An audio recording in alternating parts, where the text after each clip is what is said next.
just like you.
Hey, we're back. It's PAX East. Yeah. It's 2026. Oh, I don't like that part so much. But it's PAX East. I like that part. We're here in Boston, and we're live on the PAX Arena stage once again. I am Elliot, and I am joined by Glubbers and TGH. Guys, how you doing? Doing good. How are you doing, Elliot? Hey, I'm doing very well, thank you. How about you, Tej? Doing great. Doing great? PAX East. Exciting? Oh, yeah. Excited to get involved? Have you seen any of the show yet, or have you been busy with all of your speed running shenanigans? Ooh, I've been very, very busy getting everything all set up, so I've not yet caught any of the show. I bet. There's some very exciting things going on this weekend with GDQ, and especially right on stage here. But let's not jump the gun. TGH, how's your PAX been so far? Very good, yeah. Was out on the expo floor here yesterday, and it's been a lot of fun. I always have a lot of fun at PAX. Have you anything on the floor that you think people should check out? I don't know, just like everything. It's Everything. a little overwhelming, to be completely honest. Yeah, I know, Yeah, right? It's just there's so much going on. I feel can't bad point that- out one specific thing. I'd feel bad that not everyone can go backstage and just hide amongst the black curtains and just be like, whoa. As you walk through the doors and it's like, oh boy, what's up, Miles? How you doing? We got people coming back. Some of my favorite people in the world are at PAX. I think I see DJ front row as well, ready to see GDQ. I mean, I hear a lot of hype about what you're about to be attempting, and I'm very excited for it, Glubbers. But we got to talk about something else first, all right? Because we have other things going on this weekend, and are we able to show the schedule and see what's happening today? Obviously, we had Stream Stars on Thursday, and yesterday we had High Scorsese setting a world record that he was a little bit disappointed with because it wasn't quite as good as he had Oh, hoped. yeah? At Revenge of Shinobi. And then we had our 2v2 2xKO event and the first waves for the Almost Pro 10K 2xKO Open Mixed Mode, which is our $10,000 open tournament for 2xKO. You can play as a single or you can play as a duo, but all I need you to do is go and register with our LAN team down in the LAN zone. If you can see me and you can see where I'm pointing, it's there, right there. Go and talk to them. I think we have like 120 something sign-ups. Is that about right, Spencer? About 120? Yeah. So I would really like to see 150, to be honest. And I know Saturday's the busiest day, so we could do it, right? Oh, absolutely. But before we do that, we have something very cool. Actually, wait, 1 second, because we're checking out the LAN right now and all of these Razer everythings. Can you see the green? I love the That's green. a lot of green. It's a lot of green, right? Razer hooking us up this weekend. And let's take a look at the prize pool for the Almost Pro 10K 2xKO Open Mixed Mode Tournament, because a $10,000 prize pool is shared amongst the top 12 contestants, paying all the way down to tied 9th. But the lion's share going to our first place winner, who will be going home with the championship belt and $3 grand. A belt? A belt. A belt, yeah, we don't have it out yet. It's a very attractive belt, though, and I'm sure we can convince our producer to maybe display it at some point today. Perhaps I shall get my hands and waist upon it. Ooh. Sorry, that was weird. Oh, but now, with all of that said, it's time to get in to the GDQ showcase. So please, either one of you or both of you, what is speedrunning? Tej, you've been doing this a lot longer than I have. Sure. Okay. So speedrunning is when you take a game that has a definitive start and end, or even one that doesn't, honestly, and you play it as fast as possible. That is basically it. It is actually it's a lot more accessible than it sounds as well, especially with so many communities dedicated to it, and just like, you know, it's a really fun activity, and I've been doing it for more than a decade at this point. Wow. Yeah, it's really cool and really fun. So since you were about 12, 13, you look pretty young. That's very flattering. Thank you. No wrinkles whatsoever on this man's face. How about you, Glubbers? What's your experience with speedrunning? So I've been doing it for less time than Tej. I've been doing it for 6 years now. I would generally just say a lot of what Tej said. You know, it's you pick up a game and you play it as fast as you can, doing whatever it is you're setting out to do. Now, that said, I like to usually make a little bit of an allegory with it. You know how fighting games, people will make that connection to real sports, maybe MMA or something. Speedrunning is very much so track. It's track and field. You have your different sprints. You have some people that are doing an actual 100-meter sprint, or you have some people that are doing something a lot more time-consuming, like a marathon. We're going to be doing a marathon today. It's 2.5 hours of speedrunning straight. Wow, I mean, that's pretty incredible. And that's not the only crazy thing about this run, the length of time it's going to take. Because as I understand it, you're going to be speedrunning not one, but 2 games simultaneously. That's right. So actually, what I said was a little untrue, because it's not just a marathon. While I'm running Echoes of Wisdom, which is a 2.5-hour game, within the time that it takes to do that, I will be running Breath of the Wild, which is a much faster sprint of a game. So we'll be having this change in what's going on. The action will constantly be going. We're going to be getting nothing but straight action-packed gameplay the entire time through. And how I do that, you'll just have to wait and see. I've been genuinely wondering the entire weekend. Everyone keeps asking, like, how are you going to do 2 games at the same time? And as all I can understand so far is that there's cutscenes and that you may have to switch kind of back and forth. But what's the category here? Because speedrunning is all about, like you said with track, right? There's different races. It's not just I do track. Yeah, so in Breath of the Wild, we're doing what is any percent, which is you beat the game as fast as possible, no restrictions. So for Breath of the Wild, it's very popular that Ganon is just right there. You can go beat him whenever. We're going to do just that. Okay. Where Echoes of Wisdom, we're making a bit more of a marathon out of it. Instead of doing just an any percent run, we're doing what's called all dungeons, where there are 8 dungeons in the game. We're going to beat every single one of them and then beat the game. Wow. So it's going to be 2 things in one, 2 very different categories in one, and we've been calling it 2 games, 1 player. All right. Well, you know what?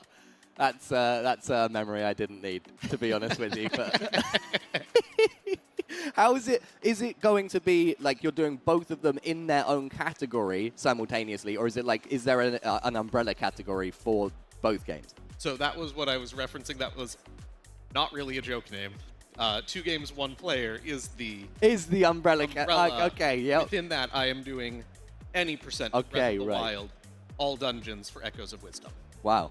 And are we trying to break any records or anything with this, or is it just more of a showcase? I was joking a little bit with TGH the other day that technically speaking, the Echoes of Wisdom run, I can get the record in that one alone, even while playing Breath of the Wild.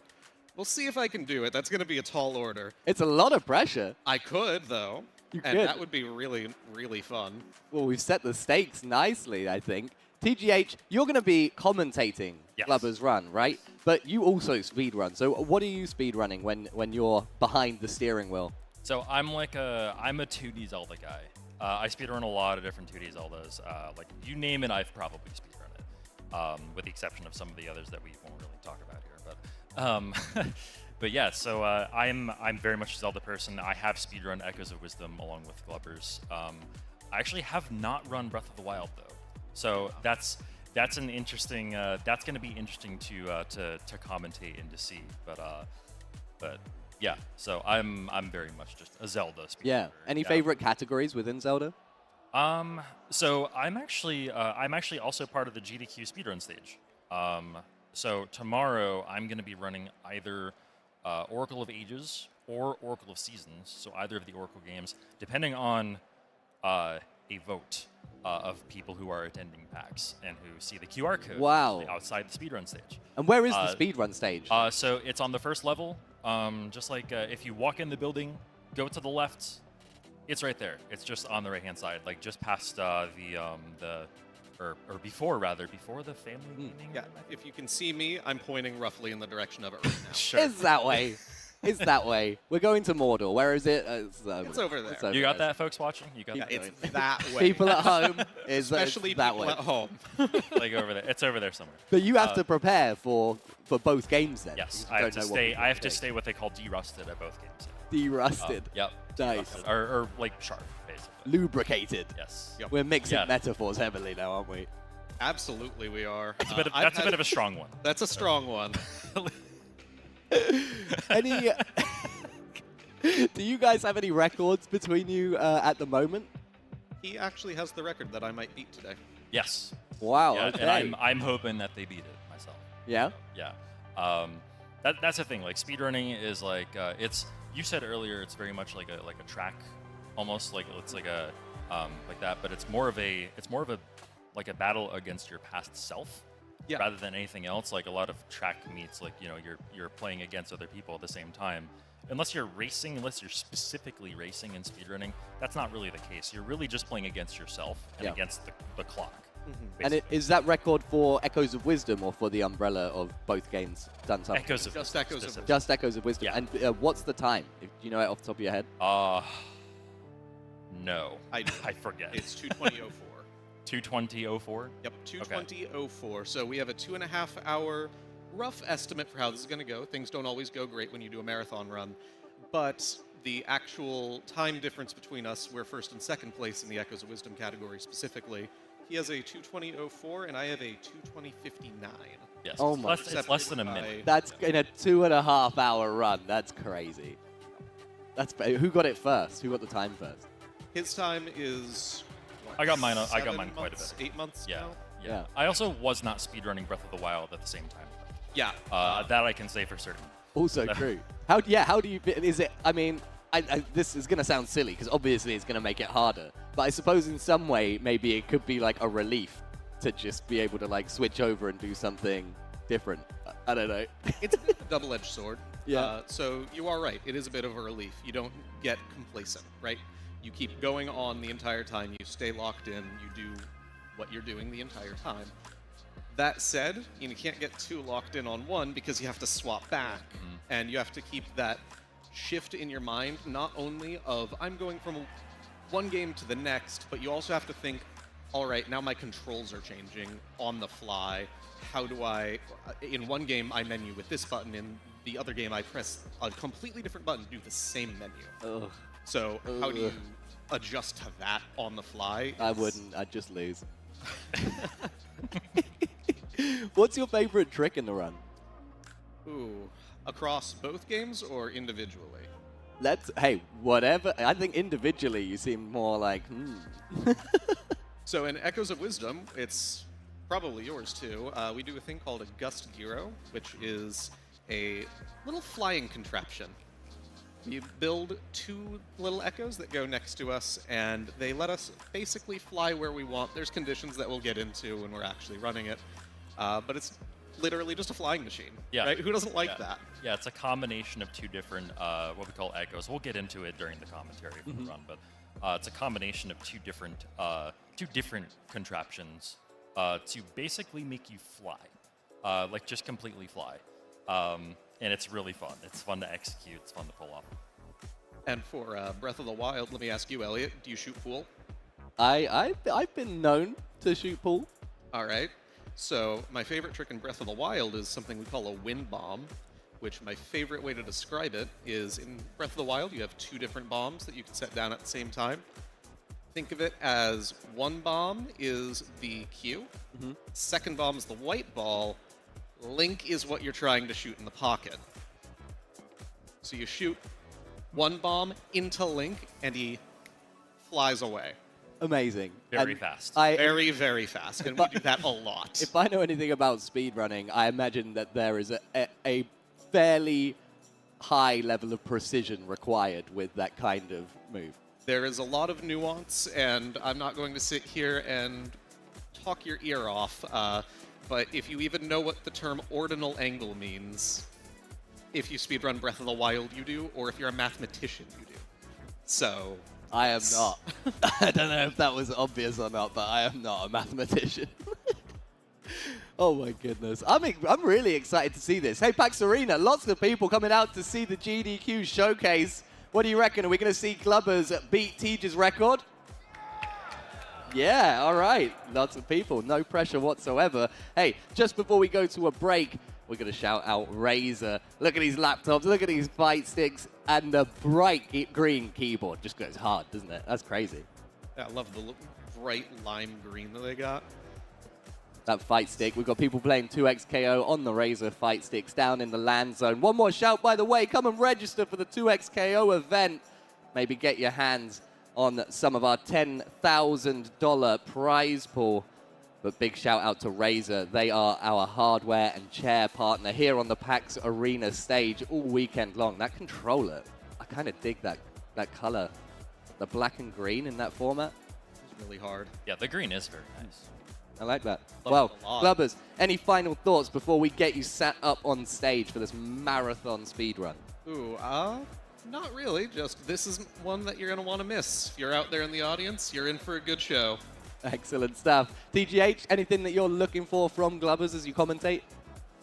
I'm looking to have a good time. Like, Glubbers is a big fan of antics, and this is going to be no exception. So, yeah, especially with the two of us together on We mic. do have some antics. Antics and shenanigans abounding. Listen, I'm too excited for it. Let's get into it. Join us after the break when Glubbers will be trying to speedrun 2 games simultaneously. Tej will be commentating, and I think hoping that his friend will be able to beat his own record, because it's just that kind of group. I love speedrunners. We love GDQ. We love having you here. Let's get into it. Don't go anywhere, because we'll be right back after this.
Whether it's sunglasses outside, blue light glasses inside, or night driving lenses in the dark, Zenni has affordable eyewear for everyone.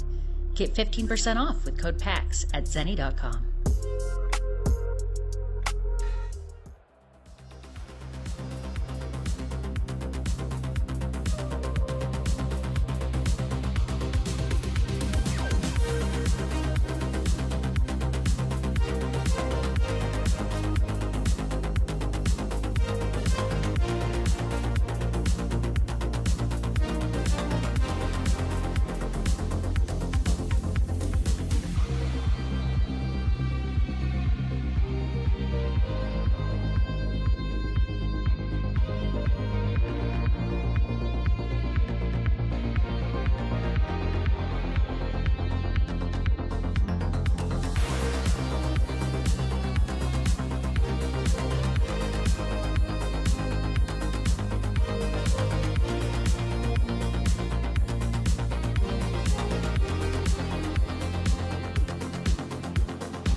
And we are live once again in Boston on the PAX Arena stage. Guys, how you doing?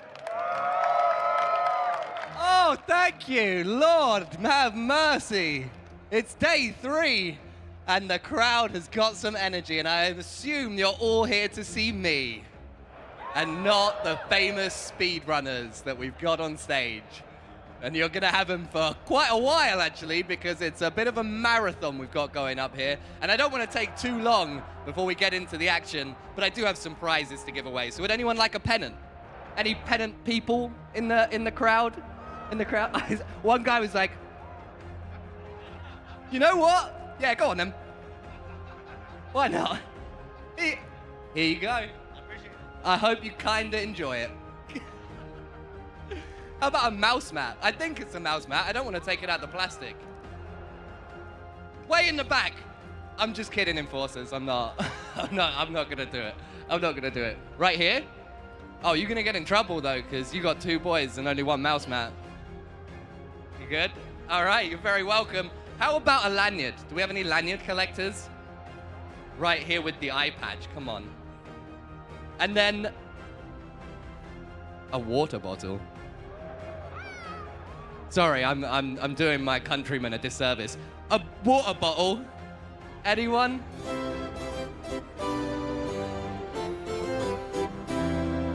Who wants a water bottle, eh? All the prizes over here so far. Oh, I like that. Yeah, the double wave. But with the hat and the wrists together, like this. I like this. Oh, you have a wonderful smile. You're so welcome. PAX Arena, are you ready for the speed run? I know I'm ready. I'm gonna go backstage and get comfortable, but please show some love to TGH, who will be commentating Clubbers.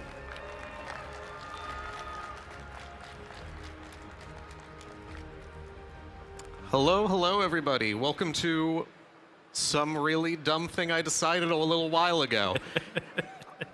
We will be speedrunning not 1, but 2 games simultaneously. We're going to be running Breath of the Wild on at least my left monitor and Echoes of Wisdom on my right monitor at the same time. The general idea of what we're doing here, I'm going to start both games at the same time, and I'm going to end both games at the same time. How that's done? Well, we'll figure that out while we go. Today I do have TGH on commentary. He's a well-established speedrunner and a very good friend. TGH. Hello. So I speedrun Echoes of Wisdom. I do not speedrun Breath of the Wild. So I know one of these games very well, one of these games not so well. But once again, yeah, Globbers is a very good friend of mine. Very happy to be here. Very excited for Globbers to show off this run to y'all. Or these runs to y'all, I should say. Yeah, so this is going to be great. The longer of the 2 runs is Echoes of Wisdom, so that is going to be the majority of the gameplay. If you're looking for a lot of Breath of the Wild, then you have to be here the entire time, because I'm going to be playing it every now and then. So you hear that? You want the more popular game, you got to be here the whole time, just to make sure you don't miss it. But that said, we're going to get started. Both of the games are going to start at the same time whenever we're ready here. So, T, do you want to count us down? Sure. All right, counting down from 5. 5, 4, 3, 2, 1. Let's go. Yeah. And we're off. All right, so first thing to mention is we do have quite a few languages in play here that are not English. So typically in speedrunning, if you see a game that is not being played in English or the runner's native language, it is usually because it is faster. In this case, it is almost negligibly faster to play in German in Echoes of Wisdom. And I believe it's French with Italian voice acting in Breath of the Wild. We have 3 languages at play, not just 2 for 2 games. We actually went even extra and went with a 3rd language. Yes. So Echoes of Wisdom starts off here, but Breath of the Wild's not super far behind. Luckily, Echoes of Wisdom starts out with, I'm hopping on an elevator. So we're going to go to this corner here. And we're going to skip the first cutscene in Breath of the Wild. And now it's Echoes of Wisdom. That is...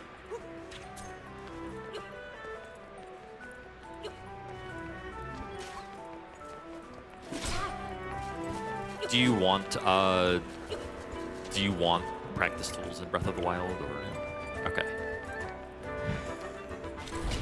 All right, so Breath of the Wild is going to take a little bit of a break while we continue on with Echoes of Wisdom. Here we have we're actually playing as Link for the only time in this run. If you came here for the more prominent Zelda game in this run to be starring Link, you are unfortunately not going to get that very much because we have this is What are you talking about? This Link right here. well, I mean, we're not going to get it very much that is. So we have yeah, Echoes of Wisdom mainly stars Zelda as the protagonist. Okay,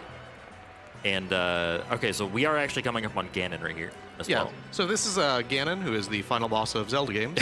Yeah. So actually, when I said it's a 2.5-hour run, I meant a 2.5-minute run. Which actually is really funny because that is how long this takes. Yes. Yeah, basically. So we're doing a very well planned out. Everything in Yeah. Echoes of Wisdom is very planned out for every boss fight that you do. The same thing is true in Breath of the Wild. We're going to be doing every single fight in a uniform manner. We know exactly what's going to happen at all stages unless the formula goes wrong. So everything that we're doing, we're going to know where Ganon teleports there, and that's going to be the sort of thing that's true in every single game. Now, on the Echoes of Wisdom side, we've got the little intro cutscene playing here while we get Breath of the Wild going again. But we'll have Breath of the Wild going in just a couple of minutes, too. And like Teach said, we're going to be playing Echoes of Wisdom is the Zelda game that stars Zelda. So she breaks out of her little crystal here and looks like her little Lego self. Honestly, this game's art style is just incredible. Adorable. It really is. It yeah. is. I'm so glad that Grezzo, who developed Echoes of Wisdom, like maintained the art style from Link's Awakening 2019. Which is where this it's basically it almost feels like a spiritual successor in that regard, with the animation and just the general appearance and aesthetic of it. But here we have this little escape sequence. We're going to be running out of this place, whatever this place is. Spoilers, it is the first dungeon of the game that we will be revisiting later on after all this happens. But yeah, this escape sequence is actually pretty simple. Just jump when we need to, avoid obstacles when we need to. The obstacles, there are no RNG. There is no RNG on like where the obstacles actually fall. Yeah, not only is jumping the only thing you really need to do here, it even gives you a little tooltip to tell you how to jump. It is literally the only button we can even hit in that sequence. Yep. But Zelda does escape, of course, so we're going to swap over to Breath of the Wild for the first little bit of its gameplay. Yes. All right, so I believe right away we're going to be clipping out of the Shrine of Resurrection. Yes, so the first thing that we yes. do is we grab the Sheikah Slate. Yes. Quella è una tavoletta shake. And then we're going to be doing what is called a scope clip. Teach, do you know what a scope clip is? Yes, so a scope clip is using the scope setting on the Sheikah Slate while oriented directly opposite of any geometry at all to clip through it. So the most notable instance of it is this right here. So we can clip out of the Shrine of Resurrection, which is done while running into a wall that you normally slide against, making it pretty precise and timed with the running animation here. So we're going to be clipping out. There we go. Nice. Nice and quick. So one thing that is prominent in Breath of the Wild is, I'd understand that a lot of people out there don't really know too much about speedrunning, so I'll actually explain this from a little bit higher of a perspective. So in a lot of games, when you clip out of bounds like that, we have what we refer to as one-sided collision, where you can just kind of walk back in bounds. Breath of the Wild is actually unique in that regard. Breath of the Wild and Tears of the Kingdom both have two-sided collision. So anytime that I'm clipping out or through something, I do need to clip back in, which was exactly what I did with that little crouch that I had done there. And we'll be swapping back to Echoes of Wisdom here in just a moment here. And to not get those guys on me, we're going to pause that game real quick. Only a short little intermission of walking through Hyrule Town that we have here. And a nice little stroll as we continue. Meanwhile, Link, on the other hand, is being chased by some bokoblins. It's okay though, because he's in the pause menu. It's fine. Exactly. He's holding his little boko spear ready for combat. Meanwhile, we have all of the little cutesy animations with the little Legos, and Impa's glad to see us. And we're going to do what we refer to as the King cutscene, which is also a very long lore thing, so we're swapping straight back. Swapping right back. Yeah, so this cutscene lasts like 3 minutes here, so we have quite a bit of time to do Breath of the Wild stuff while we wait for that. Yeah, so we also have the lore going on in Breath of the Wild, where we hear Zelda to go to the spots marked on your map on your Sheikah Slate. So you should probably go there, I would say. Yeah, I'm going to totally go to that exact spot. Yes. That is where I'm going right now. That's in here, right? Yeah. Yeah, I think so. And through that window? Yeah. All right, so everything happens quickly in Breath of the Wild. So that was something that we call a skew clip, which we can easily come back to because there's a ton of them. We're going to do a thing called a BLSS. Tej, what is a BLSS? BLSS. Okay, so BLSS stands for Bow Lift Smuggle Slide. So we do a trick here called smuggling, which gets an item, which is typically a bomb, but the first one here uses a pot, as you can see, stuck to Link's arm by picking up the pot while in the pull-out animation for the bow. So if we unequip the shield within a 2-frame window, this game is 30 FPS, while an item is smuggled while midair, and if the bow has a non-zero number of arrows, then the item is just permanently stuck to Link. This causes you to, while holding B, you can climb any ledge while in the bow aim animation and maintain that height. And we can use that to like scale across, like basically. So the item also pushes the object, or the item also pushes into Link progressively at all times. So by wiggling back and forth the control stick left and right, Link will be pushed backwards at a diagonal angle. But alternating left and right cancels the left and right component of this diagonal angle and just pushes Link backwards. And as you could see, that progressively increased his speed. There is a cap for it, and Link will just stop instantly if it reaches that cap. So ideally, we never actually hit that cap, but yeah, that's what BLSS is. All right, and now we did some more skew clipping, which is interesting, and we will do even more of it. We'll get to it when we get to it. But now we're going to do my favorite trick. I referred to it during the interview with Elliot. This is a wind bomb. Link is the billiard ball. We just put one bomb down, put another one down, and Link flies very fast. And just like that, the first shrine is done in Breath of the Wild. So as somebody new to Breath of the Wild speedrunning, or somebody like not like I don't run Breath of the Wild, is the first bomb hitting the bomb with speed into Link, and then that combined speed is what sends him flying so fast? Yes. Yes. Okay. Yes, exactly right. That makes perfect sense. And so actually, we're going to be swapping back to Echoes of Wisdom shortly here, but when we get back to Breath of the Wild, we will need some fun little toys that Tej knows about. Would you like one of them now? Sure. We'll have one of them right now. So as old man screams in the background. The Italian old man, everyone's favorite little guy. We're also going to use Mifa here. Mifa is going to help us because Mifa is a fish, and we love fish. Tej, do you like fishing? I don't. I also don't, actually. This is a joke that doesn't work with us two in the room. Yes, I am from New England and I don't like seafood. I'm sorry. I'm sorry. Well, you know what? Neither of us like it, so actually, let's just go back to Echoes of Wisdom. Yeah, sure. Yeah, so as we regain control of Zelda, and so this is the main mechanic of the game. So Echoes. The game is called Echoes of Wisdom. So what are echoes? Echoes are basically copies of things that you find in the world, like a table or even an enemy. In fact, we get echoes of a bunch of different enemies in this game. But first, we're going to do a little bit of a stealth-ish sequence here. It's not really stealth, if you ask me, but well, you'll see what happens here. It means for us to do a stealth mission. I just don't want to.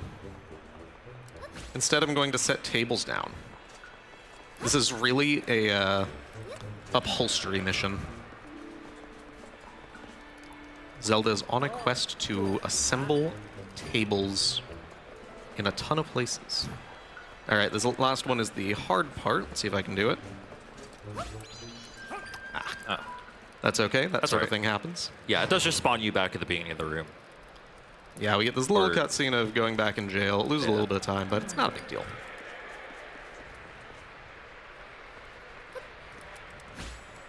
Yeah, that last one is really tricky, though. So it does involve a jump as well, but the timing of it is really weird. Mm-hmm. Jump just like that. Not like that. And you can see that these jumps are a little bit tricky, like Teach said. They do need to be well-timed. Just like that. Yeah, there we go. Yeah, so you see how Zelda jumped and basically just didn't lose speed there. That's what, that is what happens ideally. Mm-hmm. And with that, we'll be swapping back to Breath of the Wild. So in Breath of the Wild, we're going to go gambling here. We have Mipha. Come on, Mipha. We're going to summon some fish, and then I will need another one. So what we're trying to do here is the gambling is going to give us different levels of attack up food, which is going to help us for our fight against Ganon. And we're going to whistle. All right, and we may need another one. Teach, get one ready. Oop. Hello. You're going to make me open packaging, aren't you? Yes, I am. I'm notoriously bad at opening packaging. That is a failed to scan the amiibo. There we go. There it is. That was the amiibo having some problem. Yeah, we will definitely need... Maybe we'll get a few ready. Because that is interesting luck that we've got. We can keep going with the run for a little bit. We can always scan whenever. Oh, you got another one? Yes. Luckily, amiibos are not hard to open at all. No, they are not. So, and if we don't get this one here, Tej will get some more ready for us. All right, I will need, ideally, just the one more. Okay. But we'll keep going with Breath of the Wild for right now. We're going to do yet another BLSS, this time with a bomb.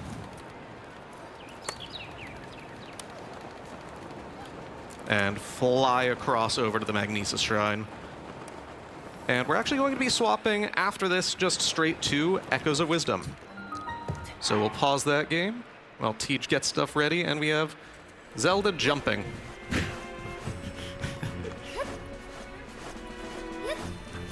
Thank you.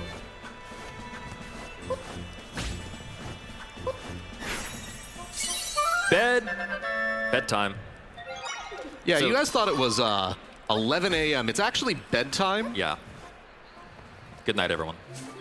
Yeah, so beds are basically overpowered in this game. They are just very, very generally useful. A lot of people have made memes about how good the bed is in this game. It is pretty good. Can confirm it is pretty good.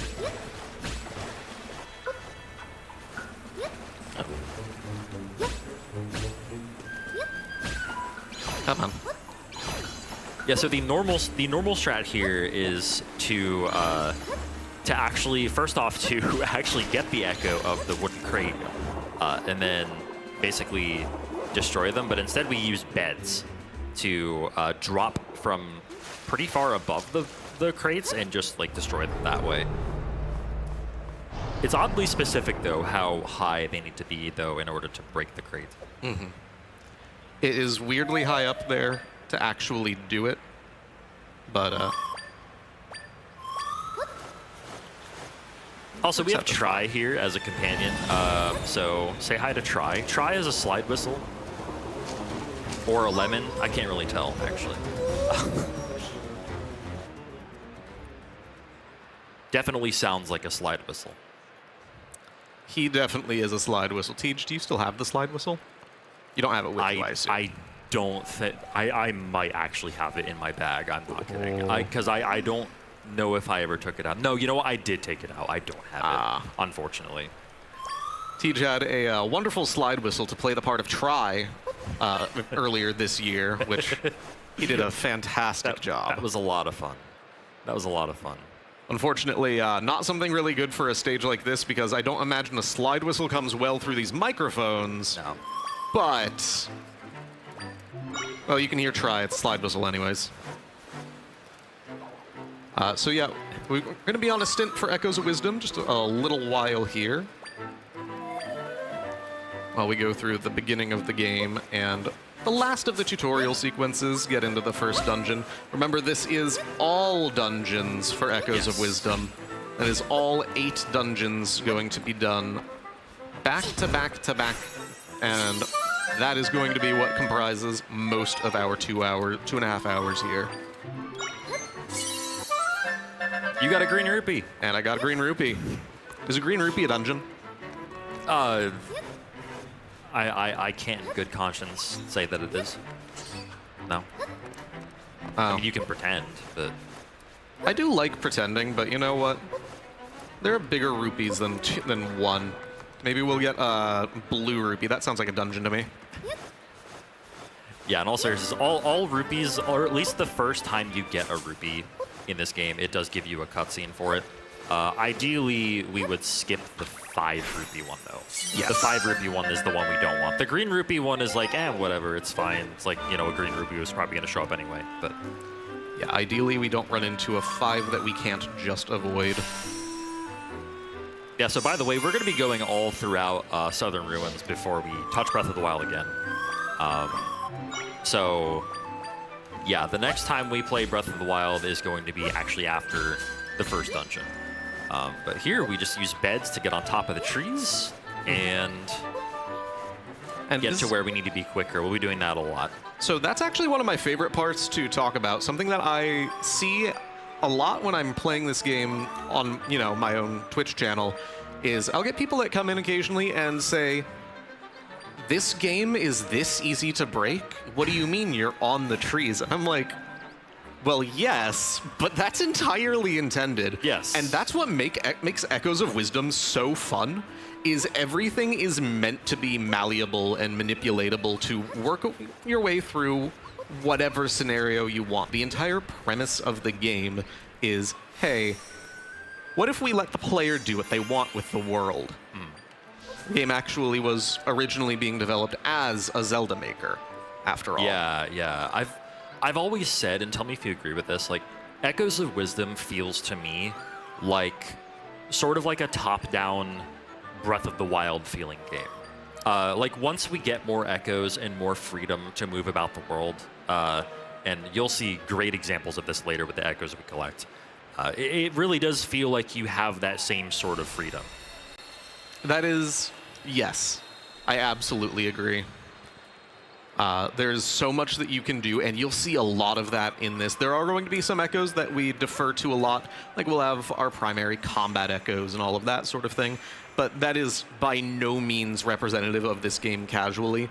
You can do whatever the heck you want, doing anything to get through this game, whatever means necessary. They let you do what you want. Yes. And I can't just say it for a 4th time, so you know what? actions speak louder than words. This next trick is me doing what I want. Yes, so pay very close attention to the frozen NPC in the air. This trick is called wife jump.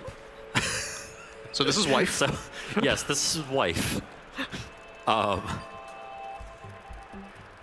we're going to use beds to get up on top of her, and then use beds again to completely skip the 2D cave section. Yep. That's supposed to lead you up there, and that saves like 30 seconds or something. Yeah, it actually skips the entire combat tutorial. Yeah. So we don't have to go through the little room that you fight like 5 Zols or something. Yeah. But now we don't know how to fight anything, so that's a problem. That is a problem. Yeah. So we're going to have to enlist the help of some friends instead. Zelda doesn't know how to fight. And we'll actually get a very good friend here in just a little bit. A very good friend within the next minute or so. Yeah, a very fiery friend. Very candle friend. A very candle friend? Yes. Yeah, we're just going to fight things with a candle. That is, unfortunately, if putting it like that makes it sound diminutive, that is actually what we're going to be doing. A lot of the combat in this game is done with a candle. This is not an any % run of Echoes of Wisdom. If this were, it would be the entirety of combat is done with a candle. Yeah, so in this room, Zelda showcases that she is a massive arachnophobe. Yeah, so Zelda is a very dramatic arachnophobe. So I, too, drop 7 beds on a bug whenever I see it IRL. I don't know about y'all in the audience, but yeah. Yeah, has anybody in the audience ever dropped beds on a spider? Or wanted to? Wanted to, sure. I'm joking. I can't actually lift a bed. Oh, there's that cursed blue rupee. Yeah. Also, here's Ignachad. Yeah, Ignazal, Or aka Ignazal. our little Ignachad. Love that little guy. Oh, he's so adorable. So adorable and surprisingly deadly. Yes, we're gonna see some usages of Ignazal coming up, including one very prevalent one. So let me ask y'all a question.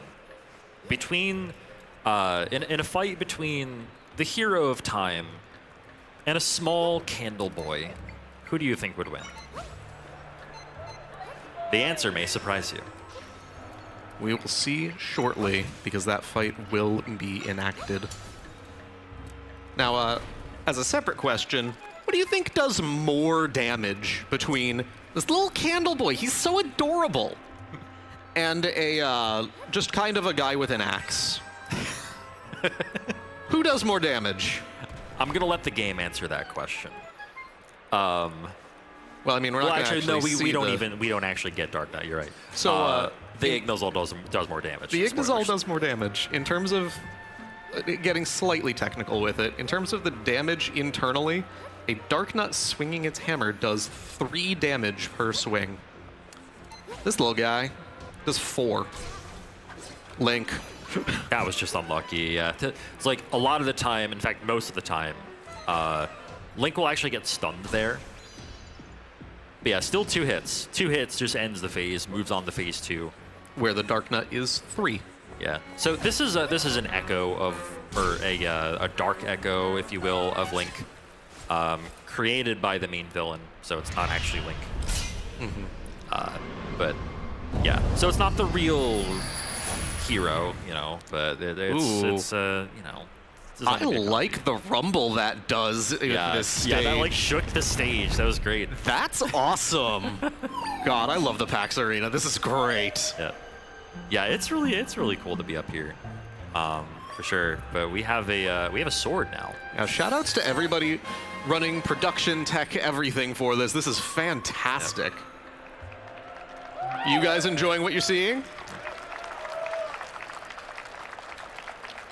So what are we doing with the sword?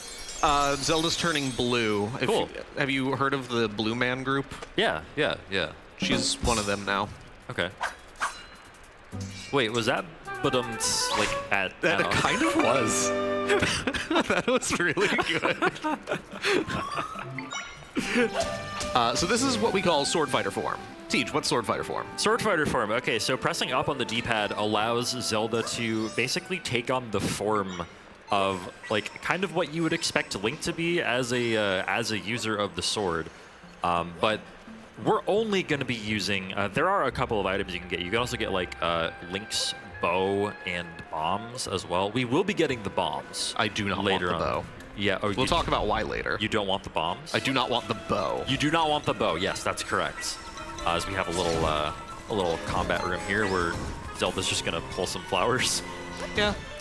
Combat or gardening. Yep. Also, jumping at just the right time there to cancel the knockback or Zelda falling down is a bit of a time saver as well. Yeah, it skips a little animation so that we get the entire fight sequence done faster, we get control faster, and we just get the chest spawning a little bit faster. Yeah. All right. So this is actually the first time I've had Tej in person comment. No, that's not true. You commentated Echoes of Wisdom. It was just with Glenn. This is the first time I haven't had Glenn to ask this question. Tej, what's this next trick called? Stratty McStratface. Thank you.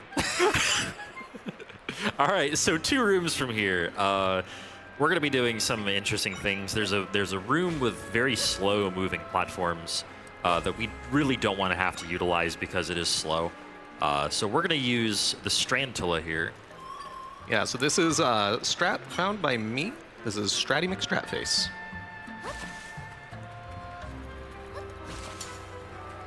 You see how little of that strand was actually hanging on there? Yep. Actually, that is an interesting way to fail that. That is fine. I know what to do here. I've had this happen before. I've had this happen live on Marathon before, actually. Okay, yeah, that solves it.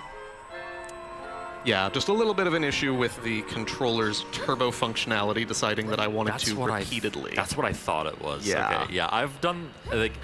So this game does allow the game's leaderboards does allow turbo, which is a very very good accessibility thing, by the way. So shout out to the Echoes of Wisdom leaderboards and moderators. Yeah. But so, yeah, it is. Sometimes it can be easy to accidentally bind turbo to a button that you don't want, so that can lead to some complications. So turbo is actually fundamentally how this whole thing works. Yes. I would not be able to do this in a quote-unquote leaderboard viable way without the ability to use turbo.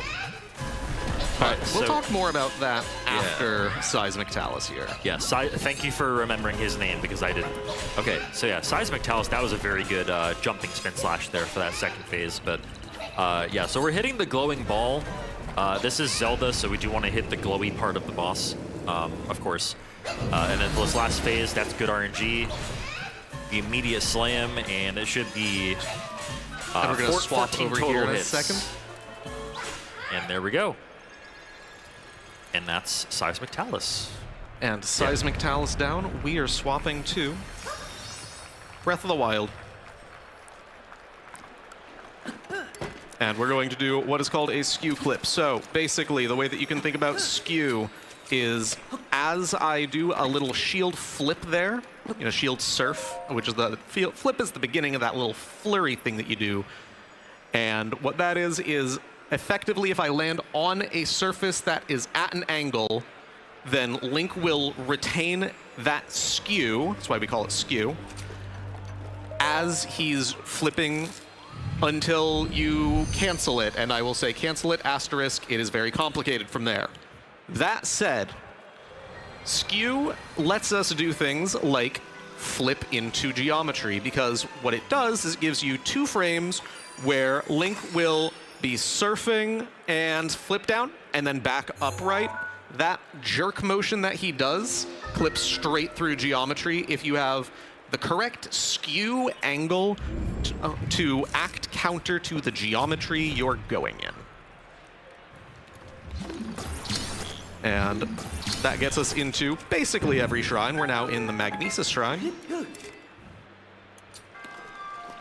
All right, and this is going to be the hardest trick that we do in Breath of the Wild. Whee! That's called Canal Wind Bomb. That is a very difficult trick. And I am now still 100% success rate with that trick in live showcases. Hell yeah. That is not representative of it at all. This is why he's the GOAT. We are going to swap back here in just a second. We have this load zone. And we're back to Echoes of Wisdom to grab the heart piece. Look at that. That's a fantastic heart piece. But we're not actually going to be here for too long. Because now that we're going into this dungeon, once Breath of the Wild decides to finish loading, congrats, Breath of the Wild, you have long loads. We're swapping straight back again. Yeah, so back to Breath of the Wild. All right, and then I just said that I did the hardest trick in the run.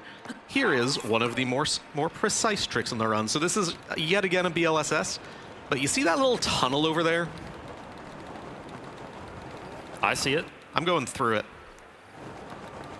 No. And I gotta go up this slope, so I have to have good speed to actually do that. You see how it nearly took all of my speed away doing that? And now we have to dodge trees.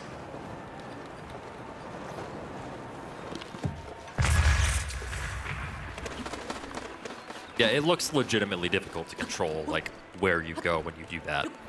And it is. And we will be swapping back yet again to Echoes of Wisdom. Meanwhile, Link's just going to chill on a tree. Link's gonna chill on this tree here. All right, so here we're going to do something called Blueberry Skip. So basically the game tries to funnel you here into a cutscene with a character called Blueberry, who upgrades your equipment, but we are not going to do that. Instead, we're going to utilize a mechanic known as safe tiles, or home tiles, basically. So if we use beds, our home tile never gets actually updated, and so it just counts as being, it just continues to count as being near the checkpoint. Yeah. The home tile is effectively our respawn position after voiding out. Yes. And from this point on, this is the portion of the run known as the World Tour. Actually, So in this category, we have two. we have 2 World Tours. That's true. That's true. We have one here and then one after we do other stuff. I forget exactly what. Gerudo is. Yeah, one right after Gerudo. Yes, after we get Gustmaster and Giro. That's correct. So the reason that we're collecting waypoints at this, because we are going to be collecting a bunch of waypoints, is because we're going to be doing something called wrong warping. So the way wrong warping works is basically for those who don't know, wrong warping is when you try to go to one place, or not try, like it's usually intentional to wrong warp. Hopefully it's intentional. So you try to warp to one place and you end up in another place. Yeah. That is simply put what wrong warping is. The way we do it in Echoes of Wisdom is we use overworld warps, and we do something called map storage, or menu storage, to essentially get 2 maps on the screen and use the underworld warp array with the overworld warps in the game's code. So essentially what we're doing is we are trying to warp to somewhere in the overworld. Again, I'm using the word trying very lightly here. We are trying to warp to somewhere in the overworld, and the game is sending us to that corresponding warp. Thank you, Red Dead, for screaming in my ear. That was nice. There's another one for you. And warping to the underworld instead, but in a very controlled manner. So we know exactly where we're going. So that warp right there, I believe, sends us to Hyrule. Yeah, the one that I just Castle. got is Hyrule Castle, exactly. Yep.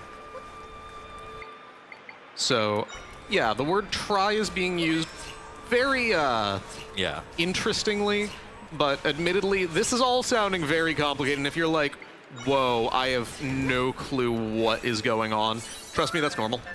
Yeah, it's normal at first until you like understand it. But like, it is a little hard to understand at first. Mm-hmm. And that said, it is something that we can easily return to when we're actually doing it. To me, it's absolute. Did the controller disconnect? I believe my controller disconnected, yes. Hold on. That's interesting. Slight delay in the action here. Technology is striking. Interesting. There we go. Technology happens sometimes. I was like, wait, is he setting up for a trick? Like, wow. Yeah, here's a trick that you've Just never seen walking. before. No, these things happen. Yeah, so here we're getting the flying tile echo, the best echo in the game. Yeah, Don't fluke at me. fleas. What? Oh yeah, the Flugfleece. Yeah, don't question my German pronunciation. I'm not questioning anything. Tej is very good at pronouncing things in German, so Sure. actually, let's go with that. Sure.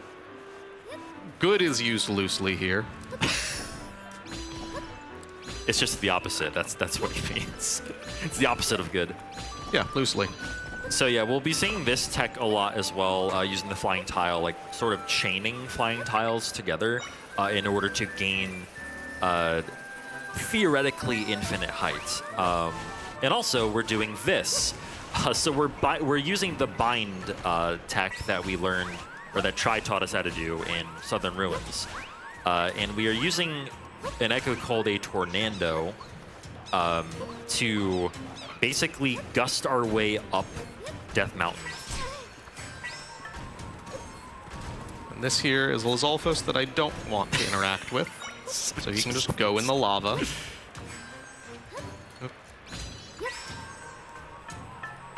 We do have up here a Lizalfos that we do want to interact with. This up here Yes. is Larry, Larry Lizalfos. Yeah, a so level 2 Lizalfos. level 2 Lizalfos Excuse is one of the best combat echoes you can have in the game, in terms of like DPS, just the rate you can spawn them. You can spawn them super quickly, and they deal a lot of damage for us. Yeah, and so- it basically makes it so that we don't have to upgrade our equipment at all. In fact, like it makes it so that it is actually faster to not upgrade our equipment. Exactly. So Larry will be our primary damage source for a while, and we love Larry, except for when he's temperamental. Larry does have a brother, though, that we'll be getting later in this category, but he himself is so prevalent in categories for Echoes of Wisdom that, yes, he has a name. Yes. As Teach said, he lets us skip the ability to upgrade anything about Sword Fighter form, and basically anything else for combat. There's very fringe cases where I may want something else, you know, where I may be required to use something that is going to deal a different damage type, for instance, fire, right? But here's going to be that wrong warp that we were talking about before. We're going to do what's called menu storage first.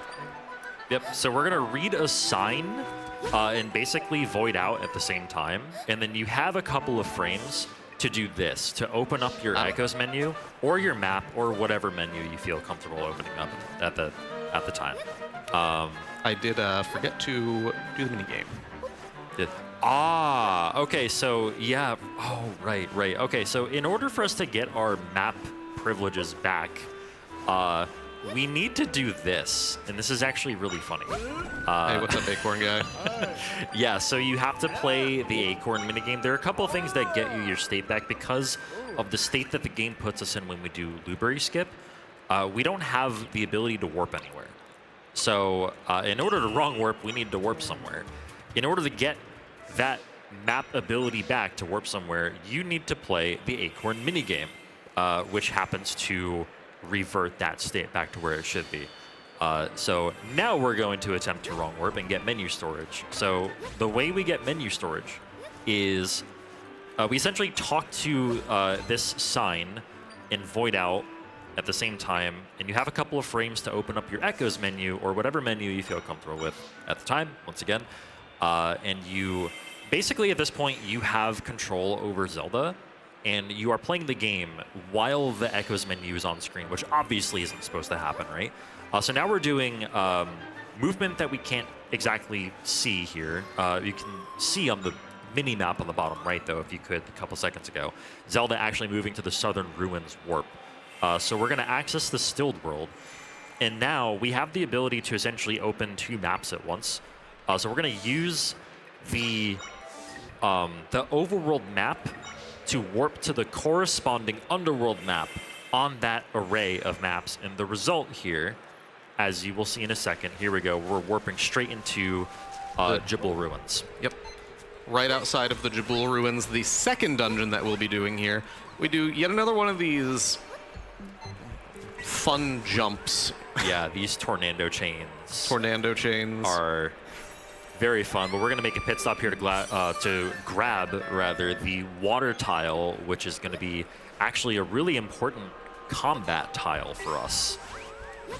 Yeah, I kind of alluded to sometimes where we may need to use something else, and I said fire. What I was really thinking of, interesting. What I was really thinking of was water. So there's something very special about the water block. We won't actually see it for a little bit, but we'll come back to what exactly you use it for. It's a fun little thing that is, I believe, disallowed by the Geneva Convention. So this is Jabul Ruins proper. So in that first room, there's actually a floor that collapses that's supposed to like basically start the dungeon for you. But if you know it's there, you can just use a flying tile to get over that trigger and basically skip a bunch of the dungeon. And now we're gonna skip even more of the dungeon using our friend Wanda here. I call her Wanda. Wanda it's the Wandtula. The Wandtula, yeah. At least in German, it's Wandtula. It's called a Strantilla in English, but she's Wanda. She is indeed Wanda. So for anyone who may or may not have been here during the interview earlier, or perhaps the beginning of the run, you might be looking at the screen and wondering, why are there two games and why is one of them Link in Breath of the Wild sitting in a tree? So we are doing an interesting speed run of Echoes of Wisdom plus Breath of the Wild. It is 2 games, 1 player. I started both games at the same time, and I am attempting to beat both games at the same time. As one game goes into an unplayable state, like a cutscene, then the other one I can pick up. So there is a lot of downtime, a lot of cutscenes in Echoes of Wisdom, which you can perform a Breath of the Wild speedrun within. Exactly. And that is exactly what Glubbers is doing here. However, there is quite a bit of challenge involved in it because the control schemes of both games are wildly different. Despite using the same controller. Despite using the same controller and being on the same system, yes. So yeah, if you're just coming in, you're wondering what that looks like. Right after this boss that we're going to do in Echoes of Wisdom, we'll be swapping back over to Breath of the Wild. So this is Vocavore, who is Pain. Yeah, this boss can be a little bit of a troll sometimes, but hopefully not this time. Ideally, we're basically going to spin slash the little nubs off of his back. I don't know what those are. But right here is kind of specific. We're going to trap Vocavore here on the left side of this water pillar, and it's going to give us a little bit of space here in the top right to sort of avoid that spin attack. It's okay, we can back this up. Easily.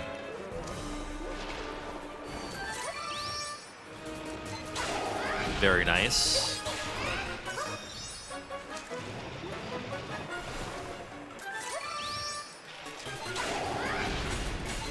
And that's Very Vocavore done. So we're swapping back to Breath of the Wild. Yeah, that was very well backed up. That was very good. We are going to do a Wind Bomb here. It's been a minute since I was on Breath of the Wild, so I had to figure out what my controls were. That happens. That is okay. That is exactly what we were talking about, where swapping between the games can be a little bit interesting. Yeah, it's like whiplash. It's a little bit of whiplash. Yeah. Trying to go from, all right, I just did this boss fight, let's immediately do this thing that exists in the other game. That is the name of the challenge, but at the same time, that's a lot of where the fun is, too. So we line up a pretty specific angle here. There we go. There it is. We fly up a ledge. You know, just like normal. Just like what you probably did in your casual playthrough. Yeah, you guys fly up ledges in your casual playthrough, right? Yeah. And here's another skew clip to get into the shrine. There we go. Is that just to skip the cutscene, like to the entry cutscene, or? We don't have the tower activated. Oh, right. You never go to the tower, yeah, to activate the shrines. So yeah, those are like legitimately necessary to do. It's not just faster; it is necessary. Yes. Given the route that we do, or not that we do. I don't run this game, but It does that lose. runners do.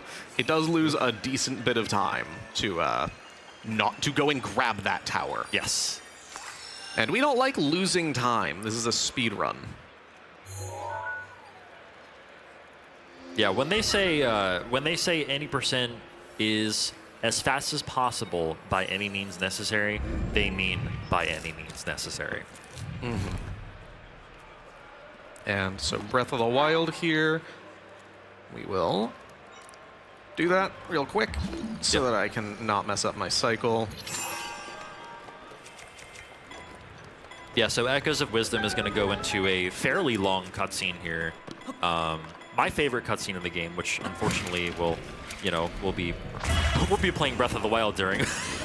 And launching I'm sorry, ourselves straight at this monk. That's not going to get old for me. We've got a few more. Yeah. I'm sure Link doesn't mind, right? Link doesn't mind getting just absolutely obliterated by bombs Yeah, for the sake of speed. exactly. He Yeah. doesn't. No, I mean, it welcomes feels like it. a heart of damage. He has 3 hearts. He's Yep. above human. So in Breath of the Wild, this is a 30-ish minute speed run if it were played on its own. We're about a third of the way through that run. We're actually about a third of the way through Echoes of Wisdom as well. So we are lining up just fine on the time.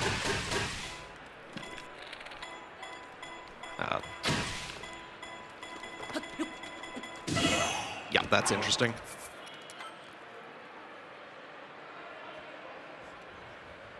That's okay. We can Yeah. auto-load that. We can easily auto-load that. That Yeah. is, so this is called a stasis launch. This is it's actually not a glitch. This is something that, where we were joking, you totally did this in your casual playthrough.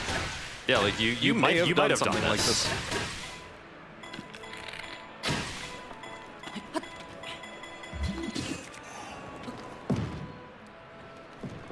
Maybe not quite like that to get all the way up the ledge, but Yeah, very nice though.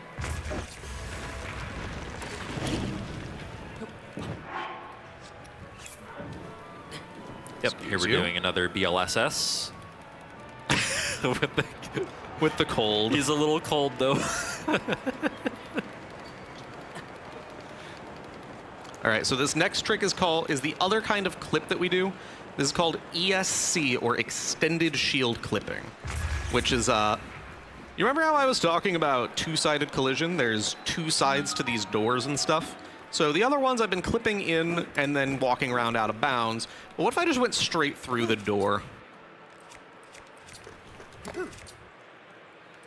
This is a frame-perfect trick. Third try, though. Link. And on that, we're going to be swapping back to Echoes of Wisdom here in just a moment. So Yes. we'll actually do that right now while we're in the middle of these loads, because this cutscene is about to be over with just a little thing from the general here. While we're doing this, let's go and start grabbing this guy. Hi. And then we're going to have 3 text box from try, and then I will have control back. That is the kind of name of the game of this sort of thing, where, yeah, I do kind of need to keep an eye on how many text boxes does each thing have before I get control back in either game. It was a very fun little thing. We're going to go straight back into a wrong warp. If you guys missed the first one, what we're doing is basically appending... We're going to talk about this in a Cody way for a second. Teej gave a bit more... cursory of an overview earlier. I gave the layman's terms. The layman's or at least terms. as much as I could. So what we're really doing here is both the stilled world map and the overworld map. We're going to try and get menu storage again here. Reference the same table of indices corresponding to each warp point. Come on. And we're going to get menu storage right now. Come on. Yes. Nice. So what we're doing is, this is called menu storage. We can layer menus one on top of the other. Fantastic. Well, what if we put 2 warp menus on top of one another, where one is an overworld and one is the stilled world? So we take the top layer and append the bottom layer to it, and if one of those, the top layer is the stilled world, the bottom layer is the overworld, or the reverse, you can do it in either order, then you will wrong warp from the one index to that same index, just in the wrong map. So what I just chose would warp me to outside of Gerudo, will actually warp me to inside this house in a stilled world in Hyrule. Yes. All right, so we're going to be doing something called, I referenced this a little bit earlier, tile jumping or tile chaining, whatever you want to call it. And this is kind of an absurd one. I think that's the hardest tile chaining that we're going to be doing in this run. It's also very difficult to do without the frog ring specifically, which we actually get in this castle. So the frog ring lets us jump higher and makes that a lot easier, but without frog ring, it's very tight to do. Yeah, so we're going to actually do technically a longer chain later, but with that frog ring, the froggy ring. I don't know why. It is called the frog ring. I have always called it froggy ring. I mean, that's equally valid, to be honest. Yeah. So we're actually already into the 3rd dungeon in Echoes of Wisdom. This is kind of the name of the game. We're going to be wrong warping close to the entrance of each dungeon, doing those dungeons, and then doing whatever overworld shenanigans we need to do, and then wrong warping into the next one. Sometimes we just go straight in. That is the name of the game for the next couple of hours while we're doing a speedrun of both Breath of the Wild and Echoes of Wisdom, where we will be completing both games simultaneously. I hope you guys are enjoying out there.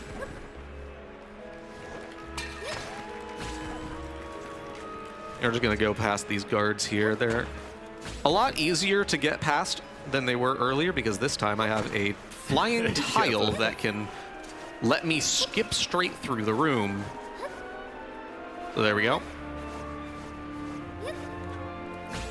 So I guess we haven't talked a lot about like the specific category that you're running for Echoes of Wisdom. This is specifically all dungeons restricted, which is a very, very good mix of doing full dungeons, which like dungeons are the funnest part of this game, to be honest with you, at least in my opinion. But also, the wrong warps are also fun to do, right? You know what else is fun though? Yeah, we're gonna see some water combat here. All right, so water combat, aka we just drown them, which I believe this kind of combat is probably barred by the Geneva Convention. Should be if it isn't.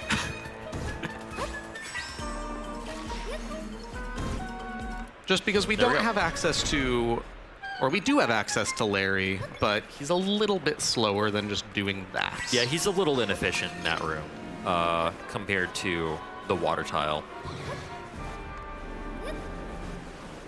Anyway, I started explaining stuff about the category at a very wrong time, because like we're about to get into the nitty gritty of this of this castle. Hit the little trigger there. That tells us to do what's called a distance echo, which was the thing I was doing at that moment. It's a little tooltip that exists, though. But yeah, so this is a fun category because... Wonderful. Attack! There we go. You know what? The game decided it for us. Tej, what just happened with the targeting system? The targeting system is great in this game and is not flawed in the slightest. The game... it's... So I swear Zelda can be on one side of the room facing the wall, and it will target something on the direct opposite side of the room. Sometimes. So we just got the Gustmaster Echo as well. The Gustmaster lets us do stuff like this, yeah, where you can bind it and use the wind from the Gustmaster the Gust, if you will. The Gust of Gust Giro that we'll be seeing later. This is the Yes. first of 2 parts that we need for that, actually. Yep, this is one of 2 parts. Here's a bit of a harder one. Ah, just barely not. Yeah, this one's pretty specific. It's okay. Just go like... Oh. Watch out, Tektite God. All right, Tektite. Fair enough. He gave his own That life looks- just to that make looks me good. have to do it a 3rd time. Yeah, that's- yeah, so we're actually doing this part a little backwards, thanks to the Gust Master. Yeah, so that is technically supposed to be the outdoor, not the indoor. But as we said earlier, Echoes of Wisdom is a game that lets you play it how you want, and when we're a speedrunner, we want to play it fast. Yep, so we're just doing a little auto load back to the save points. There That we brings go. us straight back to where I grabbed that warp earlier. That's why I grabbed it, because it sets Yeah. my reload point to it. Yep, so it auto saves when you either enter a major area or get a save point or do something else rather major. So we can just auto load that save. That's what we mean by auto loading if we mention that. And now a little flying with the flying tile and reverse binding. Yeah, that same thing that we did Stratty McStratface with is called reverse binding is the actual name of it. It's a very cool little thing to do. And here's our first instance of Larry.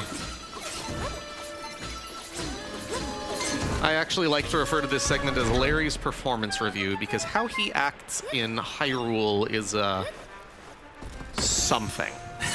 Especially against the boss, which we'll be fighting here in a second. Yes. Now we have that frog ring.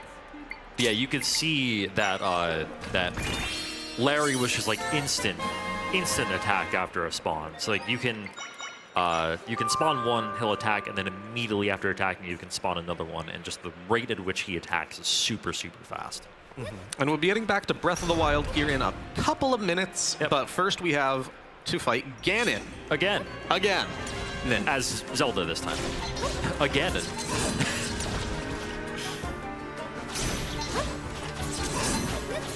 So this fight, in all its phases, is actually deterministic. There's actually 0 RNG in this fight. There's 0 luck involved. It all depends on what you do, where you are in the room, and yeah, it's still a very dangerous fight because it is hard to manipulate the fight in a way that can be done the same exact way every time.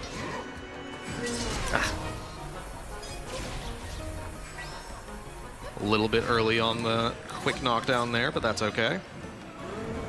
Breath of the Wild trying to go to sleep on me.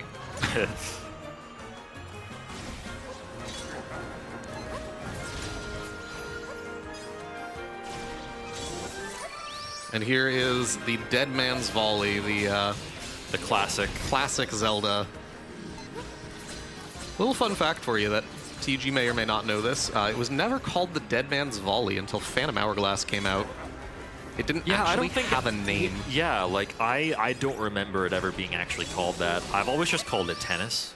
A lot of people do just call it tennis. Yeah. But it is actually referred to in the strategy guide for Phantom Hourglass with the only name it ever gets, Dead Man's Volley. Interesting. Which sounds like a fighting game move. Like, it just does. Ganon. But yeah, the Dead Man's Volley is particularly difficult in this game, actually. Like you only have a few frames basically to hit the ball back at him. So we're actually skipping this. We don't want to do the Dead Man's Volley this time because this is a lot better for us. And Ganon's And dead. there we go. Now we're going back to Breath of the Wild. Yep, that was very well done. Going to do a thing called a quick fix, which is that bit where I said skew is very technical. That is part of that. Basically, I would have not been able to do that wind bomb if I didn't do that shield jump in place there. So we do what's called a quick fix for what we refer to as ragdoll. And I will not get into the technical details of that. If you're interested in the technical details of that, come and find me after this. There's a 27-minute video explaining what skew is. And if you run Breath of the Wild and want to get good at it, you kind of need to know. But just to see it, like, Link launch himself across the map sometimes is kind of cool. You don't need to know.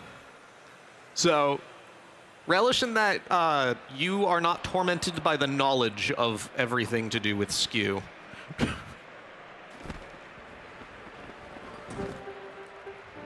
Oh, he didn't yell this time. He did not yell this time, no. We will actually shortly be swapping a little bit back to Echoes of Wisdom just to grab that heart container.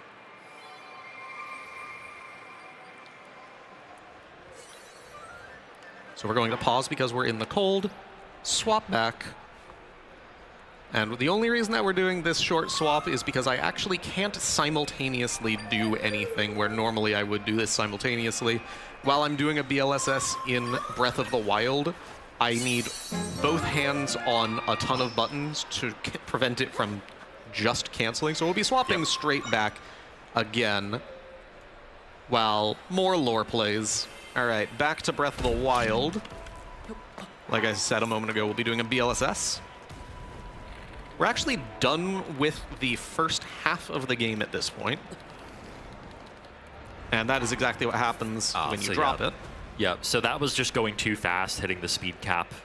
No, that was not hitting speed cap. That was not hitting speed cap. You will know what the speed cap is when you see it. Okay. That was...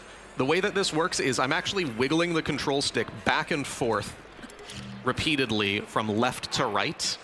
If I ever go neutral, I drop. I see. Okay, okay. So that was going sounds intense. neutral. Yeah, it's wonderful because if you interact with world loads, it can catch you on a dead frame. Which is wonderful. So you can even just be wiggling and have that happen. That's okay. We have plenty of time to get through all of this. Breath of the Wild is a very, very fast run after all. Yeah, it's super fast-paced.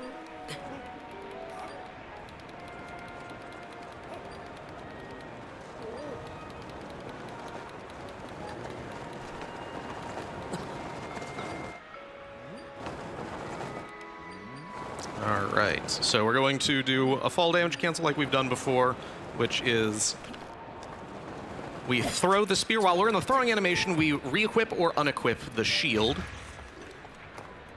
And that resets the height calculation on whether or not I take fall damage. So if I do it close to the ground, I can just never take fall damage. All right, and we are going to get into what is going to be the longest. We do want the amiibos, but then we'll be doing the longest BLSS. First, we're going to swap back to Echoes in just a moment. Right now, because I need to get into the next cutscene, which is just kind of over here. Screw that flower, and we're swapping straight back. Entering this cutscene while King Rome just judges you at an extremely unsettlingly face-on angle. All right. So, we are going to yet again scan more amiibo. We've got yet another Mifa amiibo. This is Mifa amiibo number 4. We hopefully do not need number 5. We do not need number 5. Okay. So you who may be fans of boxed merch, you have 1 left.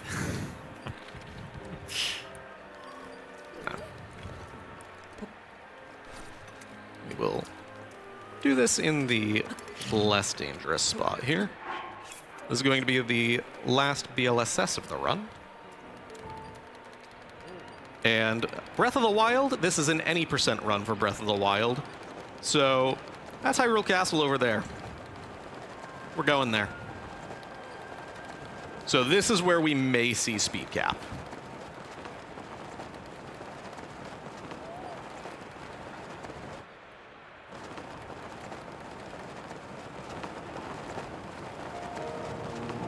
Trying to avoid it, though. Yeah, while we're flying over to Hyrule Castle, can we just get another hand for Glubbers, by the way, for just like so adequately playing these two games? It's actually incredible to watch, just even sitting here as a commentator. Hope y'all are enjoying this. Are y'all enjoying this? Glad Hell to yeah, hear let's it. go. We'll be going straight back to Echoes of Wisdom here in a second, actually. But we need to do something in Breath of the Wild first. We have to get through this gate right here before it loads. And when it loads is random. Okay. Cool. So we got through. That's good. That chest existed. This world is loading around me. That's actually how fast the BLSS was going, is that the world wasn't loading around me. There's the actual load. And we'll be swapping back to Echoes of Wisdom here in just a moment. I'm going to collect a weapon, and we will sit on that tooltip. Grab your... Excuse me. Thank you. We'll sit right there. Back to Echoes. With the Espadon de Garde Royale. If you can read French, you can tell me what that says. I don't know. Royal Broadsword? This is the Royal Guard's broadsword. Gotcha. Royal Guard's greatsword. All right, so we're going to be doing another Wrong Warp. This time, where are we going this time? This next one is to Eldin. Eldin. No, we don't do Eldin in two parts in this category. No, we do not. Yeah, because it's restricted. Right, this actually lets me talk more about what restricted means. Yep. So restricted is basically a marriage of two categories of like basically the dungeons that we do in Glitchless and the Wrong Warp tech that we do in All Dungeons Unrestricted, which in All Dungeons Unrestricted, we can Wrong Warp anywhere we want in order to finish a dungeon. In Restricted, we can only Wrong Warp to the first available waypoint at a certain still world area where there's a dungeon. So like, for instance, right here in Eldin, or rather, when we Wrong Warp to Eldin, we're going to Wrong Warp to the very beginning of Stilled Eldin. As opposed to in Unrestricted, we would actually warp to the first half and then the second half because of key routing. But right here, we're actually going to leave Stilled Eldin to grab this waypoint because this waypoint is going to bring us to somewhere else that we need. Yeah, this waypoint actually serves dual purpose. This waypoint will take us to Gerudo, the dungeon that we're going to right after Eldin. And also, it happens to be a significantly better place to warp when we do our Wrong Warps. It's quite a bit less movement in the overworld during that segment where I can't see what I'm doing, you guys can't see what I'm doing. I just kind of know what I'm doing by feel. Yeah, so as opposed to going all the way up to like Southern Ruins, you would just walk there, basically, and it's barely even a walk. Exactly. Here we have more tile chaining. A little bit interesting, but you know what? That's fine. Yeah, tile jumping is really finicky, Wow. really position-based, and that is... give that Octorok a raise right there. That was impressive. But with where I landed, let's just do it this way. That one tried.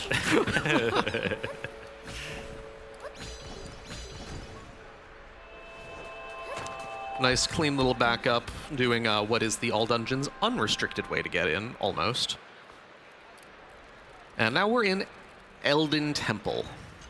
I love this place. We both love this place, so... It is hard, though. It is hard, but I like it a lot. I like the tech. If you didn't catch the pre-show where Elliot was interviewing TGH and myself, so TGH and I are first and second place in just the Echoes of Wisdom category that I'm running today. And we talked about it for the first time during this event, I think it was last night at dinner, and we kind of just agreed, yeah, Eldin sucks. Yeah. Both of our PBs died here. Yeah. Eldin rules? All right, we have Eldin's apologist in the audience. We have Eldin. I mean, I did say I like this place, even though... I believe that's Jiggy. Why? Oh, love that. Eldin is a very dangerous dungeon because everything wants to kill you with fire. This Keese in particular, it didn't do it, and I'm glad it didn't do it. But that one likes to be a little friend. Actually, and this is going to jinx myself, I'm surprised at how little damage I've taken so far.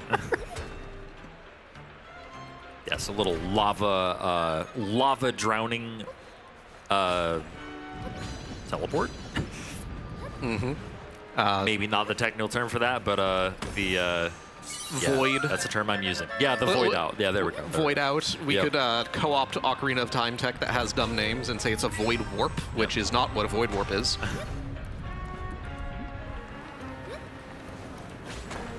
Excuse you? Oh. All right, fair enough.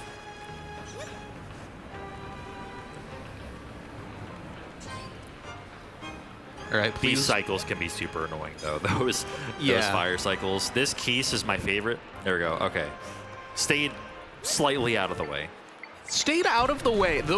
That room is the worst for taking small amounts of damage. Coming out of both instances of that room with 0 damage taken is very surprising.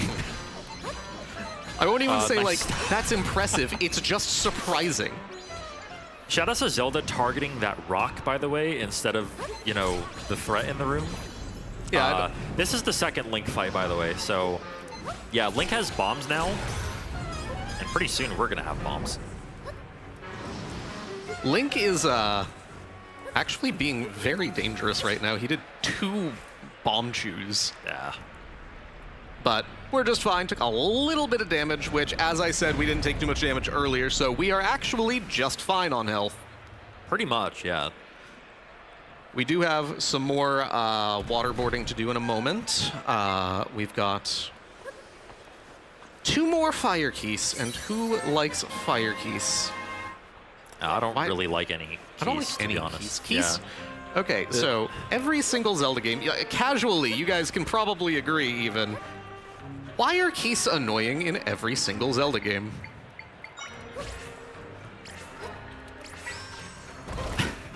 Because they suck, yeah. Because they suck. Thank you to the person who said that. The blunt truth of it. All right, here we have the Fire Wizard fight. Of course, you know, it's like Pokemon, right? Water beats fire. Water beats fire. Yep. And If you we're to can't pick up that breathe, echo you're not as a well. problem. That's generally true. That is generally true.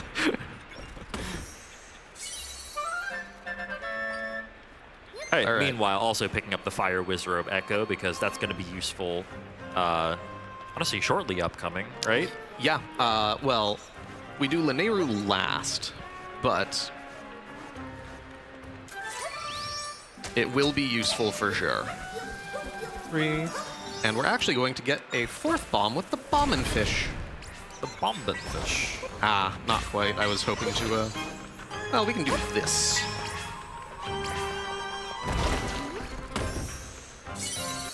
That is probably as far left as you can open a chest from, right there.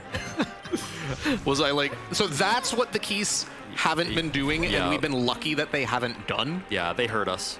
Imagine just the keys randomly flying into you to light you on fire like a dozen times, and then you die, and then you get annoyed that you got a PB despite dying to that. That is... Oh, just flew out Excuse you? Did you have permission to do that? of it. Wait, what? That's a new one. You know what? We'll get him in a minute. Yeah, we'll get rid of this guy first. God, that was super trolly. That was interesting. Yep. That has never happened before. Yeah. The thing. I said the thing. Oh my god, the whole stage is rumbling from from this room. And I'm actually stopping to grab something. I hope you guys like this rumbling. It will be gone in a moment.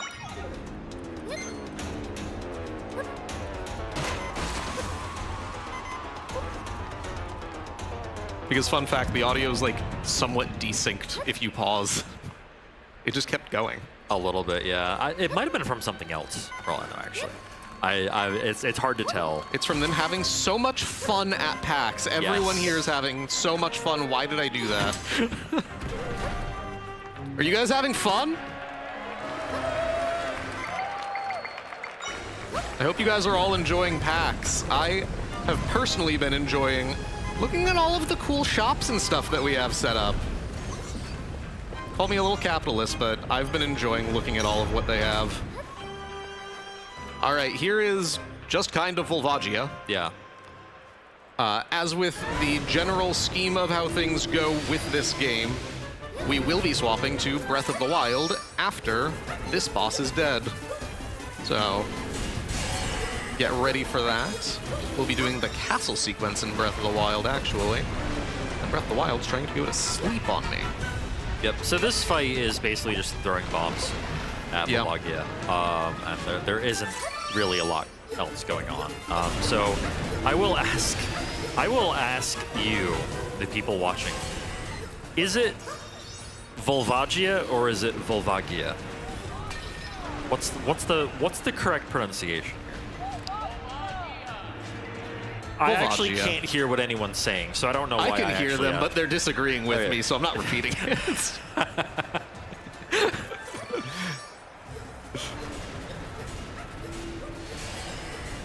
Remember, the one who speaks loudest is the one who is right, and unfortunately for you, I have a microphone. That is very true. That is very true. Welcome to reality. Next thing you know, somebody out there with a megaphone just comes in and is like... You know what? I would concede.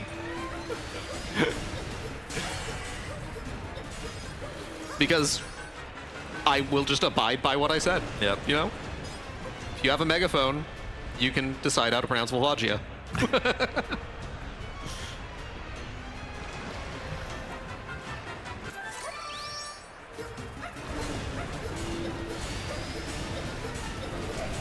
So I guess one thing I can know is that the little emblem on Volvagia's neck that we are breaking is giving us mana.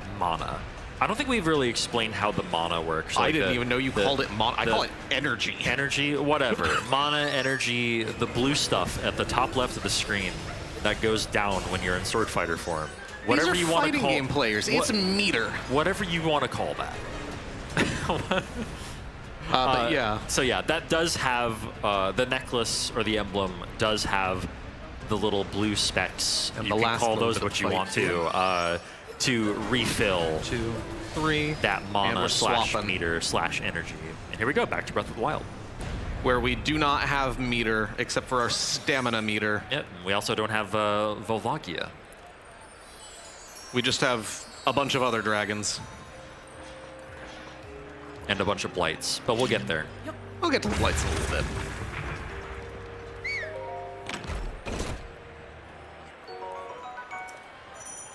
So ancient arrows Where are are quite the powerful, right? A little bit of bad luck. We gotta wait for this guy to go up. He goes home. He can get distracted by our bomb there, playing soccer, because everyone knows that lizards like soccer. It's like you threw a toy at the cat and it started playing with it. That is exactly what happened, yeah. And here is our food for the run. So that is attack level 3 food. That is what we needed Mifa for. Yeah, not stacks, right? That stacks up to. You were saying +7 is what you want? So it is level 3 is internally referenced as a number that is 7 or higher Okay. in terms of the attack counter. That is a slightly technical thing that is somewhat complicated, but not really. But basically, it is enough to do what we needed to do. Yes, that is why we needed the Mifa amiibos. I needed enough fish to add up to generate a level 3 attack potion. And then we're going to spawn Craig here. This guy's name's Craig. Hi, Craig. Hi, Craig. And we're going to swap back to Echoes of Wisdom for just a moment. Yeah, to grab this heart container and get the heck out of Get out of Dodge. Elden. Oop. Get out of Dodge. And we'll be swapping straight back to Breath of the Wild. Shoutouts again to the tech team that's having to deal with my shenanigans and constantly swapping. Thank you for A, for having us, and B, for being so on the ball with the switches. They've been fantastic. It was a lot of work to get this all set up. Can we actually get a round of applause for the tech team? We love the work that they do. They do a fantastic job, and they're very nice about it, too. If you're looking at the Echoes of Wisdom in the bottom left, you'll actually see what we should be doing with the tech team.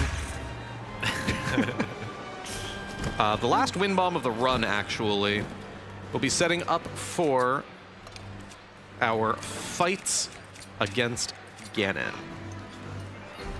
So right here, we're going to be firing an arrow in a very specific way at a very specific spot so that when we enter this cutscene, the arrow's going to basically be lodged inside of Windblight Ganon's head. This is called Windblight Skip. And so this is a gameplay rendered cutscene.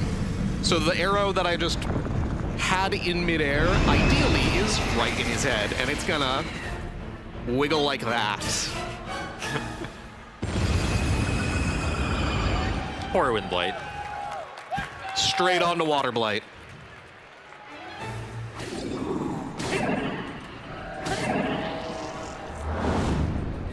These fights honestly speak for themselves. These fights are relatively complicated to explain, and you know what? Everything is well planned, just trust us. But we'll actually be swapping back to Echoes of Wisdom here in a second. Once I'm able to pause. So you guys wanted to see more of the Blights. I'm sorry, we're going to go do another dungeon. And speaking from just being like honest, like really, this is the hardest part of the runs, is just doing. It's like you're hyped up for a boss fight, and then you have to stop to like go do a dungeon and also do a wrong warp. You know, it's like I can imagine that's like not only whiplash, but also just kind of like task switching. Like as somebody with ADHD, like task switching is very hard for me. So like I don't know how you do it. Very carefully. Very carefully, to say the least. So we're actually going to Gerudo now, where Gerudo is a fun one. This is actually the most, in my opinion, the most annoying of the wrong warps. There we go. Yeah, because some cursor shenanigans, right? Where the cursor is like already on top of where you need it to be. So you need to move it off so that it actually selects the warp instead of the other cursor that's there that you can select. Exactly, and you need to flick down, which changes your menu option. Yeah. So you have to do actually like a diagonal down that registers the map, but not an input, not enough to register an input on the menus. Yeah, because one of the ways to fail a wrong warp is well, it can be quite common actually, is to just select no. Yeah. It's a no warp. You have to, yeah, exactly. You have to like keep the cursor on yes. Which is a yes warp, by the way. If you're keeping track of all the warps, when you don't actually warp, that is a no warp. When you do warp, that is a yes warp.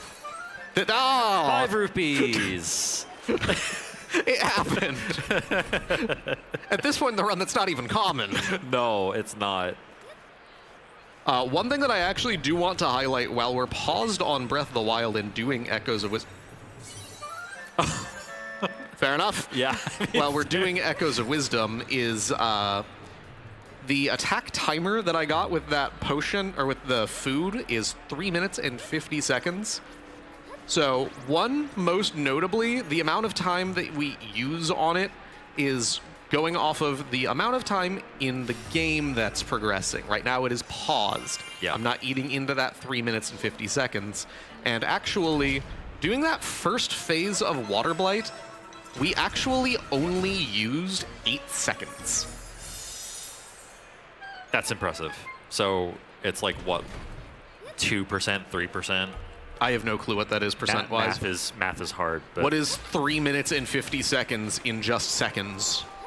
230? No, it is definitely more than that. Is it 3 minutes and 50 seconds? Yeah, 3 minutes and 50 seconds. That's 180 seconds plus 50. 180 plus 230. Oh yeah, no, you're right. Don't And doubt I'm the my one- math skills. And I'm the one that has the math degree. Wow. I'm good at simple math. I'm not good at any other type of math. Yeah, 230 seconds, then yeah, under 4%. Not bad. Either way, it's not a lot of time. Not a lot of relative time. Shoutouts to a guy who can't do basic multiplication doing a percent nearly instantly, which is still basic.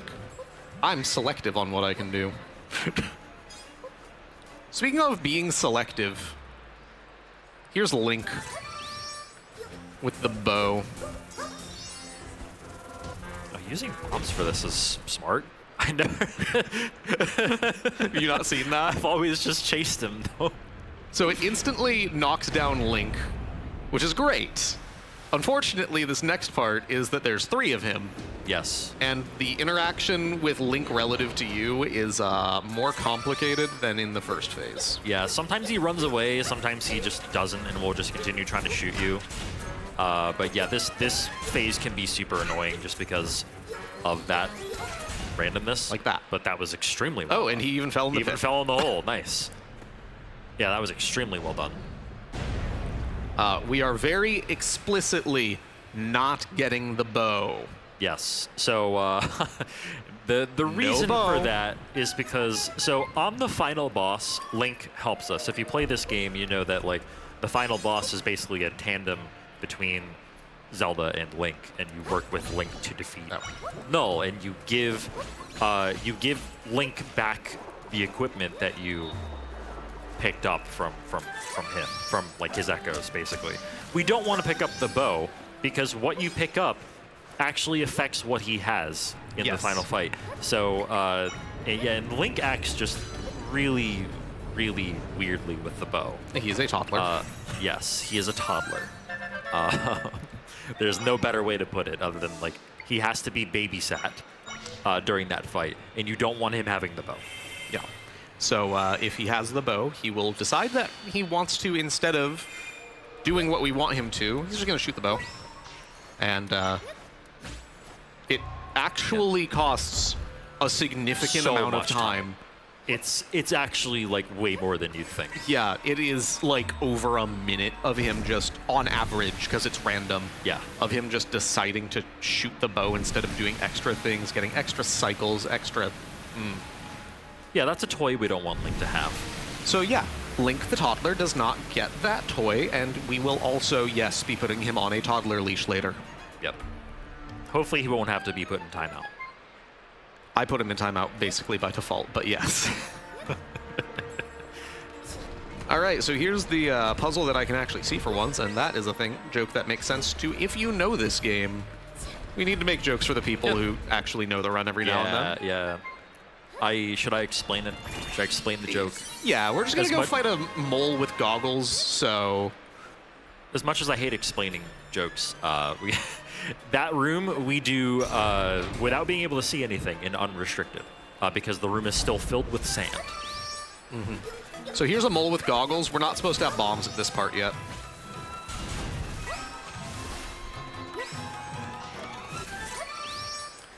And as we said with... ooh, that's actually going to be... There we go. He was under, Okay. he was under still. Still right there, yep. So he is actually interactable while he's under the ground. That was an example of that. Not where I intended to explain that, but that works. As we said before, after each dungeon, we will be swapping games. So we will actually, as soon as Mogriff is dead here, that is the name of this mole with goggles, we will be swapping back to Breath of the Wild again. So we will be doing the next little bit of our blights. We may be able to finish the blights.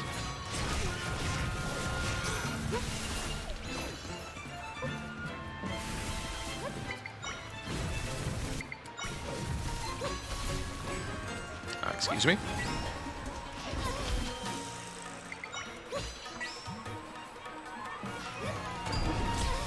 I did not know you could get hit by that, actually.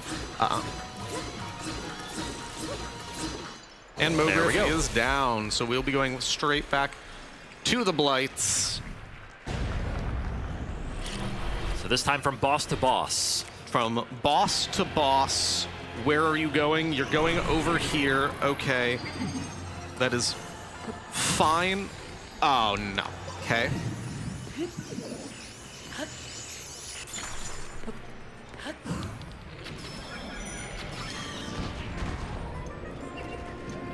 He is in an interesting spot. But I got the hits that I needed to. Cool. And it's a little bit easier on this second one. That was a little bit unfortunate on the positioning, so it became a little bit awkward, but it worked out just fine. And then we have Fire Blight.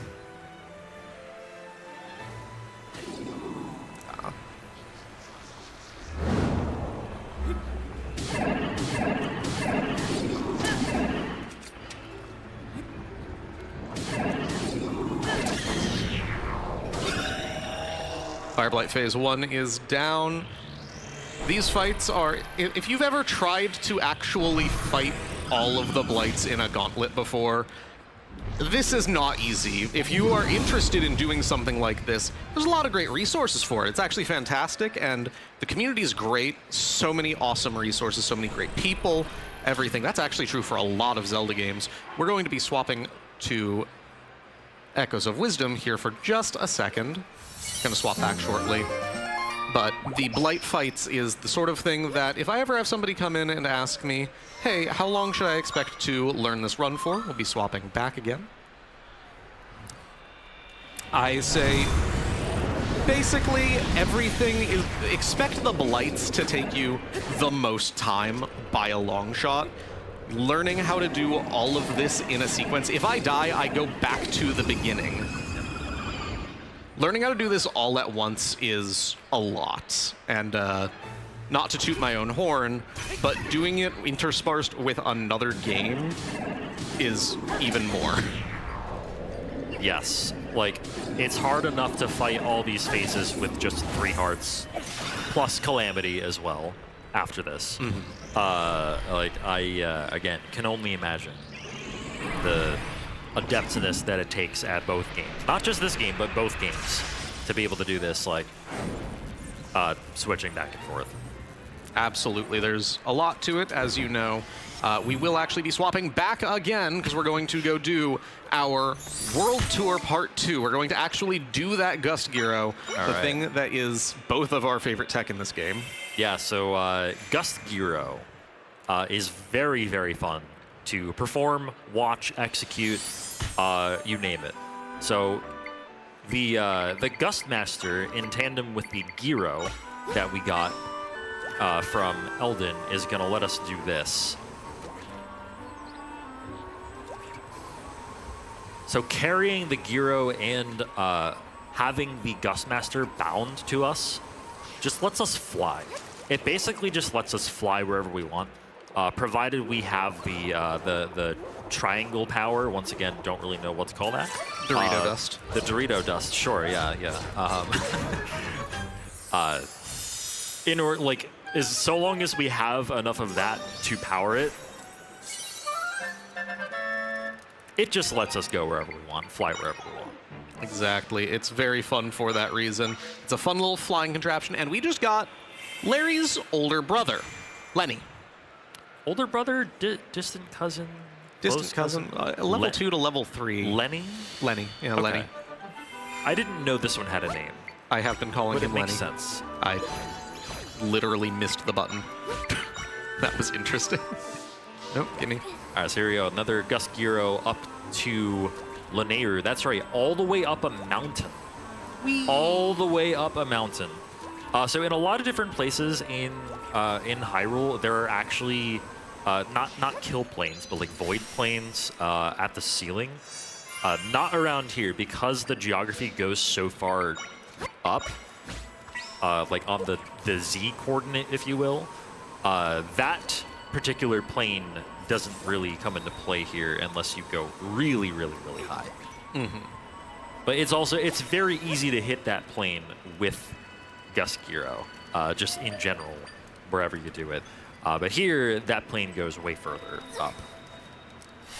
And we are taking cold damage constantly, which is the thing that makes this the hardest segment in this run. Yeah. Do you get the heart piece? I do get the You get the heart piece. yes. Yeah. So luckily there is a heart piece, just on the ground near kind of where we ended this segment. And heart pieces in this game refill your health completely. Get me up there. Not quite. One more. Okay, there we go. So you can see it's like virtually infinite height you can gain with this tech. It's just very cool. It's a very cool tech. Now, Zelda might be cold, but our friend Lenny, Lenny is primed for action. primed for action and absolutely massive.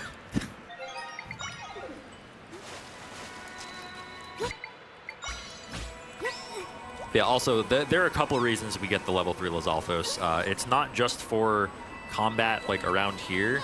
As a matter of fact, like, level 2 Lizalfos is probably better if you don't count stuff like Echo Zelda. But Echo Zelda is where level 3 Lizalfos really, really shines. Because Echo Zelda is an airborne enemy Yes. that we need to be able to hit while they are airborne. And luckily, Lenny can jump very high. So this is that heart piece that Tej was talking about. It's actually not really required. Wow, that thing didn't see me. Wonderful. It's not really a requirement. It's more of I'm about to go to yet another dungeon that is very dangerous, Farron. And it is very much so a safety thing. It's right in your path. It only costs a few seconds. Yeah, like it's pretty much a no-brainer to pick it up, honestly. We're going back down to do yet another wrong warp. Like I said, the next dungeon is going to be Farron Temple, which might be my favorite temple. What do you think, Tej? Farron's cool. I'm still partial to Eldin, especially in like glitchless. But yeah, I like Farron. I like Farron. I just don't like Manhandla that much. Manhandla does suck. I agree with that. So we're going to deal with Manhandla. If you know Zelda franchise, you know who Manhandla is.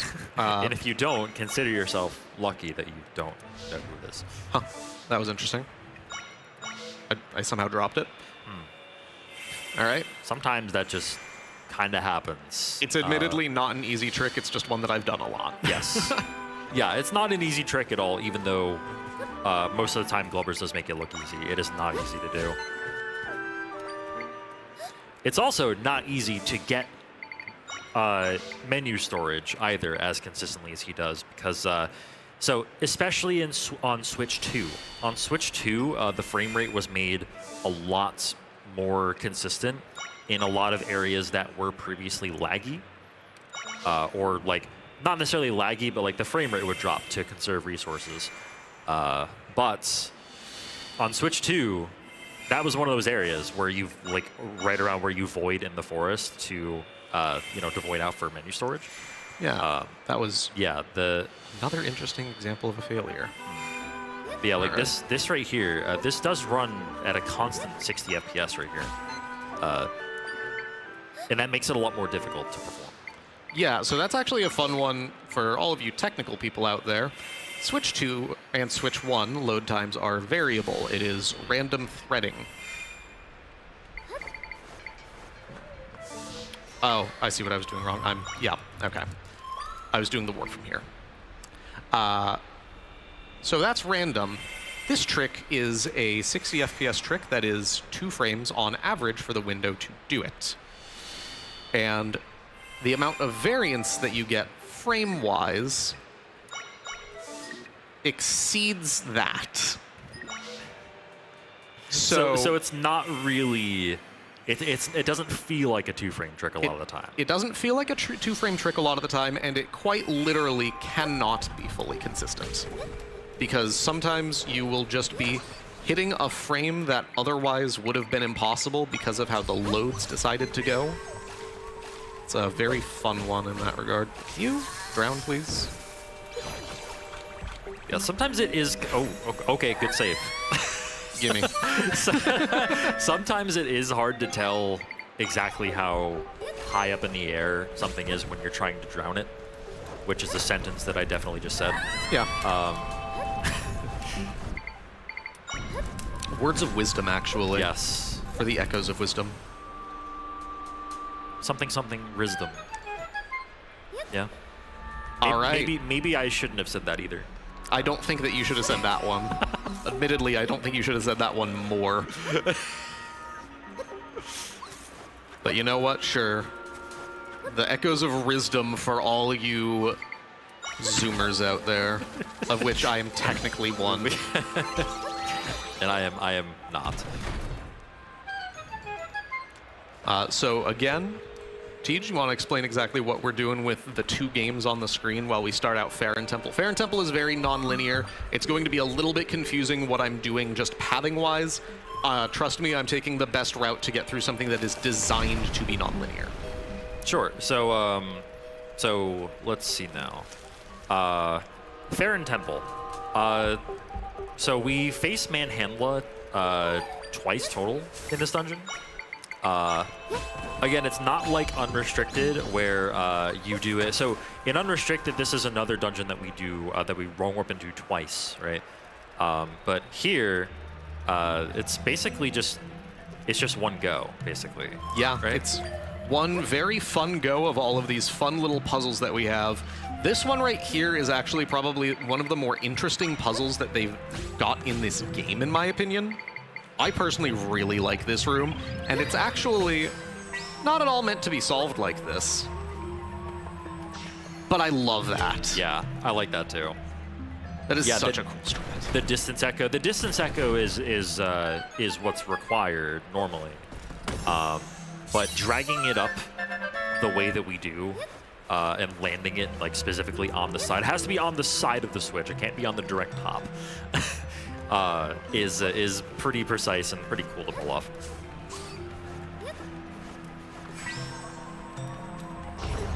Pull up this hidden wall here that I don't even know how you're supposed to know is there. I genuinely don't. Yeah, I think it's supposed to be like, I think you're supposed to open that from the other side in normal gameplay. Yeah, you're supposed to open it. Yes, that does make a lot more sense. But knowing it's there, you can do it from the other side. So we're going to go to Manhandle 1 here. Yeah. And Manhandle 1 is no problem for our boy Lenny. Lenny, the level 3 Lizalfos.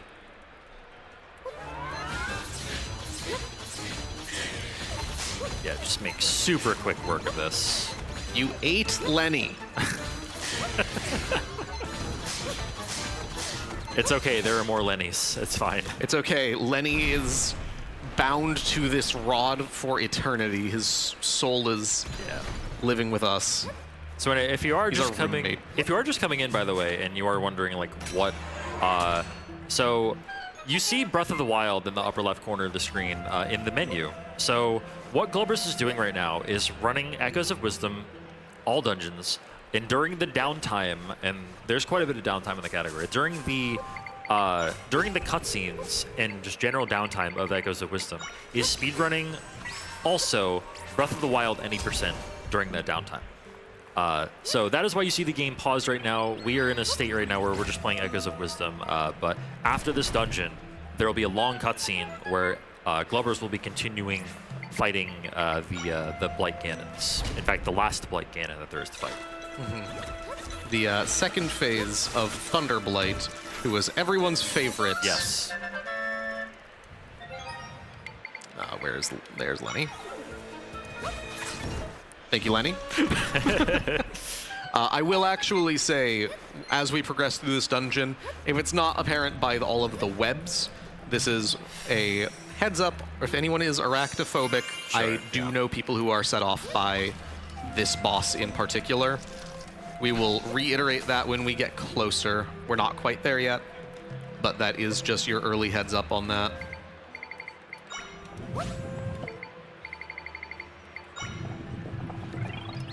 Because Goma is indeed a spider in this game. Very true. Very true. That's actually a really interesting thing that I think about every now and then. Why is Goma an inconsistent insect/arachnid throughout Zelda? Why is it just inconsistent? I don't know. I feel like there are a lot of things that are inconsistent. I think that's where kind of the term Zelda logic comes from. True. But here we have Manhandla Phase 2. Manhandla now has some blue heads to go along with the yellow ones.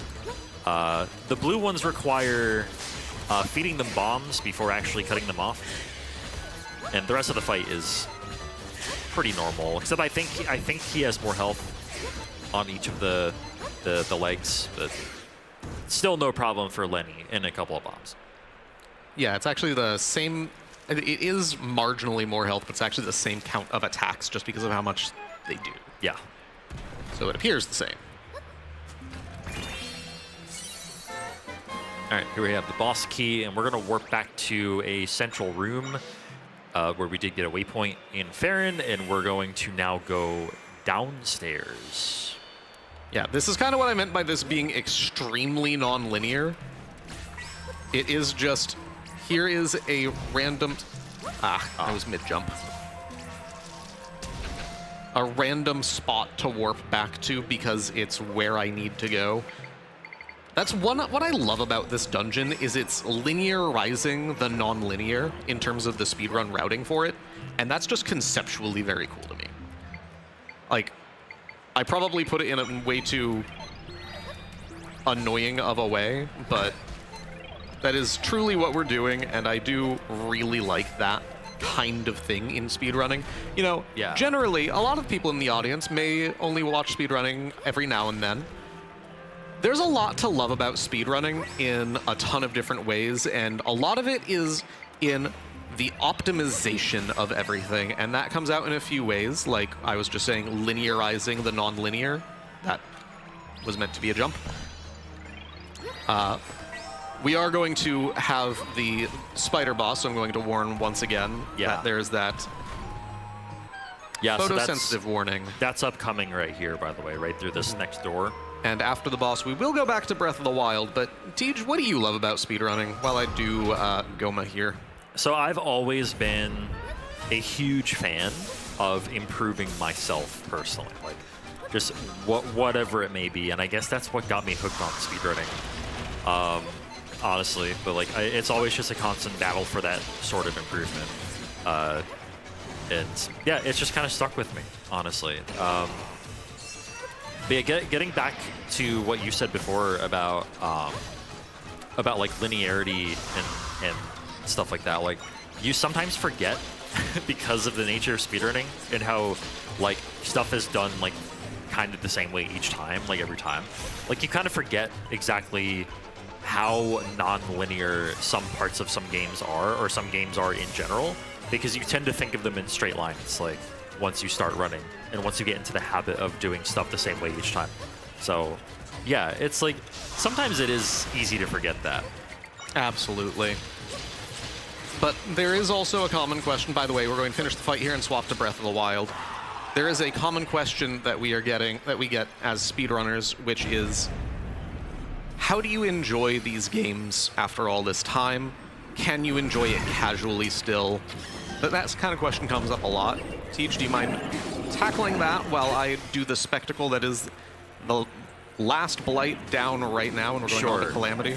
Sure. So as far as like playing games, and by the way, round of applause for defeating the Blights. So basically, like having fun with games casually in a vanilla perspective, like after speedrunning, is sometimes kind of difficult because, like, you know, you feel like you know so much about the game, like you feel like you've gotten a lot out of it already, but there are still ways to enjoy it, like challenge runs. You can challenge yourself in other ways besides just speedrunning. You can do randomizers of that game if a randomizer does exist for that game. But just like, and sometimes a game is just so good that, you know, or you like a game so much that you can play it casually no matter how many times you've speedrun it before. So like, yeah, sometimes it can be challenging, but That's phase 1 of Calamity down. that is phase 1 of Calamity. Laser would be good RNG. Thank you. There's the parry.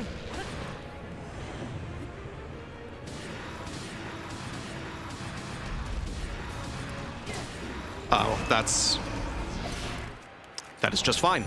I nearly ran out of stamina. Whew. I thought that I had made a actually pretty big mistake, but barely didn't.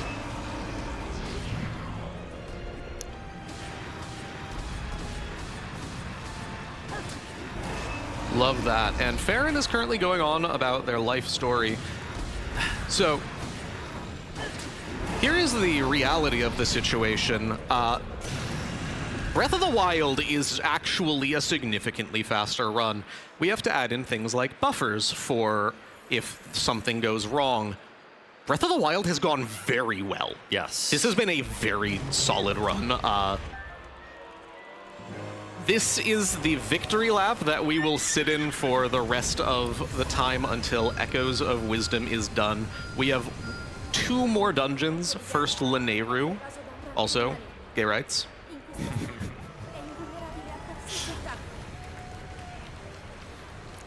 We have a little bit of time in Echoes of Wisdom where we're going to just be doing a couple more dungeons. So we'll just be playing around on a horse in Breath of the Wild in the meantime. Yeah, you know, just a stroll in the park. I went slightly early. That's what we try to avoid having happen. How did... Excuse me. Excuse me. Excuse me. Any day now. Thank you.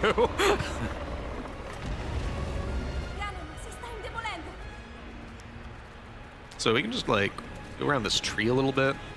Ooh, Echoes of Wisdom is about to be ready for me. Yeah. So let's swap back on over there. She's jumping. She's jumping. Again, that's just a result of the turbo. Like Glover said earlier, like this run would not be possible without turbo being allowed or utilized. Exactly. For mashing text specifically. Because that's considered downtime. That's downtime where you just don't have to touch the controller at all if you have turbo going. Exactly. We are going to go back to Breath of the Wild. We can be a lot more lax on these swaps now that Breath of the Wild is basically over. Done, almost done. Whenever this boss, Ganon Krisha Malefic, whenever he goes down, that will be time for Breath of the Wild, which we are going to synchronize with time in Echoes of Wisdom. So, we get to have fun in this little scene, this little guy right here. Our Bow of Light is actually just a really cool item, generally.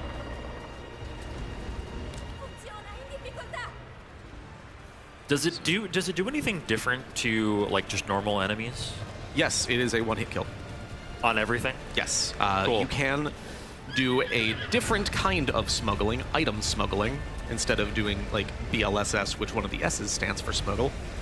That's a Bolift smuggle slide. If you do an item smuggle out of a file like this, then you can get the Bow of Light.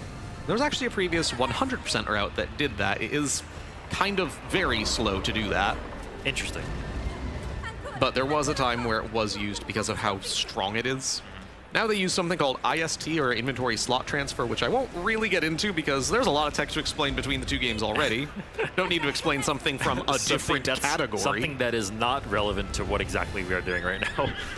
Exactly. It's, you know, And like we will swap back over, by the way. there's such thing as like interesting stuff. But Yeah.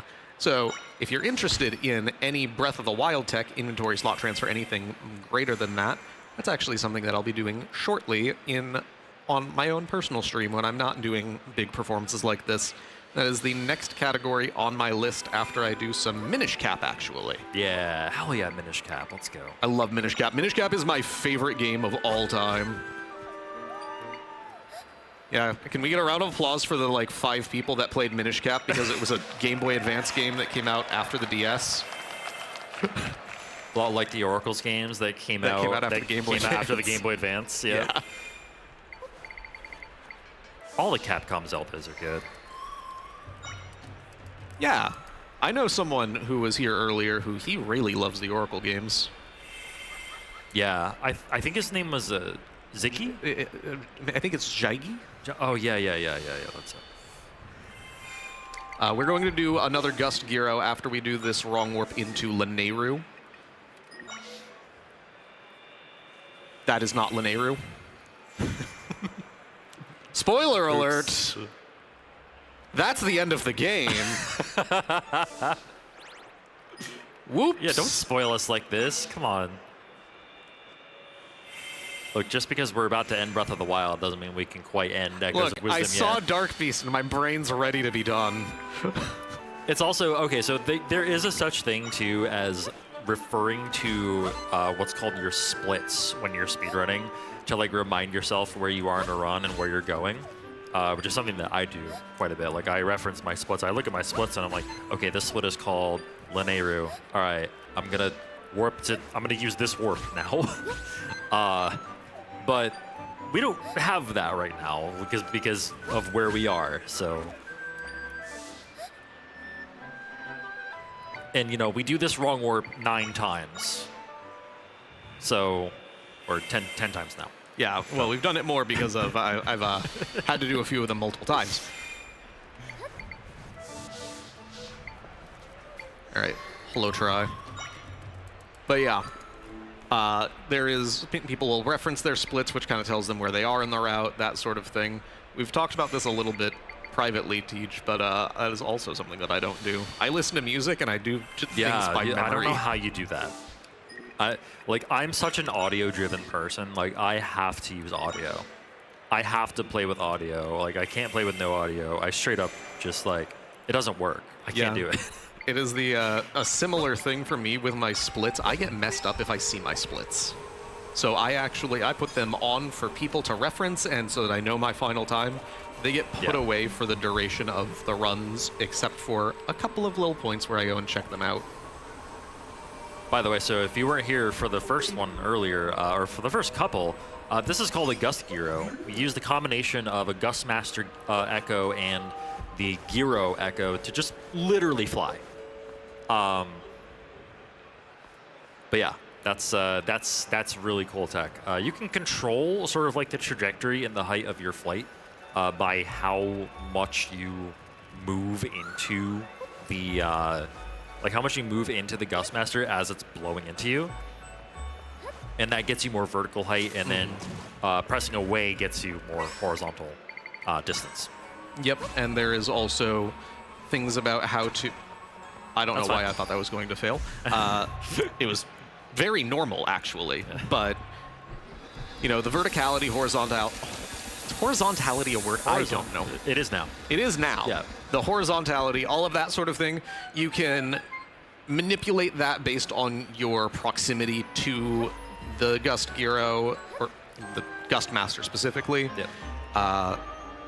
There's a lot to it. Things get very complicated, and for anyone out there, if you are looking at this and going, this is really cool, I really like this sort of thing, check out speedruns, because I can tell you, showcases like this, we don't have the time to explain the depth. Speedrunning is so deep. Yeah, check out speedrunning in general. Check out the speedrun stage that we have in person On the first level, it's right on the left, basically, when you walk in the convention center. Yeah. Check out twitch.tv/GamesDoneQuick. That is also airing this right now. And yeah, like, speedrunning is awesome. It's awesome to be part of. It's awesome to watch.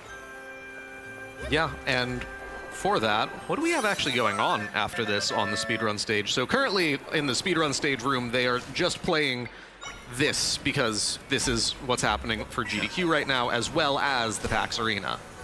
But right after this, we do have, if I remember correctly, it is GTAce running Mario 1, or rather a Japanese version of Mario 1 that is a name that will escape me, as I am not a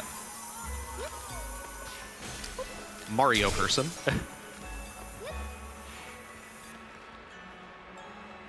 Yeah, and that will be in room 153AB right after this. Or even right now, if you're heading on over for whatever reason you want to stop in, you're hearing my voice and going, you know what? I've spent a lot of time in the expo hall, but I want to keep watching. Then go on down there. Of course, we love having you here in the audience. We're loving all of you here in the audience.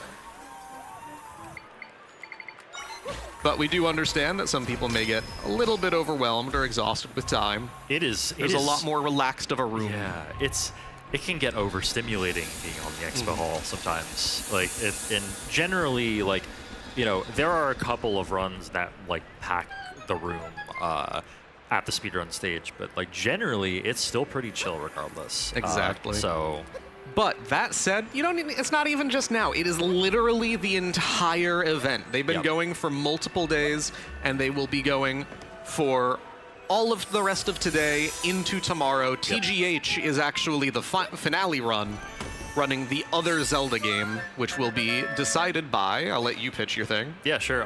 While you're at the speedrun stage as well, keep your eye out for some QR codes throughout where you can vote for your favorite Zelda Oracles game, if you have one, or even if you don't. I don't really care. But yeah, I will be running either Zelda Oracle of Ages or Zelda Oracle of Seasons, depending on audience vote if you scan that QR code and vote. I'm excited for that. That'll be at like 2:15 p.m. tomorrow. Yeah, that will be the finale for PAX's GDQ speedrun stage, and we'll be swapping positions then. Yeah, Glubbers will be commentating for me then as well, along with my partner Amber. Who is fantastic. Yes. Shout outs to Amber Cyprin. They are a fantastic person. We love Amber. All right, so here is... I don't have kind words for this, so you can talk. I don't have kind words either, so I will... Here is the hardest boss in the run for the dumbest reason possible. Yep, so this is Slime Eye. Slime Eye will split into two after you freeze it and then hit it a certain amount of times. And it's just not good. This is not a good fight. This is like the bane of this category, honestly. This is the final boss. Kind of. Stop that. Stop trying to freeze the thing that is already frozen. But yeah, a lot of it is just because we do come into it pretty underpowered. Like, you know, you're supposed to have probably like level 3 equipment at this point from Newberry, but of course, having not upgraded our equipment at all, this is a much more difficult fight than it has to be, at least from a casual standpoint. But yeah, it's really just for the sake of skipping the stuff that we need to do this fight well and fast. So unfortunately, that does exist. That concept does exist. Just like doing fights slowly because you skipped other things that were faster. Nice. Yeah, in order to freeze these, using the Ice Wizard at first to freeze the single ones, and then using Ice Octos to freeze the rest once they become smaller is generally the better way to do this fight. That was actually a very nice fight. Yeah. I'm gonna sit over here and get some health. Yeah, there you go. There, I got a free art out of it. That was well done. That was honestly well done. That boss sucks. No, That boss there's does no suck. kind words to be had about that mini boss. Yeah, that boss is so the methodology to actually approach that boss in this category is derivative of what they do in other categories, but we have very different equipment, like TGH was saying. So it is something that I have spent a decent bit of time working on and perfecting myself. That is my own strategy that I'm incorporating there. And I just put that Ignazol in the... I'm sorry, Ignas. Fair enough. Ignazol, you get a second chance at life. There you go. Ah, Yeah, the cycles in this room can get a little bit messed up as well, particularly with that section right there. and here we'll see Sword Fighter form again. We haven't done this in a while. Yep. Sword Fighter form literally just to kill a Fire Keese because we can, Yep. and we probably should. We've gotten a lot of blue rupees this run. There have been, yeah. Like, At least you've already gotten Yeah. your first one. So like, I already that got doesn't- the text, but Yeah. it is very possible and not even uncommon to just not see one for an entire run. Yeah. And I've seen like 5. All right, so here's a fun little thing. In the room after this, you may they want you to go to the right to thaw the water here, but you can actually just target the rock underneath. So you don't even need to go to the right at all. Yeah. You know who found that? Who found that? A random Reddit user. Shoutouts to Reddit. Just not part of the speedrun community. Just somebody on Reddit found that strat. I also really love that strat where you give the Ignazol a ride. I like that too. It's a fun little thing. But yeah, shoutouts to Reddit, I guess. And here we have Wolfos. And I did not mean for that to get spawned, but That's fine. it's fine. Quick fight despite that. Yeah, because Lenny does deal with the small Wolfos a lot better than Larry can.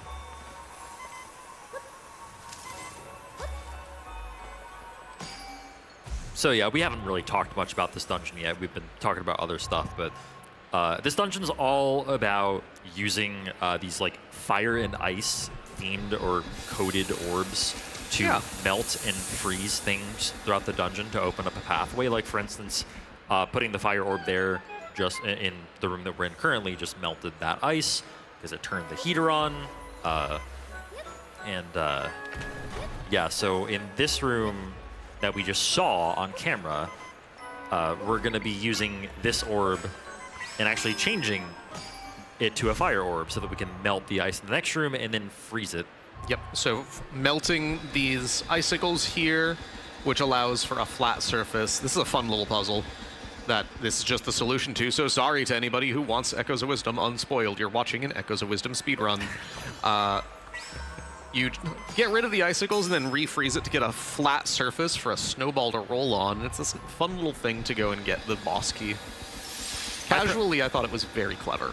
Oh yeah, for sure. I personally can't believe that you would just go ahead and spoil Echoes of Wisdom for everyone though. That's honestly like a real like, how could you do this? Yeah, I'm sorry for spoiling a game that came out a year and a half ago to an audience watching the game. Willingly. Willingly.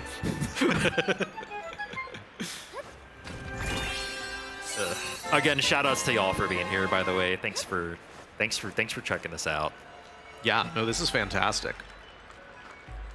You guys are great. And we're going to get a little bit of health here. Yeah, health is never a bad idea when going into That Scorch is Hill. not what I want. We're going to orient my equips here. Speaking of bosses that we have no kind words for, well, he's a little better in this category since we have both the fire and What? the ice fist robe. That was a height thing, I think. Yeah. Yeah, we have both the fire and the ice wizard to deal with this, but basically his helmet is going to change color in phase 2 and become a fire helmet. And then in phase 3, it'll just switch randomly back and forth. Basically, you hit it with the opposite element, fire or ice, and that's that. And then you attack him once his mask is gone, and then that advances to the next phase. And you do that 3 times. So first phase is ice. We deal with it with fire. Second phase is the reverse. And then when he's vulnerable, We Lenny him, go Lenny. and then he'll smash nothing. And now this one starts out random and stays random. He can start out either fire or ice here. He went with ice. And if he decides to change, is up to him. He did. That is... He can just change again if he... Okay. This is just a little bit of an unfortunate cycling here from the boss. Oh, and he And swapped. that was also unfortunate. This is why we don't like Scorchill. But actually, he's getting stuck in the icicles that he knocked down earlier. I haven't actually seen that before. And the boss Very is nice. dead. Yeah. All good right, going. do you guys want to go walk around on a horse? Let's go horse riding. Let's go horse riding. We're swapping to Breath of the Wild while this cutscene plays. That is the second to last dungeon in Echoes of Wisdom. Centro della sua essenza. Link, Hi, Ganon. è tutto nelle tue mani.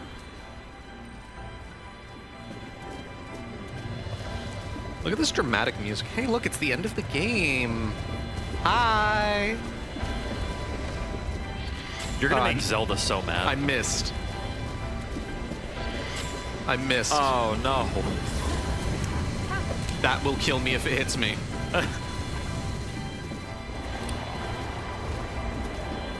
Right, so yeah, we are killing time here, by the way, just because Glover's does want to finish both games at the same time. And he also had an extremely good Breath of the Wild segment here, like Breath of the Wild half of the run, basically, since this run is both Echoes of Wisdom and Breath of the Wild during Echoes of Wisdom's downtime. So basically, that's what happens when you play the game too well. Yeah. Right? We do have to account for the potential of things going wrong, which basically nothing did in Breath of the Wild. Yep. So, as a result, we're in the very tail end of Echoes of Wisdom. You know, this is the last cutscene playing where we would have swapped anyways. We do not have anything to actually do just because that buffer became null, which is a... I guess Good one. Good one. Good one. We'll explain that joke when we get there. The final boss of Echoes of Wisdom is named Null. Yeah. I think I mentioned it earlier. Oh yeah, she I was is like, getting mad at me. Yeah. Link, what the heck are you doing? All right. There's an eyeball over there. Whoop. We are. Well, you can't hit me. We're about to switch back in Echoes. We are about to swap back. Yeah. That is also why the game is staying paused, because otherwise I would just get hit. Well, it was a fun Breath of the Wild segment. Ah. We got a lot done there. I think we just decided to go horseback riding for, like, Exactly. Didn't really have to, but And you know what? What else are we gonna do? For this one, we can just look at everyone's favorite character in Echoes. Oh right, yeah, that character Yeah. that exists. Yeah, ball guy. Yeah, this guy. Shout out to Conde. Conde! Look at him, he's adorable. If anybody here has played Echoes of Wisdom, which is hopefully some of you at least, you know how lovable this little guy is. He's every other story in Echoes of Wisdom is help out, solve the problem that this clan is having, this town is having, whatever it is. Conde's just looking for his brother. And he gets so happy to know that his brother's okay. Yeah. Look at that. Love that. Aww. Have a good one, Conde.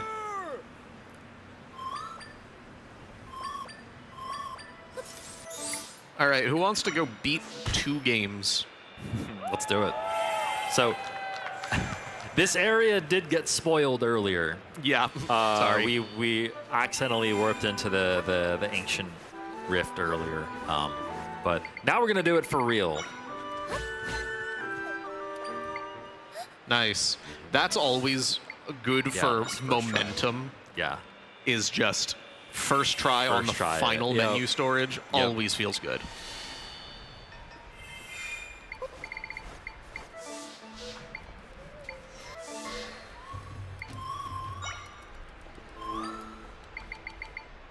We need the Toda Blazer and our friend Blowy. We will be using them one last time for the hardest Gust Gyro in the run.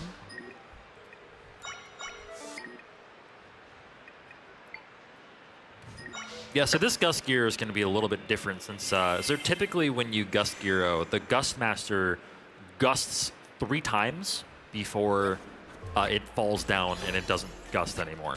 But we're going to make it gust 4 times here because we're going to actually just barely hit this piece of land. Oh. Okay, It might have happened. I see like a slight shift in verticality. We might just be backing it up here.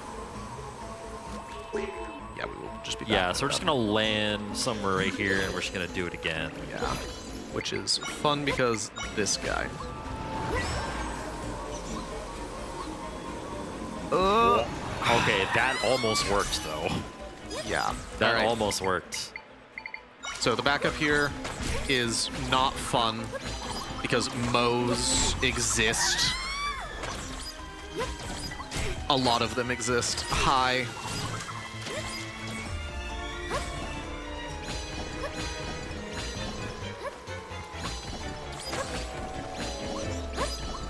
Okay, we're good. Nice little backup. That is actually a very concerning part when it comes up. Yeah, like that's just like it gets really chaotic right there. But we have Echo Zelda now. Yeah. So and some very good music. yes. So Echo Zelda, as you can see, will fly around and create these dark echoes of enemies that you've seen, or maybe we didn't see them. I don't know. Throughout our adventure. Yeah, there definitely are a few that we haven't seen. Like, she can summon the level 3 Dark Nut. Yeah, She can summon Dark Lenny. she can. But yeah, Lenny can hit her while she's in the air. This is, so remember earlier, we didn't get the bow. So typically the bow would be used in this fight in order to knock her down. But since we don't have that, we have to rely on Lenny, and this is a little bit of a sticky situation, but we are through phase 2. That was very hairy. Okay.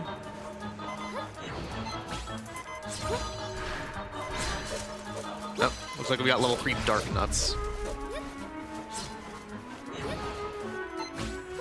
Luckily, she's staying fairly still. And Nice. Echo Zelda, aka Tecom, for some reason that's her name. Yeah. Yeah, nicely, Down. very nicely done. And one final boss. Tecom is representative of Null, who is the actual final boss. So here you're supposed to shoot an arrow, but you can also just turn Sword Fighter form and smack it with the sword. Yep. Just the same.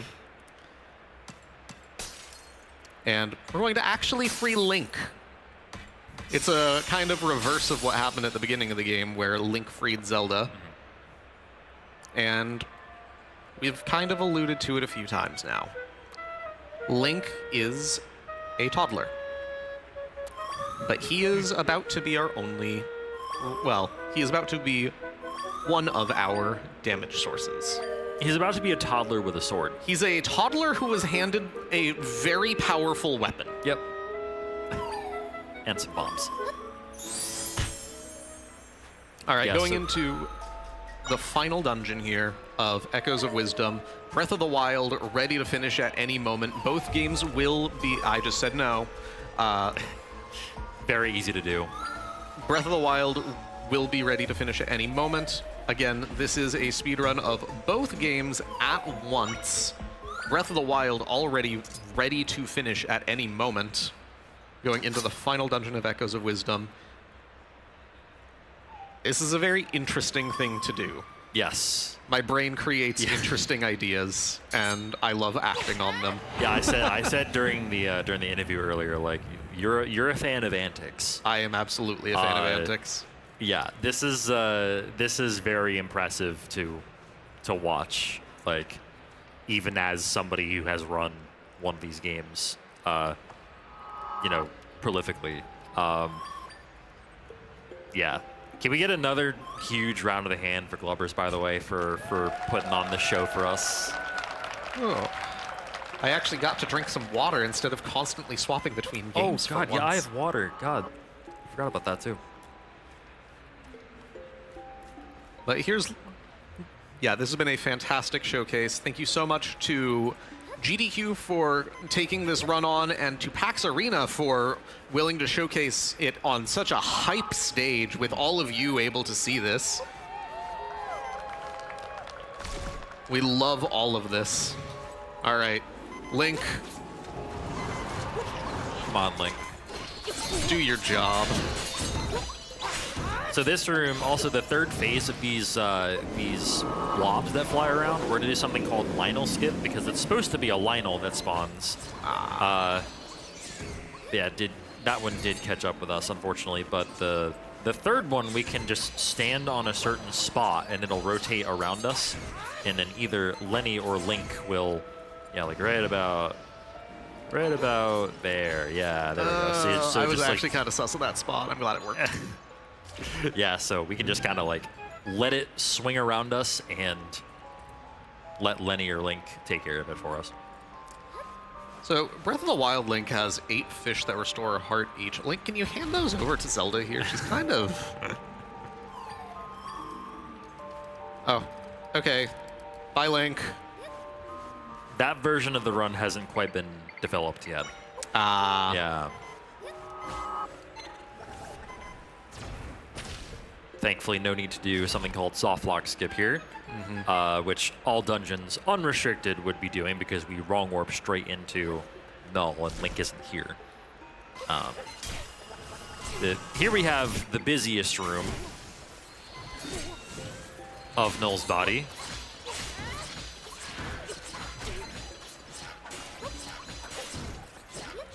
Oh, close. I thought you had that. That's Yeah, okay. It's always shaky entering that room with low health because like things are just jumping around all over the place, and it's really hard to avoid everything.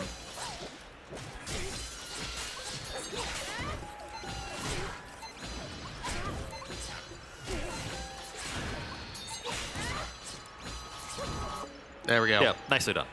It's much easier if you can just take the couple of hits, but it is also possible to do damagelessly. That is actually a lot more congested in the longer categories. There's a nice way to do it that is slower, but also that is faster, sorry, but also requires Sword Fighter form, which we don't have in this category.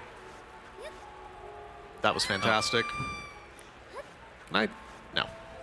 I tried.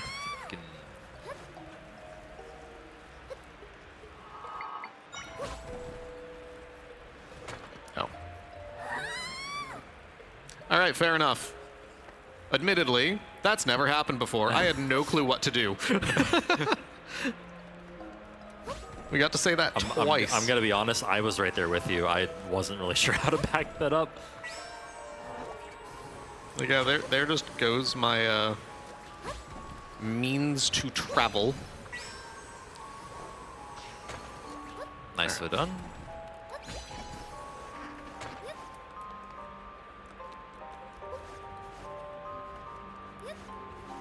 So that 2D section right there, by the way, this category and glitchless are like the only 2 categories that do that screen.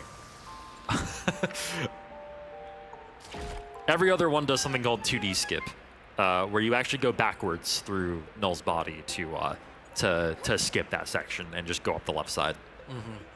And speaking of Null's body, we are nearing the end of the dungeon Null's body and going into the boss Null. There's a long, quiet hallway, which isn't really a Zelda trope, but is kind of a trope for finality. The closest thing you have is like Link's Awakening with the Windfish egg, but like this is like, it's not like that. It's not a maze. This is a straight line. Yeah. Yeah, it's interesting. But we have, yeah, we do have Null on the table now. So Null has 3 phases total. There's the first phase where basically he's just a blob with arms, and you gotta like tug the arms and let Link attack them with a spin slash. That is basically how we're gonna be doing these phases, both in phase 1 and phase 3. So we're gonna be holding out the arms, and Link's just gonna spin slash them. So this is why we didn't grab the bow, by the way. Because if we grab the bow, Link would be trying to shoot all over the place, and that's just not what we want. So yeah, phase 1 is this, and then arms coming out of the wall, where you do basically the same thing like this, and Link will take care of it, hopefully. Hopefully in a fast manner. That's okay. Link, you can dodge that, but you can also just walk around it instead of behind it. I like how he continues to hold his shield out like there's still something in front of him. So far, Link has been very nice. It's really phase 3 where he starts to be the Dickens. Yeah, phase 3 is basically phase 1 on steroids. Phase 2 is just a swimming phase, but there's one particular thing about it that's interesting, and then phase 3 is just like there's a lot going on in phase 3.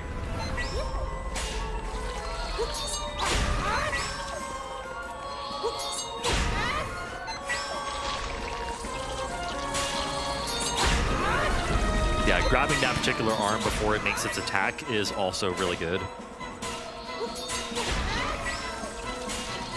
Ideally, none of the arms do an attack. Yeah, that's hard to pull off, though. He pulled it off right there. But it is hard to do all 3 before it, like, tries to run away from you, basically. Mm-hmm. Speaking of running away, that's all phase 2's about. Yeah, right? essentially. It's just going to do nothing but run away here, but we're going to be swimming. So all throughout this section, Null's health is at a certain number. I don't remember what, but it is steadily decreasing. It's at a very high number that doing damage to him would only be, would not be worth it if it weren't for the fact that he skyrockets forward like that. Yeah. Yeah, so we're just going to be like swimming towards him and essentially just like kind of waiting until his health is 1. And then we deal with the last hit. And that's the end of the section. Mm-hmm. Which is actually like very shortly coming up here. Yep. So right through here, he tries to summon all of these typhoons. Nice. Damn. Yeah, and Lenny, the level 3 Lizalfos actually works in water as well. Level 2 does not. All right, so the little, the arms with the little try-looking things at the end of, the things that look like try at the end, will actually spawn bosses like what you just saw there. They'll spawn like the boss echoes, if you will, like that with Seismic Talus. So Glubber's is going to be focusing on those arms first, and then the ones with the hands at the end. And you'll see what I mean. You probably already see what I mean, but you'll see what I mean when I say that phase 3 is basically phase 1 on steroids. So all of these arms can spawn these enemies that will come at you while you're trying to pull the arms out, and it's just like, it can get really chaotic, especially in the second intermittent phase. Oh, okay. Getting grabbed there is a little bit of a hassle, but we can break ourselves out faster by just spawning urchins. And, you know, Link is trying to help, maybe. It's faster if we do it. Like It's faster if we do it. Yeah. Thank you, Link, for trying. Yeah. 40 sea urchins releases you, by the way.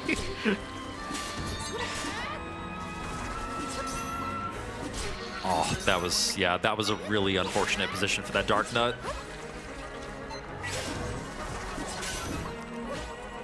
All right, Link. There we go. Okay. Second sub-phase of this phase 3. And the Ignazol is trying his best, by the way. Ignazol's trying his best. So he summons 3 Ganons, and it's kind of like an homage to the idea of Null getting more desperate as this progresses. You see that the summons that he does are more and more as he gets closer to meeting his demise. Yeah. That's actually not the highest number of Ganons that we might see. True. And then we want the Strantula being one of the strongest echoes in this regard alone. Yeah, they serve as a really, really good distraction, as you can see by those 2 Moblins. Just kind of attacking the Strantula and also getting knocked back significantly from the hit. Excuse you. Unfortunately, Lizalfos didn't quite get the memo.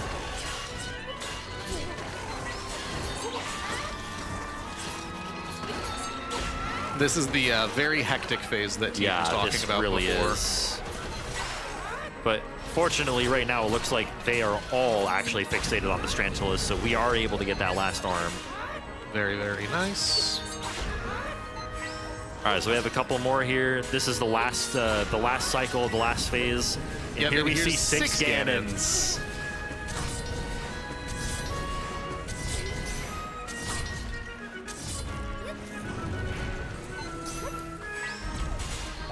That's not the worst phase you could see. There are a couple of really bad ones that you could see. Goma would have been a lot worse. The Goma phase and also the Scorchill, the 3 Scorchill phases are really bad.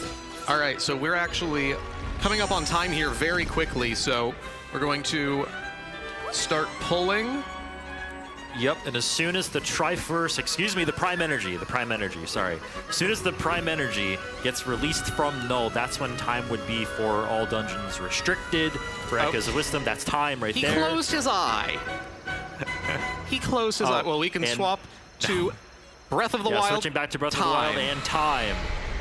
That is time for both games.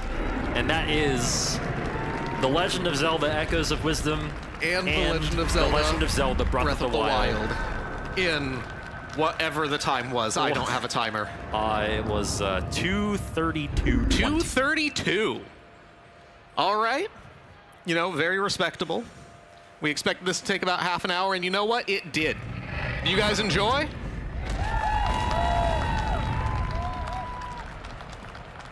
All right. Well, if you guys enjoyed this is just one of the antics that I get up to. My name is Glubbers. I've had a wonderful time showing off this fantastic category for you all today. If you guys are interested at all, you can find me at twitch.tv/theglubbers, or you can find me on the speedrun stage tomorrow commentating for TGH, who will also be running. TGH, shout yourself out. Awesome. Yeah. I am TGH. I'm on Twitch at TGH. Excuse me, I never say this correctly. I'm on Twitch at twitch.tv/TGH_SR. I speedrun a lot of 2D Zelda, and what are you laughing at? And yeah, so it's been a real pleasure being up here. So thanks for having me. PAX, thanks for having me. GDQ, thanks for having me. Glubbers. And yeah, hope y'all enjoyed this. All right, so we'll be passing back to Elliot, our host. Come on, take your headsets off and come up to the front of the stage. You need to bow to your crowd. Come on. What a crowd it is. PAX Arena, give it up for Glubbers and TGH. Come on. What an absolutely incredible performance. Speedrunning not 1, but 2 games at the exact same time. No record live, but it was still an incredible performance. Is there anything that you want to say to all of your fans? Ooh, you guys are awesome. Thank you all for being here. You guys are the lifeblood of all of this. So thank you so much. Isn't he the best? Maybe TGH has something else to say to all of you? Just thanks for being here. Just check out speedrunning. Honestly, it's great. It's awesome. And yeah, hope y'all have fun with the rest of PAX as well. Make some noise, guys. Also, Razer, the hardware and chair partner for PAX Arena, have been kind enough to let our speedrunner give away a brand new headset. It's a Razer Black Shark V3 headset. Glubbers. Who's it? So who wants one? Oh, no, we've got Link down here. Link gets one. Link gets it! Make some noise for our prize winner and our speedrunner. PAX Arena, you are absolutely amazing. Thank you so much for coming out. Make some noise one last time for our speedrunners and make sure to catch them on the GDQ stage for the rest of the weekend. We're going to take a quick break, and when we come back, we will be carrying on with the Almost Pro 10K 2XKO Open Mixed Mode. So don't go anywhere.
끝났다고 생각될 때, 포기하고 싶을 때, 패배가 눈앞에 있을 때,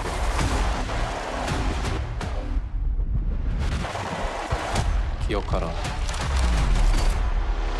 The game is never over. 우리는 플레이를 이어간다. 모든 한계를 뛰어넘어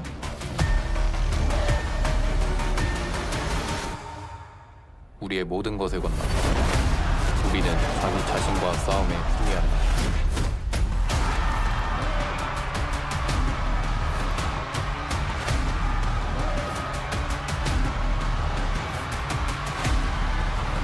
We play to win. 화이팅.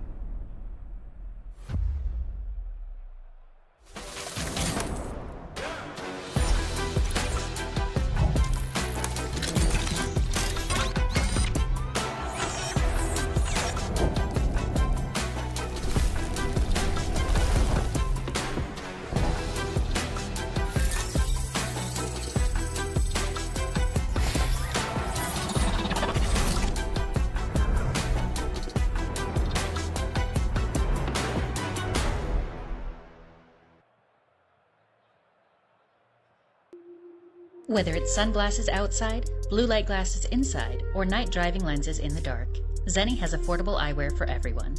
Get 15% off with code PAX at zenni.com.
Pay no attention to the crane above your head.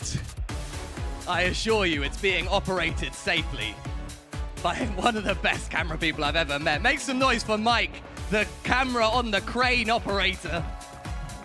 And you better be louder if you're underneath it, because you never know if he might bonk you if he's not happy with the applause. That's an OSHA violation. You won't be able to say it afterwards, so, you know, it's like, oops, it's an accident. Anyone get that on camera? No, it was the camera. Ow. I think I just took 2d8 psychic damage from that sound effect. How you doing, PAX? You good? You ready to see some 2x KO? How about you at home? Oh, yeah! Ooh. Ooh. I don't know if I like that sound. We should get into it, huh? The Almost Pro 10K 2x KO Open Mixed Mode. And we have, I can tell you this right now, we have 139 registrations already for this event, making us the biggest 2x KO offline event in the Northeast ever. And if we get 16 more signups, which is only 8 duos, then we will become the biggest event of the weekend worldwide. And we are competing with a couple of other big events this weekend. So make sure if you haven't registered already, go and see our phenomenal LAN team. Register, get the numbers up, all right? It's 2026. As long as the number goes up, I'm happy. I don't care if you win, I don't care if you lose. Go get the number up, and you might win a prize. You know, if you tell me you registered, I might give you a prize. I got a lot of prizes back there. And believe me, people said that duos can't win in this game. There are already 2 teams of duos through to Championship Sunday in the Almost Pro 10K 2x KO Open. So please, stay excited and make some noise for our phenomenal casters. It's Sajam and Saint Cola. And welcome back to PAX East 2x KO. It's day 2. You know what to do. The mix is about to get nasty because the money on the line is ridiculous. 10K. These Almost Pros and some pros actually out here looking to farm their opponents. My name is Saint Cola. I'm joined the legend himself. Say, Jam, how you doing, dog? How goes it? Of course, we got a lot of great matches. It's going to be in a good one today. Of course, yesterday there was a ton of great stuff. You and I were chilling up here, hanging out, watching all the great matches. It's going to be even more stuff today. Of course, $10,000 on the line. Top 24 tomorrow. Today is more of that action to try to qualify for it. There's a lot of heavy hitters today, as you mentioned, as well as some of the locals I saw yesterday, both at their events and then also here. And it's a busy weekend. A lot of stuff for fighting games. You know, Vianality's happening, Texas Showdown's happening. This is happening here at PAX Arena. $10,000 on the line, and it's going to be a pretty sweaty weekend with lots of great matches. Excited to watch. You know, I don't mean to call him out. Crocs is my boy. But to show you how sweaty things are, he's a loser side.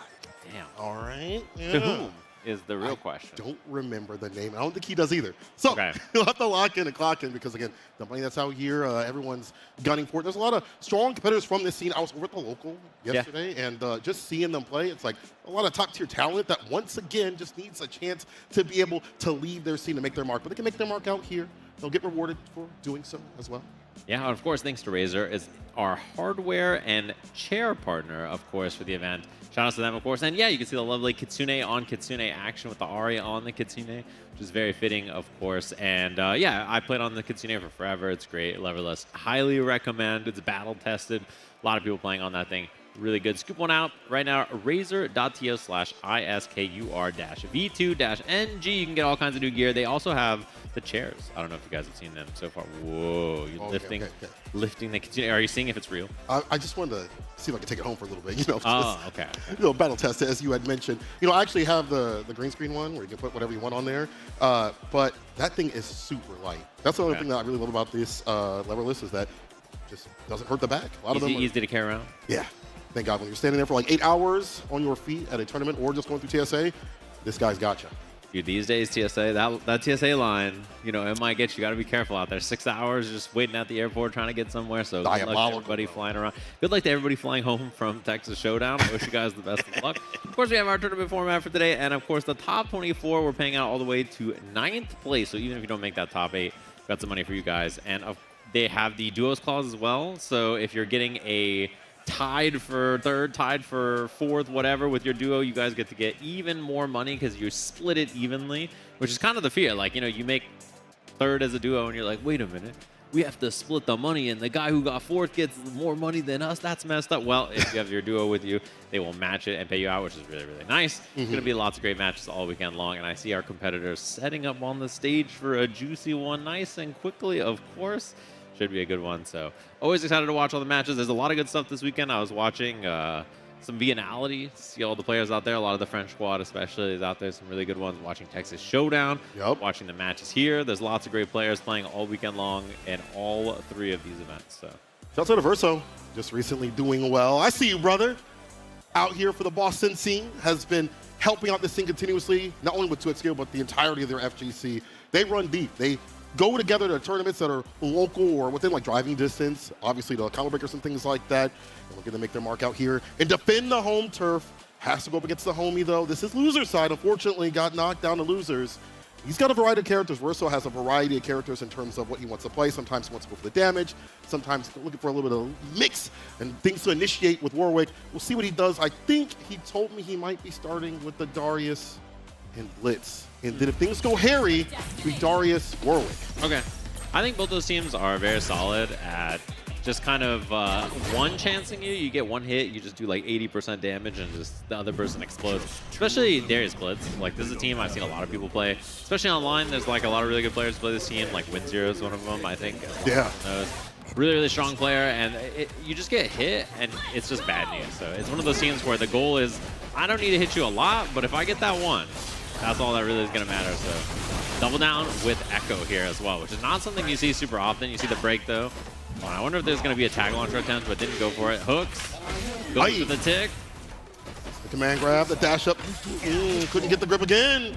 There's the burst keep up in the corner. Burst right back to the defense. The fireball to follow suit. One thing you're going to have to utilize for Warwick to try to get in is some sort of projectile. And even though it's not as good, it's some way to initiate. Right.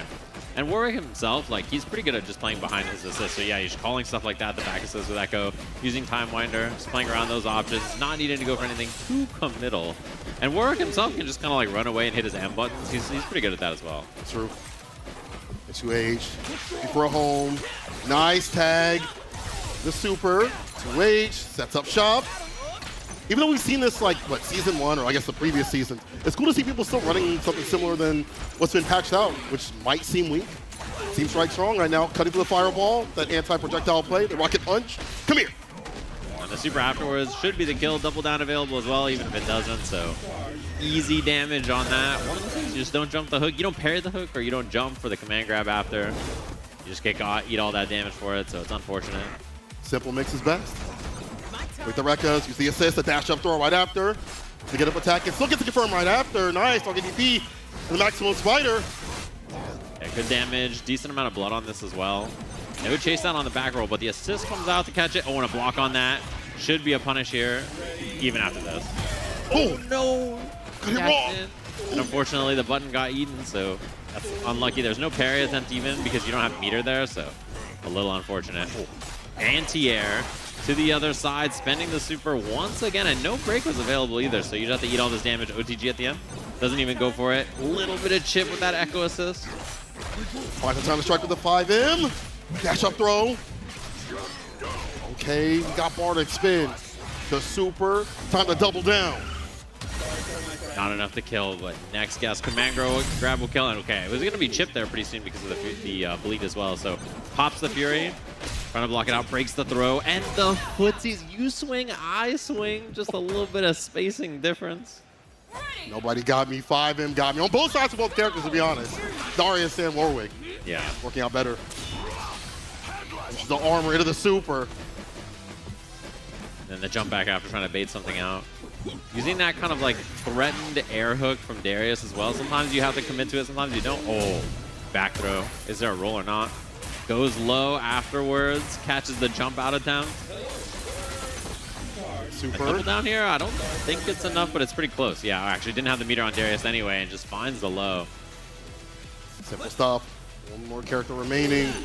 The parry. Beautifully done. We get that dash up, punish right after. Of course, the charge of heavy just not reaching though, but the cross up is perfect from the back door. Well, I like the attempts to use the Warwick assist instead of spending meter, but unfortunately didn't get the combo there. Oh, the 2H whiff, the hook, the grab whiffing as well, and dashes in, gets the punish right into the corner too. So one character apiece just like that. We're too hungry for that hug. One more bar. The side of Verso. Close to getting that Fury. See how it's expended. To take a break for the knockdown as well, and the Oki nicely jumped out on the overhead, but still have to deal with the pressure after. Air dash cancel because you hit the assist. The bleed on that does not spend any super, which would have been close to killing, but not quite enough. And man, 2H is whiffing. Oh, heavy clinch. No bait there, works out. We get a punish. Anything, the jump back. Pulls him close, come here. You got the super to finish this off. Nothing fancy, just send it off. Smart stuff first, so first game.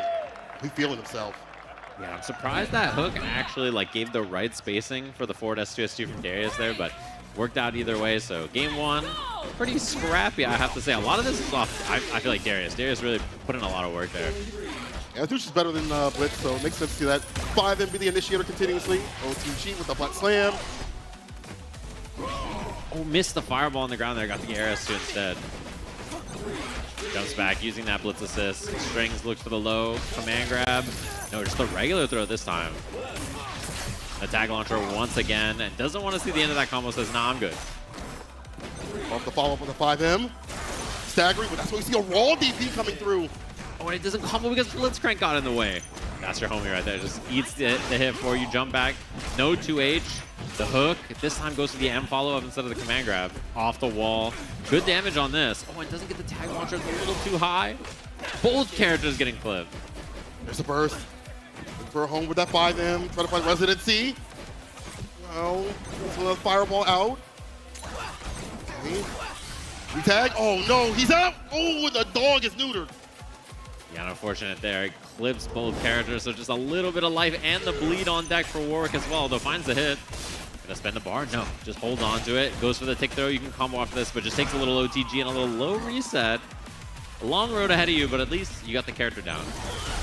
Yeah, super tag right off the rib. The throw right after it. And the get-up attack of all things that get the kill. Verso on set point. Just like that. Unfortunate, even if you're trying to jump the level 3 right there, you're scared of the Blitz command grab super.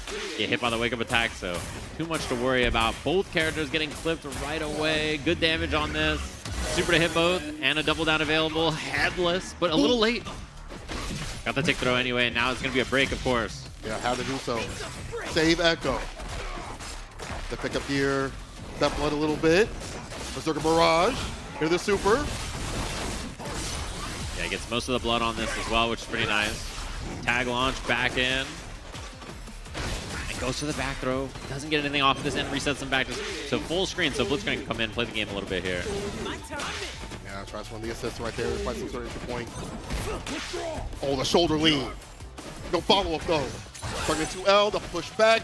We're back in. Oh, catches the low, and there's forces the break and the tag. Both of them have one character in the back just bleeding here. That's going to be an easy pickup. Lots of time off the time winder. Super. And now we're in blood after this. Leave fall first. Oh, there's no time, but it was a reset back down, and then the blood pop. Should actually be the kill, I think, through all the blood. You have a lot of extensions that you can do here. Get another bite, get another down S2. And one more for the kill. No, doesn't go for the super. Instead takes the overhead and then doesn't even get the kill off of it. This is catch the recovery. It does. And Blitz is down. One more remains. Darius gotta do so to get the momentum back in your hands and take this. What's your boy gonna be staying alive? And I like the idea. I wish we would see a little bit more air hook from the Darius, because like the fadeaway is a good idea, but then trying to get a whip punish on the air to ground is like pretty hard. But beating those 2Hs successfully pretty consistently so far. Got the range to find him at the very tip. Look at the roll, doesn't find it. A little push block, get some space. There's that jump back. S2, S2 for the pickup. Doesn't call the Blitzcrank or use the super. Just takes a little bit of damage in the command grab. Hit that in very well. Squash the ant. Nice. Fake to get up attack. And a fat punish incoming. Had to break to save him. Did not bait the burst, but still in a very good spot. Air to air. Okay, is first with that 5M. Gets the Rekka into the super. Doesn't go for any double down or anything like that. 2H a little late. And then the overhead clipping and then block on the burst. Oh no. Had that burst thirst. Getting quenched right now. DP into the super. Yo, and we get the blood. And we get the more powered up version of Warwick after this. But first, going to break towards the corner. Oh, face right into the button. Oh, and unfortunate there. Just a little tick throw. Darius' throw is so good. You get the combo off of it with or without the corner. It's really nice. There's the blood pop. Good active. Gotta be so careful playing neutral against this character now. Warwick is so scary with that extra forward S1. Cross-ups on it. When that is in the front, unfortunately, just didn't block it, thinking it was gonna go to the other side. S1 ain't so good outside of blood.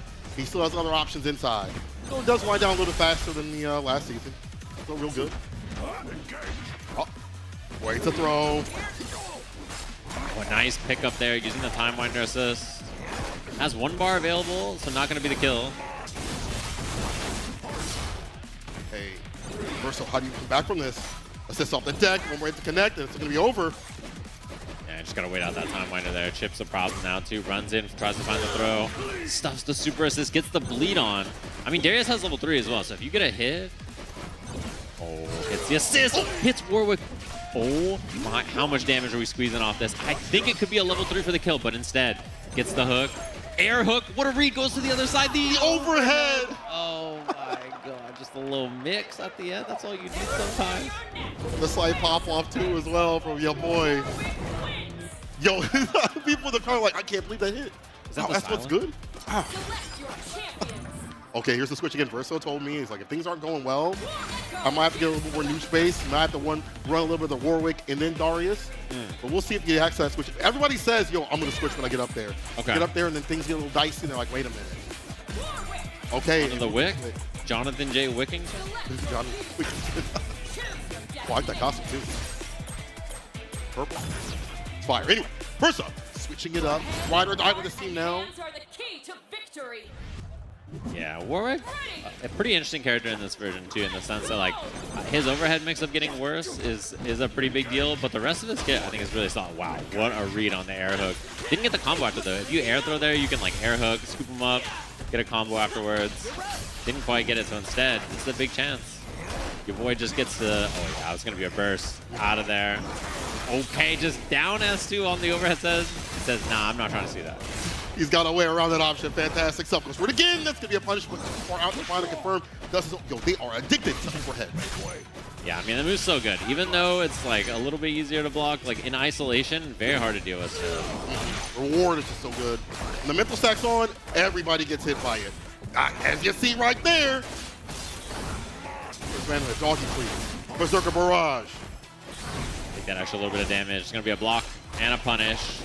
Should be the end of the Wick, so, you know, the swap not looking like it's paying off in that first round. Glorious by himself. Will catch the backup dancer. Just a little bit 5M. Break spin.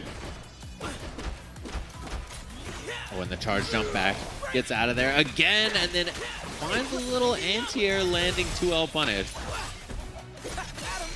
Oh, that was a little close to the wall. I'm surprised that worked. Yeah, the combo was a little awkward. No meter to pick up here, but has the Warwick assist. Takes the OTG. Should be an easy kill. All right. Yep, boy coming back to the break. Was looking so dominant. Reversal slowly started to slip away in the Bloods pop just because. It'll be in. Yeah, he gets the little aura pop at the end. Like, Aura kind farming? of. I mean, he gets a different win pose if he gets it as well. So at the end of the game, so that's nice. Sick. Space out with the Rekka. There's the overhead. Assist to keep it safe. Into the corner. Fireball. Apply the bleed. He is definitely bleeding right now. Right after, puts a little bit of that blood gauge. Walks out that time winder, the tag in. Let's well. Oh, getting mixed. Had to spin the break. Slowing some of that damage. Bam for bam with the fireballs. Finishes the Rekka. Calls the assist afterwards. Make it safe. A whiff. Oh, and 2H just winning with the Demon Flip. Believed in it. Nice combo. Great when it hits. Jump heavy. Gonna get the doggy DP into the super. Blood filling up. Health winding down. To the Warwick. Reverso. Off the back throw. The chrono break. Oh, that's nasty. Back throw though. Hold tight. And actually baited the burst, but unfortunately didn't block it. Just went for the backdash instead. Right, you don't get the pop off the wall. Overhead and then goes for the low, a little check to try to see what you're up to. I like the idea. Now, just set point, just like that. Down to just Darius left. But I mean, if you hit one character, you hit both characters, a little ABC, something like that, it could work out very quickly. This Darius guy does a lot of damage, so. Hard to do so right now. Get the pickup off the time winder. Oh, the chrono break. Whiffing in there, but there's the cross up though. Puts it right back up in the corner. Fury is going to be a pop, though, which is something you have to worry about here. Right after this, Fury about to be available. Jumps up, does not block it. Oh, my. Warwick getting hit was so scary. Oh, the one tap on the Echo. And now one hit away from killing Warwick, which is so scary. So much bar at the bottom to work with. This is definitely doable. Did he punch himself? He did! He still is. Oh, you don't drop this? Oh, but he did! I cursed him. I'm so sorry, Verso. The dash up throw. One more decision, the 2L, the throw again to get the win. Your boy takes it over Verso in a scramble scenario. Just needed a couple of little toe taps for the job done. So it happens sometimes. You just get a little wow, you have the hit, do slightly the wrong combo, and then it all falls apart. That's what happens. You're on the stage, you get a little nervous, you're playing some games, then it just happens. Darius is, like I mentioned, his damage is so high. Yeah. That was a 2-touch scenario, and you had the 2 touches, just a slight execution error. Doesn't go your way. It happens. Big ups to your boy. Stay solid. That was great for him to continuously use the overheads where people were like, yo, it's impossible to use. Yeah, I was one of those cats too. I was like, it's over for this character. They can't hit anyone with overheads. But in the heat of the moment, when you have Time Winder on you, when there's so much to think about in the mental stack, it does work out. Okay. Yeah, and Warwick has good footsies. This is the big thing. Like, his mid-range is really good. He has lots of really scary buttons to hit, and he has good Oki off of his supers. He has a great anti-air move. He's got a lot of other good things in his kit. Mm-hmm. And supers all, as a whip punish suit, are really good too as well. So a lot that he has going for him beyond just that overhead, So you have to play a little bit more with the character these days. At 5M, still dangerous. But as you mentioned, if Darius is able to get going with a nice 5M on his side of things, kill you. It just wasn't happening enough, and Blitz wasn't able to do the job. And it felt like maybe that Warwick from Verso was a little bit not as polished or ready for the tournament battle. Yeah, especially, I don't know if Versus tried Warwick too much this patch, but it's a little different than last patch as well. So some of the things you may be used to don't quite work in this version. So you're like, wait a minute. And so that stuff can kind of bite you sometimes when you're a little bit behind and being like, oh, I got to figure this out. I got to try to win this match on stage. And the loser's bracket, stuff's going on. Like, it could be a little dangerous. Could be. But good work to your boy. We'll be moving on to seeing more of that Warwick Echo team, a team that we haven't really seen too much. Because when the patch happened, I actually was looking for this team to buff up my team and say, hey, what can I steal? Yeah. Explain it. But again, that's why it's so cool to let this patch marinate a little bit, let people figure out teams and say, oh, this isn't that bad. I can play this team. May not be top tier out here. It's definitely doable. Yeah, I mean, Warwick Echo is one of the better teams in the last patch. So a lot of people were playing it for a while there. And I think nerfs of both of them mean that you see it a little less this version, but it's still a really solid team. They do a lot of really solid ground control stuff into mix-ups and extensions, especially the Time Winder assists for Warwick extensions are really big. You get a lot of value off of all of Warwick's combos that Time Winder gives you that basically there's very few other assists that give you so much. Mm-hmm. And then also having S2 to cover your approach, you can sneak in the overhead every so often. Right. Smart stuff. That's the adjustments right there for Warwick players. So if you're out there, Warwick players, keep on that character. Don't listen to all the top-level players being like, he's dead, or don't listen to me because I definitely said that too. You gotta believe. Gotta believe in the Wick, man. We might see more Warwick. It looks like I see more Warwick up here right now. I mean, this character is, he's popular. Was doing it for me. I was actually when I was at the locals, we were brainstorming like what's a good team. Warwick, Alawi. Yeah, I might be looking into that. I mean, anything with Alawi at this point is really good, but like that team has some stuff. You can like combo the Warwick super, and then like the last it can hit, and then it can hit the tentacle, and then you can combo off that with like tag launcher or another super and stuff like that. This team's got that team's got some stuff. A lot of blood that way. Write that down, chat. Send it to me later. Yeah, that team's got some fun stuff for sure. All right, let's see if we get more Warwick out here. We have Sir Greenworth, and I think that's Valky. Vakil. Vak. I think that it's like Vakil, if I'm not mistaken. Valky. Sir Greenworth. A little bit of Brickle Brackle out here. See what he picks. That's right. We'll have to see. I look like it was Darius something, and then Warwick on the other side. I'll have to see which characters they locked in. But yeah, I mean, I feel like I'm seeing a decent amount of Darius still this patch as well. He's still a popular character. I think he's really solid still. Same thing with Warwick as well. Changes to basically the whole cast mean that you're like, a lot of people have been jumping around trying new things. And a lot of teams like this, I think, are a little bit more popular. They're just like high damage dealing, straightforward, Darius Warwick, just like do the DHCs, get the big damage. Mm-hmm. Big boy action Wait a out minute, here. Juggernaut? Is that what I just saw? Wait, what? Is that We're the going solo solo? dolo? All you need is Sparks are my friend. You don't need any other friends with Blitzcrank. Oh. Juggernaut Crank versus the double down Warwick Darius. Well, the value in playing Warwick Darius is like, in theory, you just do a lot of damage like this, right? Yeah. You just do a lot of damage, but against Juggernaut, it's not as much. Like it's still pretty good though. I'm not gonna lie, but. Except for the Oki scenario. There's a flip off the backward. Oh my god, but however you're up in the corner. Oh, this Does is the scary, Fury. though. The scary stuff though. At Fury though, you could get 2-tapped by Juggernaut Blitzcrank very easily. If one thing goes your way, you have to be very careful. Uh-oh. There's gotta be the break, yeah. That's a 5M. Into the corner. Should be a big combo here, especially if you can build meter here. So now you have 1-1. You can do the same kind of combo we saw earlier. Super, bring in the Warwick off the wall. Not quite the kill because Fury is just really tanky. Yeah. And Juggernaut too. There's the air. Can we get a way in off the 2M? Can't get the pickup though. Right.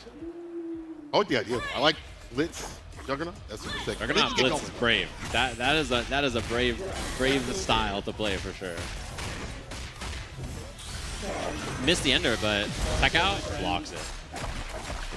Get a punish after this, of course. Side switch. Look at Mirage.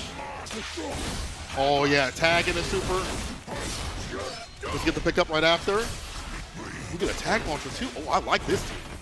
Yeah, that same combo we saw last time into the headbutt at the end. Oh, chance now. Looking low. No command grab just yet, and then this time it comes and then the block. The patience knowing it was coming. Don't quite have meter for the double down here. One thing, so you can tag into Warwick. Yeah, I like this. Okay, slightly different ender because you don't have super meter to go for the headless. The tag launcher. Blood. Pop. Hypertension. Follow up. Yeah, you still get the extensions because you are in a blooded. Oh my god, it hits everybody, bro. Yeah, it's just too fast. That's the problem. It's just too fast. Oh, wait, chance? Doesn't get the extension out of the air. And now Chip is going to. What? What? Is that what Aris won? What? I don't think I've ever seen someone do that. Uh-oh. The Chip? Yeah. That's a tough parry. You have to parry every single hit of it and then try to get the punish after. Dash up 5M does it though. Healthy character remaining. Staying solid. Yeah, it's tough. Damn, they get the belt? I didn't even know there was a belt. Since when do people get a belt? I don't think I've seen a belt previously. We juice it up out here, PAX. I see you. What if Sir Greenworth swaps and plays Juggernaut Darius? Wait a minute, that would be fire. Neutral will be a little bit better instead of having to hunt for command grabs every so often. But no, we're sticking to the blitz. All right, the overhead. Okay. Fury spin right off the rip. Break. Oh, it just goes low, unfortunate. And has lots of meter to spend on this. Does not go for anything there. I think maybe wondering if because of the Fury debuff, Fury makes you tankier, so like it can be difficult to kill through it sometimes. So now you can cash out that damage tag. Headless. Beheaded. Tag launch, and has the level 1 here with Warwick to get the kill, so built the blood. Nice little. It has a lot of Fury gauge to give, but still, I think pretty important to get the kill. Thanks for agreeing with. Solid stuff right there. Great combo in terms of like routing, things like that. Yeah. We haven't even seen like the blood be like a factor in terms of having him buffed up.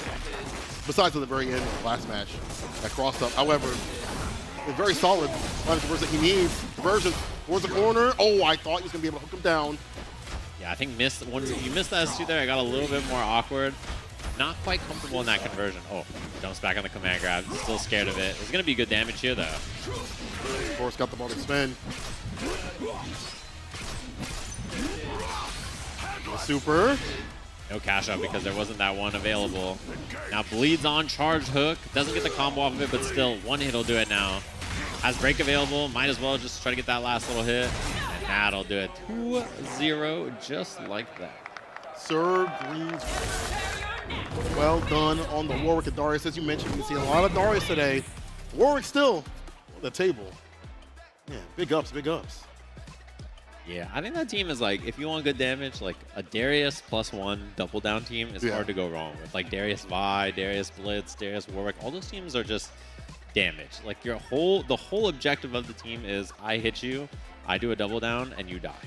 That's just how the goal is. Because he has Headless, which is just such a fast recovery super that you just do something with the other character, Headless, then you can combo, then you can tag launch after, and yeah, it just does a lot of damage. That's like the value that he brings to the team. I've also seen Darius, Braum. Yeah. That team melts the health. But this team did a good job of melting the health of Juggernaut. Proper conversions and combos. Like the routing for limit strikes every so often. The farm buildup was great too as well. And if they couldn't, they had the routing to stay solid either which way. Yeah, and Darius is just, he's like a pretty stable, solid guy. He's John 2XKO. He's very like, he's straightforward. He gets the job done with whatever you need him to do. Like, he just knows what's up. It's reliable. I like that.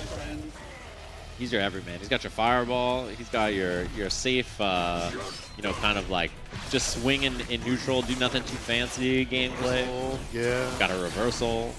He's got good supers. Got OTGs. And that right there, the delay, you can call it parries. Oh, got a little mix. Yeah. Slight mix. He is, I mean, it is Ryu. It's Kyle Herbert, man. He's got Hashogeki now. Oh, yeah. The delayed hook. It's like the Hashogeki to catch you if you're trying to go for something else. So that's Ryu. A little bait out right there. Yeah. All right, we'll be seeing some more action coming up soon. Again, thank you to PAX for putting this on and, again, supporting the FGC continuously. I mean, the very first one I remember being at was the Guilty Gear 1. Then there was, I do believe, like Street Fighter. Then there was Tekken, I think last year, if I'm getting my dates right. And, of course, now is to a scale. So I hope this continues. And y'all should let them know that you want this to continue. If you're watching, if you're out here, let them know that you'd like to be a part of this. If you didn't come out here and play. Play casuals. You can vie for that 10K and that beautiful belt right there that I didn't even know was a thing.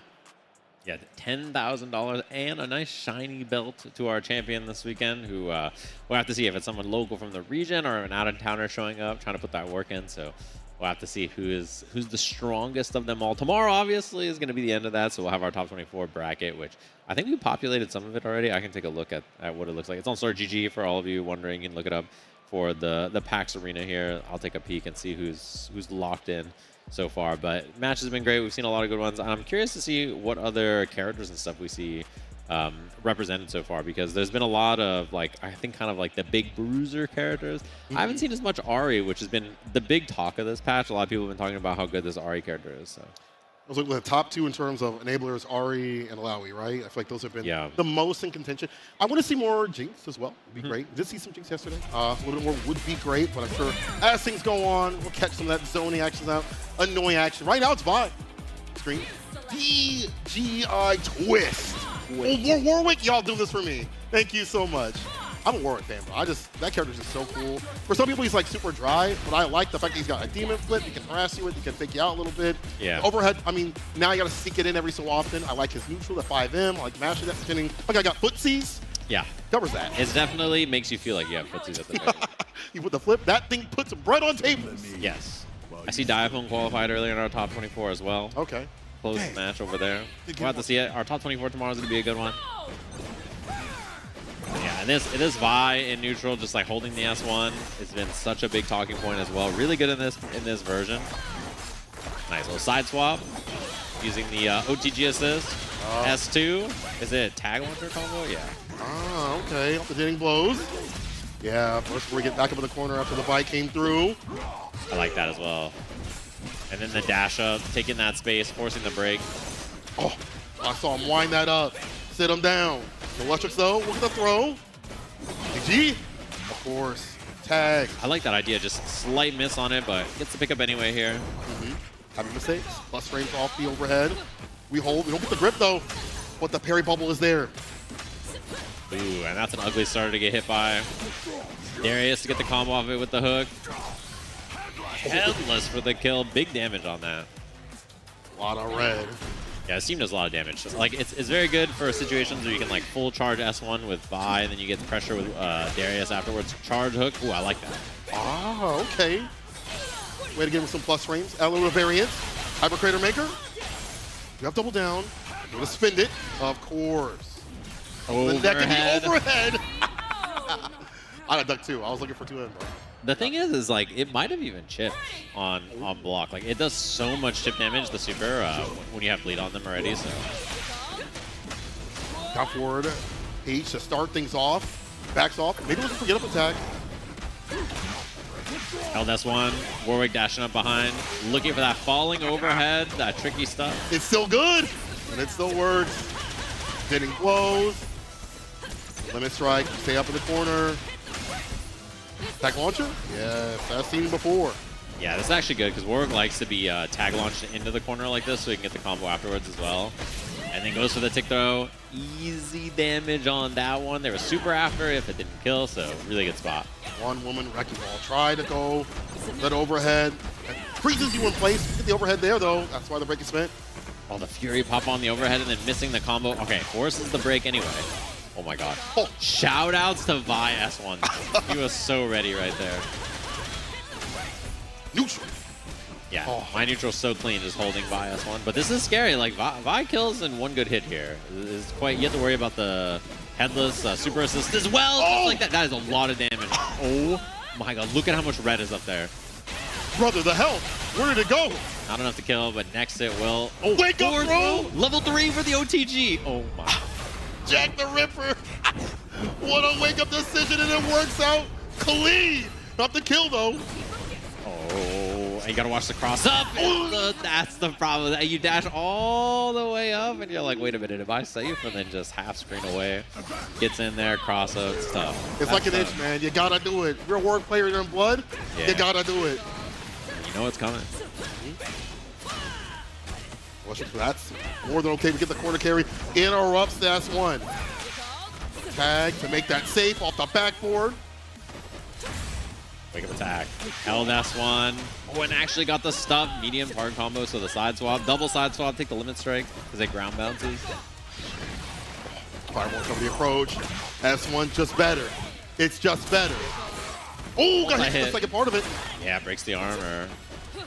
Oh, and a little late on the throw. That got scary real quick. Oh, I caught the character in the background. A chunk of damage. Doc Fury, how far he can push this nice back dash with punish. Break forced out. We're right back in. There's no way she just kept moving. Oh, this is getting scary. It's getting a little scrappy. Reversal. This is huge damage. That Fury just means that every single hit really hurts. Other side gets the hit. Has level 3 available. Has the Vi assist as well. This should be enough to kill, barring any kind of drop. And it will. Nice stuff, Twist. Man, we're scrapping out here. Wait. Got in the parking lot. This is what Vi does, though. She just likes punching you, man. That's all she cares about. Good job of it, you know. CEO of punches. Does this hit? No, it doesn't. We've been blocking that out. Another super spin. The parry, but not the false right after. Yeah, couldn't get the multi-hit parry on that. 2H. Anti-air. Knockdown goes for the side swap. HH looks for the overhead. It doesn't have any super there, so it doesn't go for the OTG. Oh, looking to bait the break, I think. Yeah, I think so. L looking for a home, trying to find an opening. Oh, I thought he was going to be able to go for the cross-up, but Check down to the ground. Wake up back throw. Anti-air. Oh, 5M instead. On the other side, the break baited off the back where we get a fat punish. Just taking that charge H. Drops the crater. Does not get the kill on this, but very close. Chip will do it now at any point too. It's very scary. Went for another one. Nice interrupt. Nice interrupt again. Getting a little overzealous. Tapping that S1. Yeah, trying to kill the character. Gummer. Not calling him back until now. Walk up in the corner 2L. Wake up throw again. We see that so continuously. Yeah, neutral jump, but it's hard because you might use the dog EVP. You're unsure. Here's the super though. Double 3. Blah. Gets the kill and in blood, and you have Fury here, which means like even if you do get hit, you have a way out. That makes you super threatening. Cross up or not is the guess, and then that time it's the throw instead. Little whiff punish on the miss space forward S2. Whiff, set point just like that. Break all juiced up too as well. Round start, letting it rip. Nice and simple on the combo. Takes the knockdown. Looks to chase attack, dash in, using that very strong Vi jab. Rick had to spin it immediately. Both trying to find a home with the 5H in the air. There's the break though. Tag in. Yo! Yeah. Sharing a brain cell. Yeah. She's like that. Yeah. Got that charge S1 full screen. That's what neutral's all about. Wow, it hopped over the low right there, and you can get the kill here with the super. What a Almost the crush. down S2. Attack. Oh, the overhead they hit from the skies. There's the 2L and the finish. Darius remains. Got the assist, the tail end of that assist there as she was about to rush in. 5M has the hit, and that should be the kill. Easy peasy there for Twist. Nicely done playing this Warwick Vi team, which is really strong. A team that we saw a lot last patch, especially. And still very good, obviously. Makes good use of freestyle tag as well with like the held Vi S1 options. With Warwick's really strong anti-air options. Just lots of really good stuff that team can like put out on the screen, tag, go for some nasty stuff. Usually it's like the projectiles we talked about, Right. but then Vi is a projectile. Yeah. S1 is a projectile. So well done to adjust to the nerves that have happened with the character and allow Warwick get in and get his business started. Yeah, and it's like a lot of the projectile attack stuff in the game is gone, but there are a few exceptions of stuff that you can hold and then tag out of. Vi S1 being one of it. She's just a bullet. She just goes flying across the screen. It's very tough to deal with. And then Vertitus, you can mash a little bit on reaction, quote unquote, but more often than not, it's going to hit you if you're going to come out the victor of that. There were some good moments. I do like this team overall. The double down, dealing out the damage, just wasn't able to find the access, and by the time they did, there's more damage from Twist, and they were down one character, so on the back foot a little bit too much too often. Twist showcasing what Warwick can do. I am having a good time out here. I can't lie seeing all this Warwick.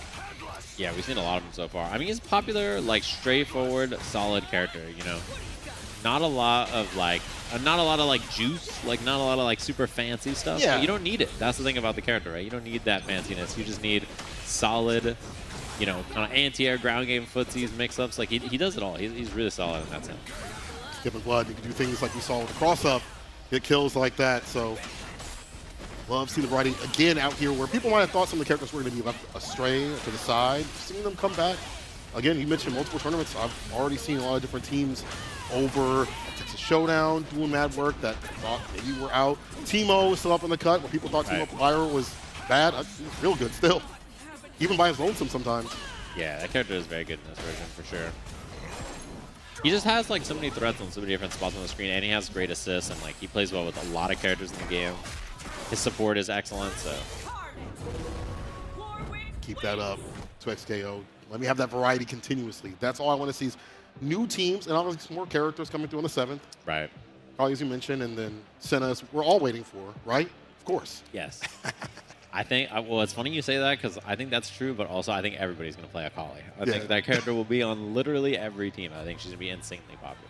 I'm not going to go into ranked until 2 weeks after. Let it calm down where everybody's It playing won't character. change, I think. I think everybody's going to be playing her. Even Still? She's going to be so popular. Right. If you don't know anything about League, then yeah. Akali she's very popular. Oh, what's like that? Okay. She's like, I think she's more popular than Yasuo or Echo. Word. Yeah, she is. Yeah, she's gonna be everywhere. It's good. You're not gonna escape. It's gonna be everywhere. Yes. Everything. Even if she's not even good. That's the thing. She could be the worst character in the game. She'll be popular to watch. Like she's, yeah, it's just her. That is insane. Well, we'll have to wait till that happens on the 7th. It's gonna be Kali the Homer Army. Simpson the bar of just like everybody's face is a Kali. Yeah, and there's I'll be more. one of them. I'll be playing a Kali too. That's how it goes. We got capital B and keyboard Noah. Ooh, okay. Keyboard Noah. I like that name. Yeah. He's a really nice dude. He actually was also at the locals. A lot of these people are like local players. Very, very nice people that when I was over at the locals, like hanging out, talking about their scene and how they go out and roll together as a scene to go to like tournaments, as per mentioned already. But that, by the way, their venue is very spacious. I heard. Yeah, I heard it's dope. I was passed out at 10 p.m. last night, so I did not go. The flight over here got me, but I heard it was a dope time. They're also doing a little gathering tonight, I'm pretty sure. So it's going to be a fun time. Pull up, y'all. Pull up. Yeah, I've also seen Noah play a bunch of different fighting games. Good at a lot of them. And on the esports team, at least as far as last patch is concerned, they also Echo. Yeah. That's efficient right there. That's if you're trying to win the game, lock that team in and you send it. Yeah, when you mentioned that he's a good player, he's like a good Sailor Moon player too as well. He told me it was like the most footies he's ever felt in an anime game. So he's used to degeneracy. Sailor Moon. That's what it was funny. They were talking about the games at the venue last night. They're like, yeah, we have, we have Strive, we have 2XKO, we have this, we have that, we have Sailor Moon. I was like, Sailor Moon? Sailor Moon, yeah. Okay. Flashbangs. Yeah, out of nowhere. Yeah, Team Rush Hour. Let's go. Oh, this is already, I could tell we've got some sweaty gaming because I just see the round start backdash S1 with Vi. Like, that's the classic. Install, new lob stuff, but it's tough to cover wake up attack and the roll with the new version of the Echo Oki. Like, you have to have a pretty specific setup. Nice hit confirm. That's electric too as well. Damn. Oh, we are Opti. As well, but the parry. Oh, parry. The throw on the delay too as well. Oh, we do the post range. Oh, we're doing a lot. We read the patch notes. In the front two, using that forward S1. Nice play too. Double bounce. 2H. Nice extension. That was clean. That was a really good hit confirm. Using the new combo because the Karas are a little bit more difficult in this version with Yasuo after S1. So using forward S1 is a lot more popular. GG after this. Pops up Percy, trying to go for the throw on the way down. Unfortunately, got opened up. Hold this Mega Time Winder. Very available now. Don't imagine we're going to see it pop just yet. Nice. Oh, but didn't get the punish there, but I do like the setup that we saw. I mean, a Fury is an option now. I think with this small of a lead, I think you're definitely thinking about popping it here. Access point. Attack on both sides. Oh, the throw. Also whip. Finds the 5M. Fury spent right there for the defense. Now for some offense. Does he get hit? He does. Fast on the draw. Time Winder. And you saw Yasuo like went flying through the Time Winder dash cancel there. He is fully projectile invuln on that super assist, so he does not care. Not about that business. 12. Things up. The parry, but the punish right after. Yo, it's a happy birthday. The throw right after. Now they're in break range. There's a lot of damage. And Keyboard Noah just holding the burst, saying, you know, I'm not going to let this round go. Like, I am a little too behind. My team's a little too beat up. I don't just spend this. Damn, the 2 beasts. That's a huge damage. That's the kill. Damn, that's a big back 2-piece right there. Perfect. Capital B. Ah, damn. The B stands for beat down. Yeah. That's the PG-13 version I can say on here. Hey, again, that's one. The crumple, still skin.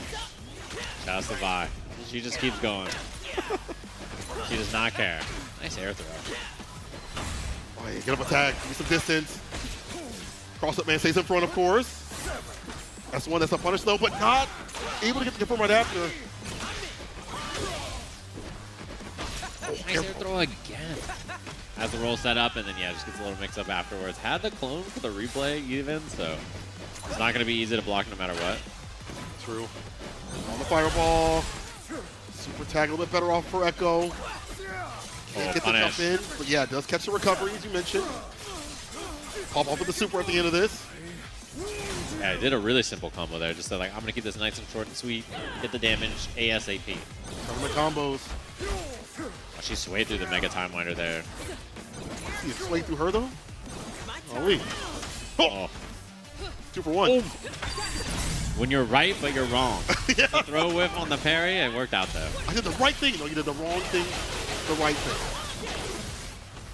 Crater Maker, the throw right after. CG, that's the victory right there. Capital B.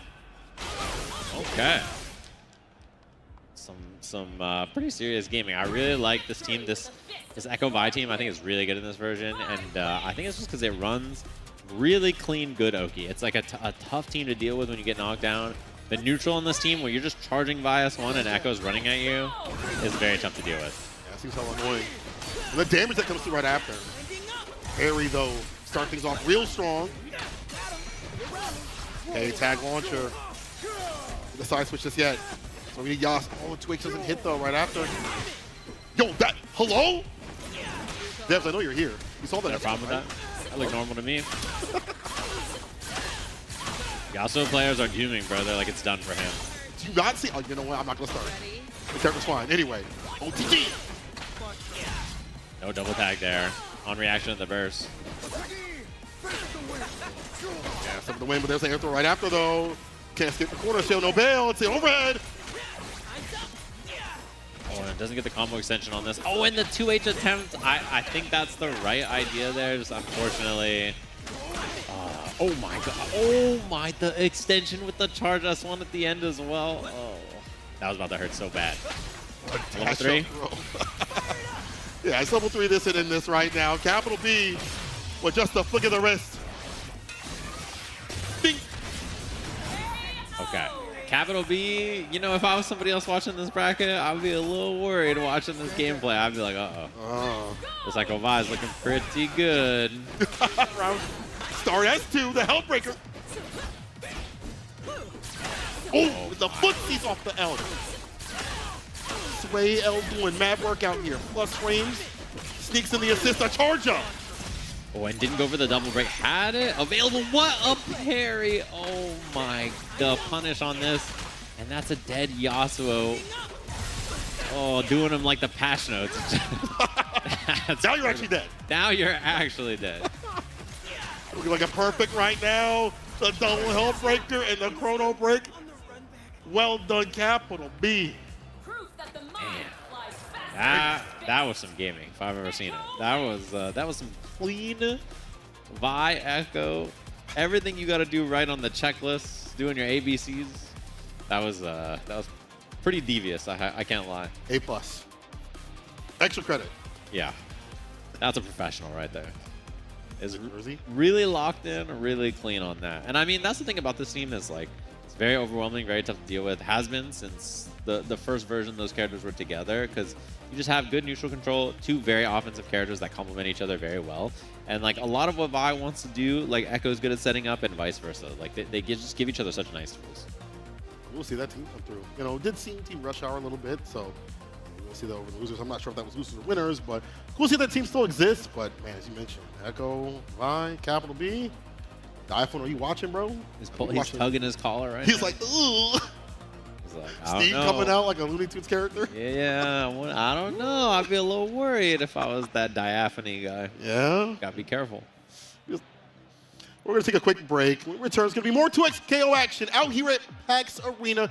Do not go anywhere.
Replay.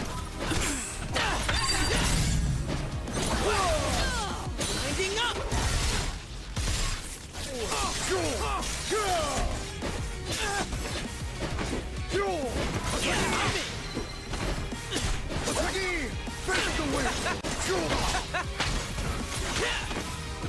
Replay. Eyes up. Winding up.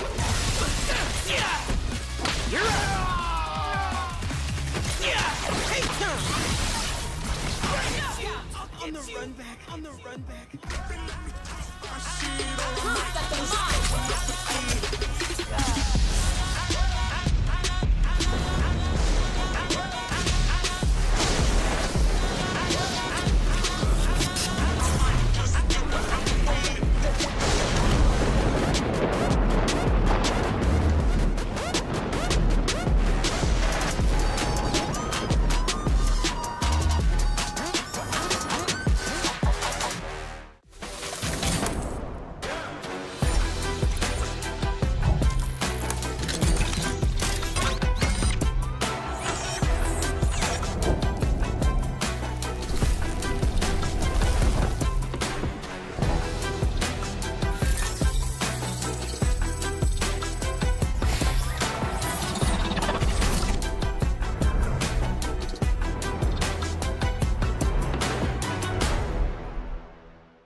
Whether it's sunglasses outside, blue light glasses inside, or night driving lenses in the dark, Zenni has affordable eyewear for everyone. Get 15% off with code PAX at zenni.com.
Hello.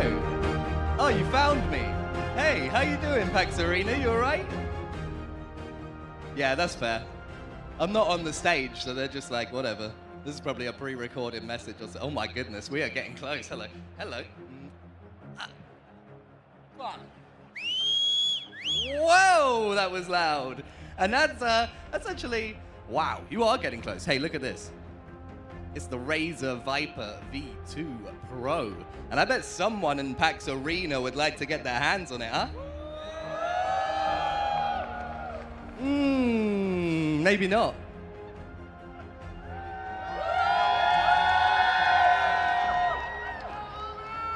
High five to DJ, and then let's go give it to someone who's making a bit more noise, shall we?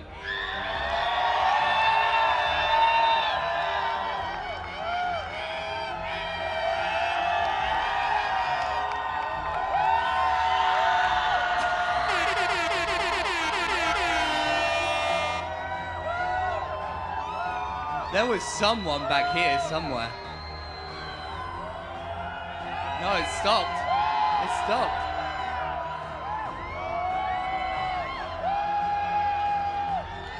All right, I'm gonna close my eyes and do this fairly.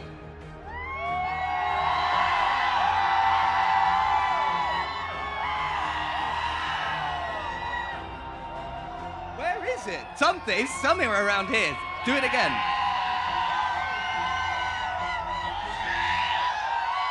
Oh, it is.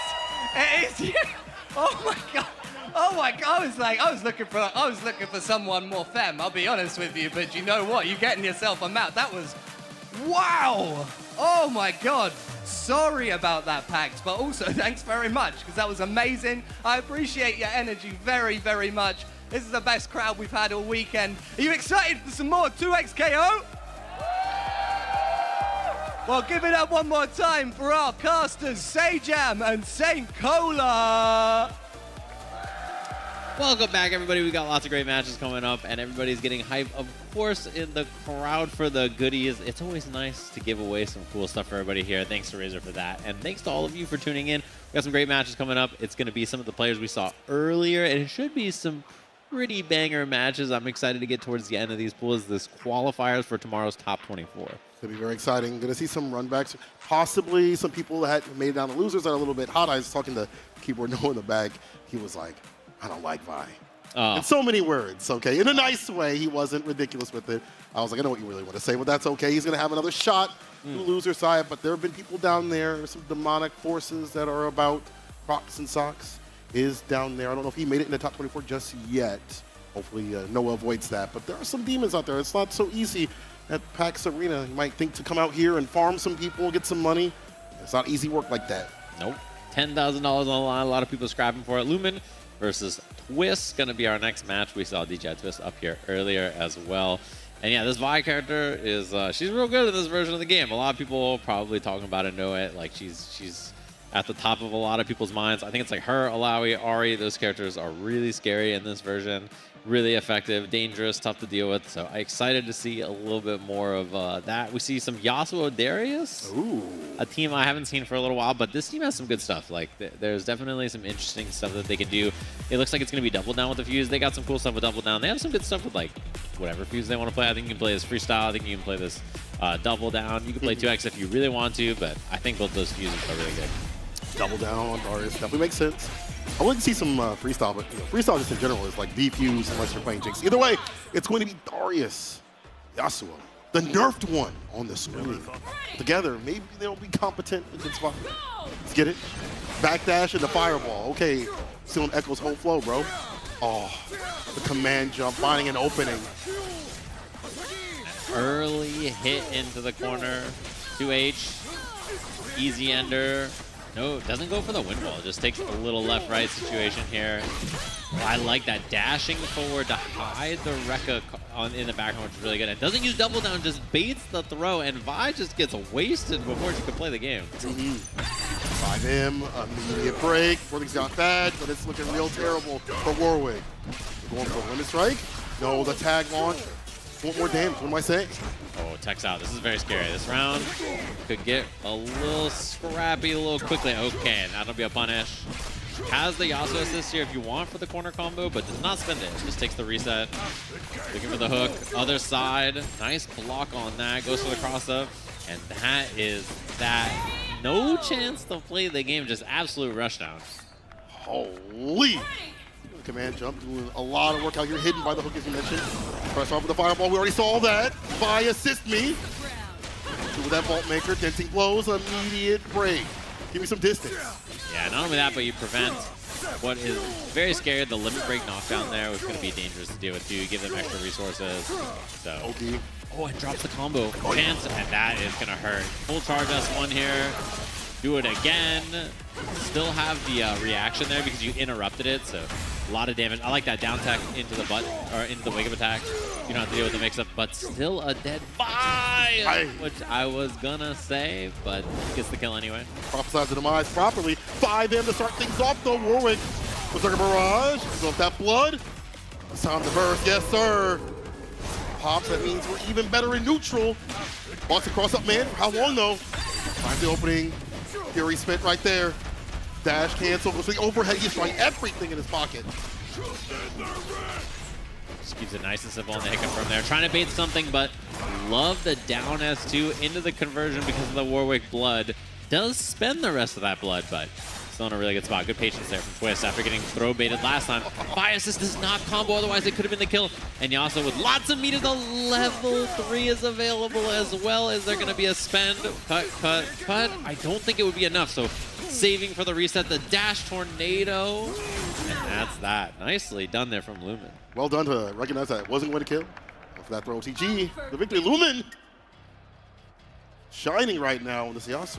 Yeah, that was close. It was close to getting the kill, but not quite. So I think spending it, is an option. But I like choosing to hold on to it, look for the next situation, find that Oki, get the throw, make it happen. Parry on the fireball. That's from the round start option quite a bit. S2 able to connect. The tag launcher. Side switch, judgment cut, and the sever up in the corner, limit strike. Dash up throw. The stomp. We see a dead dog. I don't think all dogs go to heaven off of this. Oh, and the conversion off of it. Okay, a little judgment cuts after the stomp and the wall bounce. That was a clean one. So saving, potentially needing to spend extra resources on that. Just a little too shy, too short. Fury spin. Oh, the footsies. The sway back and forth. Dance with me. Uh-oh, scary hit. That's who I'm connecting. Looking to sway through. The parry's a no-go. Other side, and only a little bit of Fury left, so this isn't going to be too bad. It's a smidge. Good attack. Gives us some distance. Raw S1 from the air. The judgment cut. Limit strike. Sets up for the wind wall. Yeah, good attack again. Overhead on that. Doesn't even take the OTG into the super, just keeps it nice and simple. And there's the pickup. Doesn't need a fancy combo, just the OTG. That'll do it. Lumen is cooking with this Yasuo. Yeah, the Darius is good too as well. Round start fireball. Fireball every so often stopping Vi from charging up for Vault Breaker. Yeah, I think that's the intention, is to stop her from doing her usual starter. Limit strike. Put up that wind wall, look for the left, right. Rekka, and then that dash into the throw again, which we saw last time too. Oh, this thing's cracked. Oh, another super after? Oh, because you got the air hit on that, but not enough to kill. Oh, yeah, I don't want to catch the recovery. Vi, holding the ground. Hyper Crater Maker. I'm gonna chase down on that air throw as well. Stringing them up, trying to make some kind of offense happen. Oh, air hook, the late hit on that, and what a jump cat little block though, Burrs. I need that air horn. I need the DJ to play the air horn when that happens. Can we get a womp womp? Yeah, just every time. Oh, great. Looking for the sweep, doesn't find it. Work assist, not gonna combo, but it does help set up in the neutral jump. This should be the kill, has the super. That's that. Lumen looking real clean on this Darius Yasuo, I'm not gonna lie. I like the damage access. I like the access in general with the judgment cuts. Fade through. Cross up man, do what cross up man can. And Darius with the fireball to stop Vi from getting down and dirty. Yeah, I'm impressed. Cross-up man, that's what they try to turn him into. They're like, listen, we don't want him doing double, triple overheads into whatever, into safe stuff, into left, right. Like, let's just make him left, right, man. Let's make him cross it. And cross-up man he is. You know, it turns out cross-ups are pretty good. Yeah, it's so effective, especially when you have that pull to be able to make people hesitate or put plus frames on. That helps with the assist right after. So there are other ways to make him even more effective with that cross-up scenario. And the hops are working out too as well. Early in the rounds, we saw little hop action over the jump Ls too as well. So that's still good. You just have to hide it a little bit more. Yeah, Yasuo still has good neutral as well, and just a lot of utility for a character, right? I mean, obviously, one of the best anti-projectile moves you could ever have. It just like blocks everything in front of you, which is pretty good, and he just has good ways to control the stream, good damage outputs, some of the best conversions in the game. Still a really scary character to do. Okay, can we get the side switch off of that hop jump L?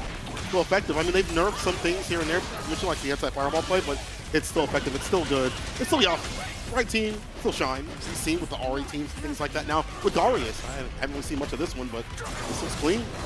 Yeah, this team is like really good at sandwiching you with the hook because you can't use any of the defensive mechanics, and then you just get that left right with Yasuo and Darius, and you can see whatever you want to do afterwards. So I think it's a pretty good team at forcing interactions like that. Like that we didn't see the level 3 here because we knew it was going to kill against the dash up.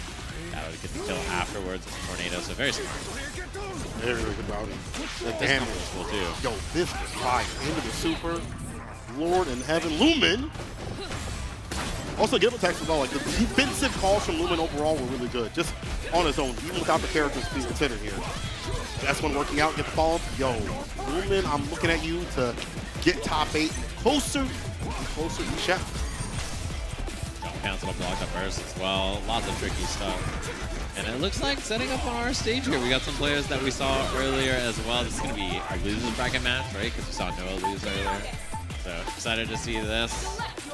Going to be a scrappy one right after our last match. We're going to have Noah up against Sir Greenwood.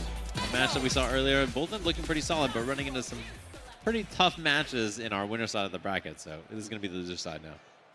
Team Rush Hour maybe not as effective as they used to be. Got to adjust some things here and there, but still very strong. But again, seeing more work on the screen. Wow, I like that. I need some more Wick. I promise you, this Rush Hour team, you will not see it anymore. After this, Come April 7th. it's over. Akali. Akali +1. That'll be every team in the game. It won't even be what team do you play. It's who do you play. Who do Who's you your play with one character? Because I know one of your characters. I just don't know the other. That's the question. That's what we have to be finding out. And you think I'm kidding, but just wait. I trust you. The fact that you taught me so much about League, it's not fish sticks. Fiddlesticks. Fiddlesticks. Fiddlesticks. See, that's why I trust it. No buff. You know the lore, bro. Yeah, I've only played like maybe 3 matches of of League, and I was like, yeah, I can't. That's not for me. I'm built for other things and not this. Yeah, League of Legends is there's a lot of psychological warfare that goes into it. That you're playing on yourself, you know. Well, also in the chat apparently too as well. So yeah. I'll stick to my fighting games. Yes. All right, keyboard Noah. Greenswell. Got the Yasuo Echo again. A little jump back, a little too far for that 5M, but caught the backdash anyway there. A little hit confirm into the overhead. And this is the thing about this team. Again, we talked about it earlier, but the double downs, the chunk, the damage is very nice to have. Tag launcher with the heavy right after, of course. Resets with a 2L. The break is there. 2-4, that's one to hit though. Ooh, and the overhead. He's putting bread on tables.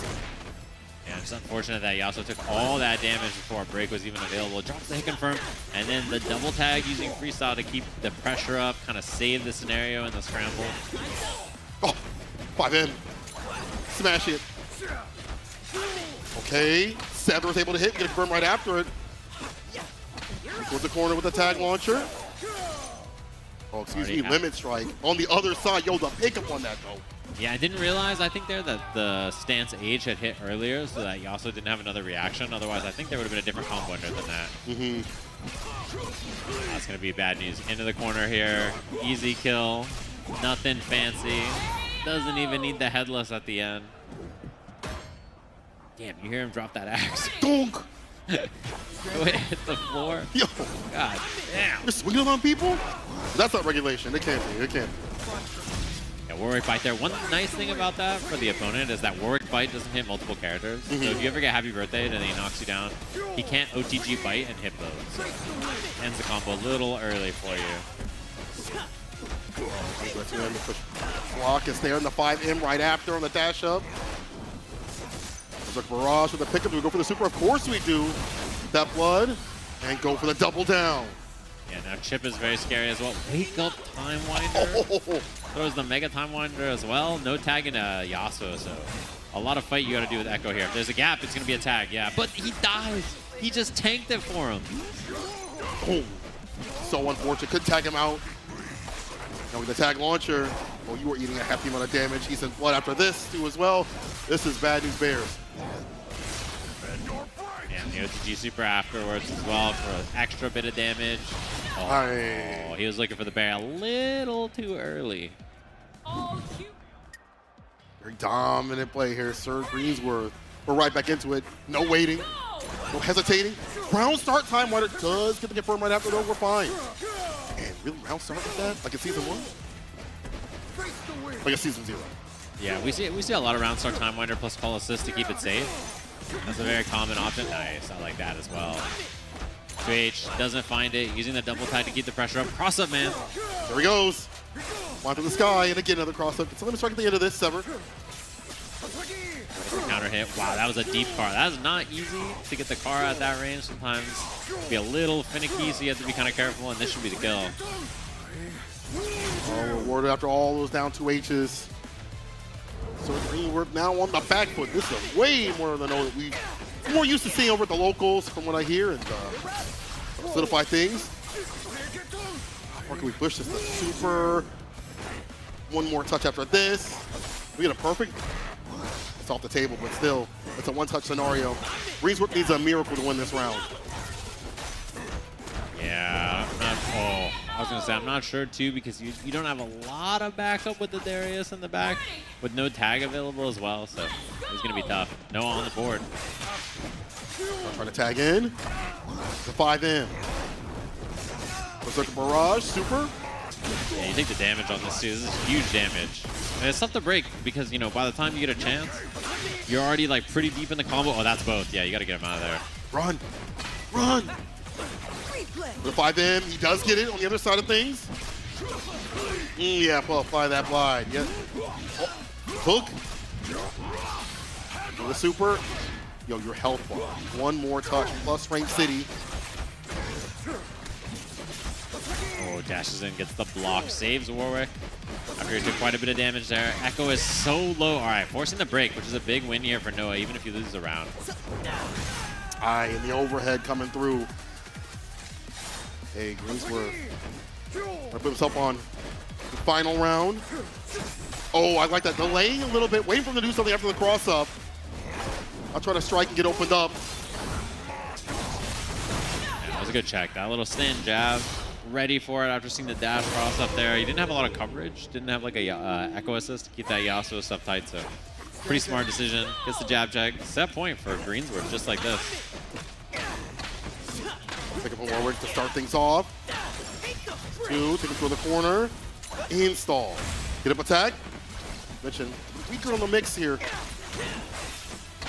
Yeah, I don't think there's a lot of easy ways to cover that anymore. It's just, it's kind of like you either bait it or you don't. Cross man is hitting in the front. Oh! Caught Warwick. Look at the 2H though. Yeah, batter up. Rolls right under. Yo, a little bit of a mix on the ground right there with the replay. That double tag there. I think just a little unfamiliar about what side it was going to be, and now a big lead here for Noah. The roll through. Finds a 5M. In the corner, cross up, man, assist me. The sever, no big deal. Good jump from 2H. Oh, gets the fuzzy jump with the rewind to the other side, and then now Fury available as well. Last chance, Darius needs to get a big hit here. Preferably both characters, you know, but the push block, time winders out there, level 3 available. Nothing fancy required for the kill. Nicely done from Noah. Keyboard Noah typing out a horror story right now. Yeah, hold on, not in the eyebrows too. I see you, Noah. To whom it may concern, block this mix. See this cross. You will not be blocking this. Best regards, Keyboard Noah. Final game between the two. Going up real strong. Catch Darius. There's a jump in to stave off further damage. Yeah, he's like, why are you coming with my boy, bro? Just let him go. He doesn't need to take all that. He's not involved in this. Yeah, extra damage on that. And there's a lot of recoverable life as well, which is nice. Combo here. We'll see if there's a break. Okay, let's get out of there. Demon flip in the front with the Warwick. Sand Gets in cancel. the front, too. Doesn't go for anything too complicated. Nice block, but then back to the front with the rewind.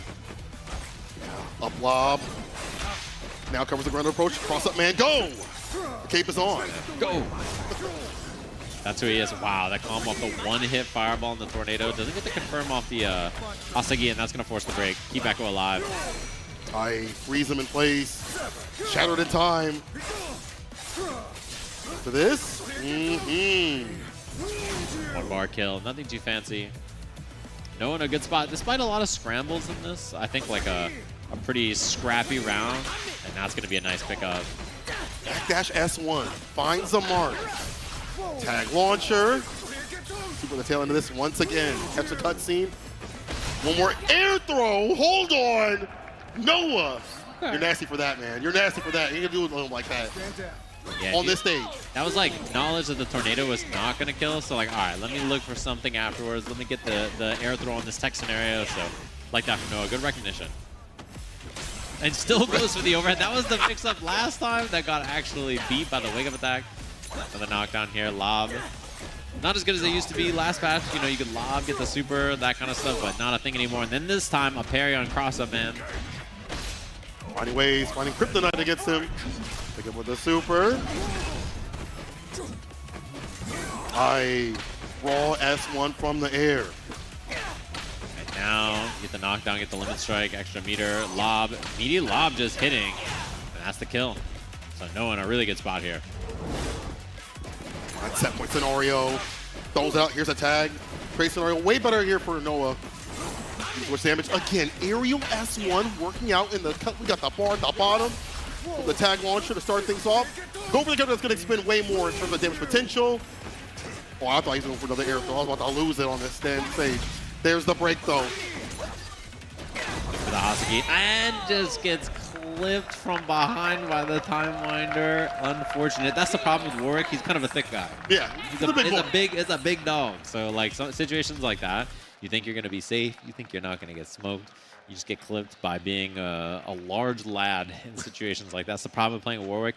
I constantly just yell, "Warwick, you're so fat!" Every time I'm playing that character, I'm like, "You're so fat." He gets hit by everything. He's just big. You think like, "Oh, I could jump over this and I have like room to clear it," but doesn't always work out. Yeah, he's just a big dog. Reduce the kibble just a little bit, you know. Yeah. Less on the snacks, Warwick. Sorry about that, bro. Too many Scooby snacks. Yeah. Yo, Noah, though, I see you out here definitely looking way different from his first game to second game. Looking way more informed with his characters. And well done, Noah. I definitely felt there was some personal, you know, like, oh, I shouldn't be taking these losses type beat. Right. And that kind of energy. And that's going to take him further in the bracket. Yeah, and I think we have winners finals of the pool coming up next. Two players we saw looking very sharp in both of their matches, which is Capital B and Lumen. So I'm excited to see that one. Obviously, trying to scrap on into that top 24 where there's some really strong players. It's gonna be good matches, I think. And this match should be really fun to watch. So excited to check that one out and see who comes up on top, because both of them looking very dominant in their matches so far. It's just how they look now that they're fighting against each other here. A lot on the line in the winners final. Nicely done to Noah and Greenworth as well. Deeper in the bracket. More and more people start appearing that are top tier. Top of the crop again. That 10K prize pool a lot. I don't know if there's any more duos that are left as they try to reach the top spot. Hopefully we get to see a little bit of that. We have a special guest coming up on the stage here. And after the replay ends, I'm going to be super upset because I feel so short. I'm just going to say right now, I feel a little much like 5'8" is like a short king type of thing out here. Yeah. Yeah. Well, you just got to let everybody know at home that you're 6 foot. True. Yes. Yeah. You know. That scale is important to remember. Because like if you're 6 foot, that just tells you how tall everybody else is. Yeah, of course. Yeah. So they meet me and they're like, wait, you're that small? Someone actually came to me in the locals, but bro, he's so tall. I gotta look He's up barely on the camera. why am I in the middle? And we were wondering, am I even going to fit in the frame? And Yeah, it well, worked out. For reference, Barely. St. Cola is 6'2". Yes. That's true. Yeah, 6'3". okay. That's true. 6'3". You can't see it. I'm Yeah, standing on a depending- cardboard box. depending Yeah, on- of course. Yeah, depending on what convenience store you walk into, 6'2", 6'3", you know, it just depends on the day. I feel that. So that gives you reference on how tall I am, and then how tall, of course, Steve Banker up to snuff from Riot Video Games. Is he's just a large lad. Speaking Yeah. of which, you're tall. How are you? How's life? Things are good. I'm a large lad. I'm happy to be here. Yeah, when they let me know I'd be doing commentating with y'all, I was just so stoked. Really good to see you both again. And for folks who don't know, I'm one of the designers on 2XKO. I do combat design. Yeah, and you've made a lot of the characters people know and love. A lot of really good characters in this version. Actually, I think a lot of people have been playing a lot of Vi. Yeah, who you she's work strong on. right now. Yeah, she's really strong, really fun character. I think one of the most fun characters in the game. So happy that she's in a good spot right now. Yeah, no, I appreciate that. Yeah, Vi, she was a ton of fun to work on. I've done Ari, Braum, Vi, and Darius for the current roster. That's a lot of characters. Yeah, actually, it's like half the cast right there. But yeah, they're all my babies. They're all fun. Yeah. And yeah, it's been crazy too, just like getting more acquainted with the scene. We were at Balance Patch last night, watching the gameplay there. I think we have two of the folks who were in winners finals, or in grand finals of Balance Patch are going to be coming up. Yeah, just awesome seeing Boston represent, and just the amount of strong players in the scene coming out. Are you from out here? I started playing fighting games in Connecticut. Okay. Yeah, so we had a really great rivalry too between Connecticut and Boston. So it's Yeah. kind of the old stomping grounds. We'd come up to BP to play them. We'd have crew battles, stuff like that. It's been nice being back. Yeah. Did you play last night in the bracket, by the way? We did. We got smoked. We entered our Teemo Blitz duo. Yeah. We thought we were gonna. This goes really well in playtest for us. They were ready for it. Not sure if if they leaked the strategies or what it was, but yeah, we had these Blitzcrank plushies we were giving out to anybody who. That's the problem. People got swayed when they saw there was free stuff on the line. Yeah. That's the issue. Added too much to the competition. Nobody fights harder when there's free stuff on the line. I'm telling you. You see that? You're just like, I'm battling for this plushie. It's over for you. I gotta have it. I Plushie's gotta so have cute it. too. It has the extendo arm. Yeah. Yeah, you can do a little rocket grab in real life. What the heck? Yeah, one of my friends over at FGC Meetups has that, and when he's on the mic, he'll display that. I'm like, bro, one day you'll sit it down, it's gonna be gone. Yeah. I'm gonna say who did it, but you're gonna know. We have one at home, my roommate's dog. Just if we're not paying attention, she'll try and snag it. Yeah. Oh, Gotta keep that up outside. me and that dog have a lot in common. Free plushies, I'm going. Snatching that. Yeah. Oh, you were talking about This one of is these literally teams this was earlier. the matchup. This was the Yeah. finals matchup. Yeah, we were talking about these characters yesterday too, or earlier too as well. This Vi, hold the S1, fly across the screen. It is League of Legends. It is just her flying from the jungle and then just pulling up to smoke you. That's just how it works. You got to worry about Vault Breaker. That's the main move. Yeah. Oh, a little early on the tag launcher, she was still on the screen Doesn't there. get it long cooldown now for capital B. Yeah. Bounce. Of course, with limit strike this time. I was very impressed with what we saw from Capital B earlier too. This team is really popular, the Vi Echo team, and we saw a lot of it earlier as well. Just the team is just really hard to deal with in neutral, I think especially. Same with Lumen, being able to lock people down with the cross up, having the charge up plus frames on the hook as well. Yep. Huge buff for Darius. Yeah. And yeah, I played against Lumen actually last night, and yeah, the layers he has on that hook mix-up into Darius assist, into Yasuo assist, can be really, really dangerous. These cross up hops even more dangerous to have to deal with. 2L, okay. Yasuo remains. Yeah, and we were talking about the electrics earlier. One of the changes in the last big patch was the charge H from Vi being dash cancelable. Yep. And getting the grounded limit strike on it. I think that's the best change in the patch. That was something I pushed really hard for. That I was really excited for that change. We tried it out just in the build, and we were like, yes, this is it. Must be in. It's super fun. And especially just routing that back into more ends. And Yeah. I always like to end on a partial charge Vault Breaker then too. I just love doing those combos. It's legit the best change in the patch to me. It makes the character feel whole. Yeah. Like no it's other way to why weren't we describe it. doing this the entire time? Yeah. When I do combos with her, I find myself thinking, I can't believe this isn't the combo I've always done. Yeah, no, absolutely. But it's just a nice opportunity too. Yeah, we patch a lot, and it gives us a chance to just really bring these characters to life as much as we can. Make them more complete when they don't Yeah. feel like they're complete all the way sometimes, Yeah, absolutely. And it gives her new Oki too. She has really fun new Oki that she can do. Oh, she can get the combo off this, as well. Good awareness right there. But she can do the knockdown with the charge H with the limit strike, and then back sway. Yep. And then charge S1, and then call your assist tag, stuff like that is really good. Yeah, it opens up so many options for her. Charge up S1. That was really cheap. Getting to the other side, a little mix up on top. Takes the limit strike, mid screen lob. A little bit worse in this version, so it's tougher to make mix ups like that. It's scary. Yeah, more interactive, thank God. Oh with the cross up though. Oh no. Mixed character, you have a damaged character. That's a good combination. People are jelly. Yeah, that's the new combo right there. You can do that in this version. Yeah, into the limit strike. Yeah, it's so good. You get the extra meter, you get the better knockdown. It's just so scary. And now Lumen's got a tall mountain to climb here, making the solo comeback. Fury's almost online though. Have to stay alive. Not anymore though. 1 of 5L converts. into all this. The super to finish the job. The Buster Wolf. Yeah. One of my favorite things to do is like when you're about to win and you just do a combo that's like LMH super. Yeah. You're just like, I'm not doing anything else. They just button it up, the tournament combo. Yeah. Keep it magical. The one Nice go and Wrecking Crew. simple. Forward throw. The nice thing about her forward throw too with this team is that it buys you enough time to get your assist back and then call Echo and then like do whatever extension you want to do. So it is very, very nice as long as you created a gap there and then you get the throw. That's one. Far out. We have the fireball going band to band right now so far. Oh, what attack. Yes. Yeah, the back-to-back too. Surviving in moments like that in this game are like the impressive stuff, right? It's difficult to get out of those kinds of moments. So impressive. Nice block on the overhead as well. And the push block. Nice. Oh, and an Parry. Capital B's parries are so on point. Both players slugging right now. Doesn't take the tag launch, just takes the knockdown. No. Ogi time.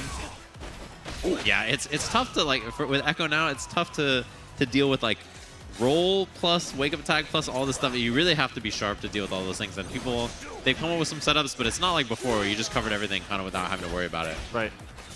Echo still has plenty going for him. Yes. Yeah, he didn't need to be beating every wake up option in the game. Yeah. All the time. Without thinking, you know. I love that setup too. I haven't seen anyone but Capital V do that just yet, but using that air time winder into the OTG with the crouch S2 Yeah. from by, so cool. Fireball trying to catch him lacking. Overhead connects. The throw. The done deal with the assist. So I thought the Fury. Lemon taking a the big pixel? hit on himself here. Yeah, you gotta believe. You gotta think you have the greatest Yasuo of all time here. Yeah. Oh, he just gets jabbed. No. The O10 power spike, you're like, I got it. I was running his Yasuo. Doesn't work out, so now down to Fury as well. Parry. Oh, and the punish on Yasuo. Still gets a throw. Charge up S1. Get a tag. So some distance. Looking for the sweep. Didn't find that early retreating guard. Nice. Wow, the parries on this have been so good so far. Doesn't get the combo off this, but still threatening a lot on the screen here. Sways a nice hit confirm. That was a really good hit confirm. All the electrics, limit strike. Yeah, and you just get that good knockdown. You don't have to worry about like any of the air tech stuff that she used to get in situations like that. Another great hit confirm there from Capital V. He's been on it. And again now. Third. Well, This man's living in the future. that's a real vibe play right here. Yeah. Before Hit the confirming PAX sway cycle. light into like, the Yeah, charge yeah, amp over That's and not over. easy. You got to be really sharp to do that for sure. That one is harder now too. The Yasuo hit confirms off Yeah. the S1 because of the pushback. Coming closer. Car cancel. Yeah, you need to get the long cars of the law to make it in there. Oh, delayed, looking for the wake up attack. But Lemon still has Fury, not out of this yet. Wake up 5L. You had to do something. Oh. Okay, I think the idea there was I want to do a nice short combo so that you don't have break, like Right. you're not going to spend it here, but just cost all 3 meters to get the kill. Yeah. But if he lands a clean hit, he might be able to just kill with Fury. We'll see. Is this off the deck? Nice tech. Lemon fighting for his life right now. Yeah, that throw would have killed. So it would have been scary, and just the H off the bat on the time winder for the kill. Pieced it up, got a little 2-piece, so Echo gets the job done. I think that character's still pretty good, I would say.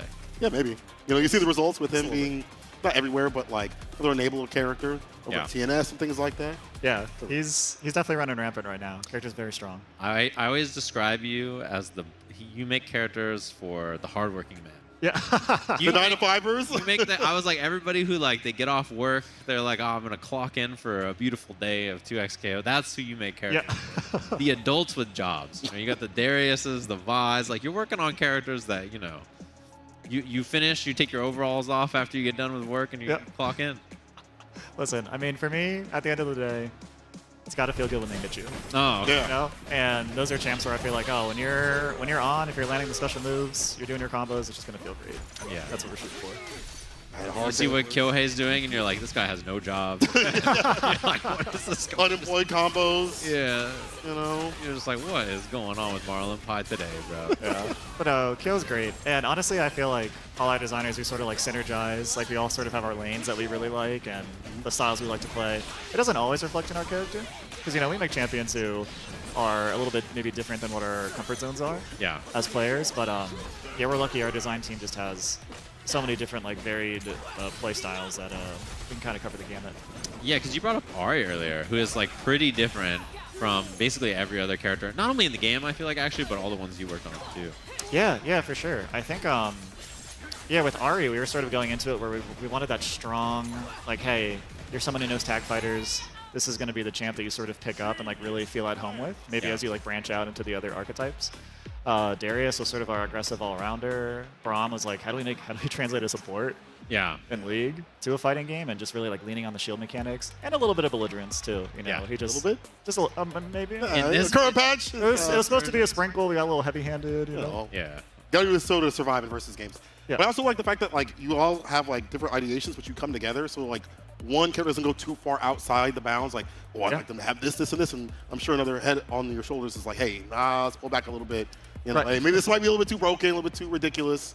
It's good to have different minds, but also it seems like you guys control very, very well. Yeah, no, I appreciate hearing that.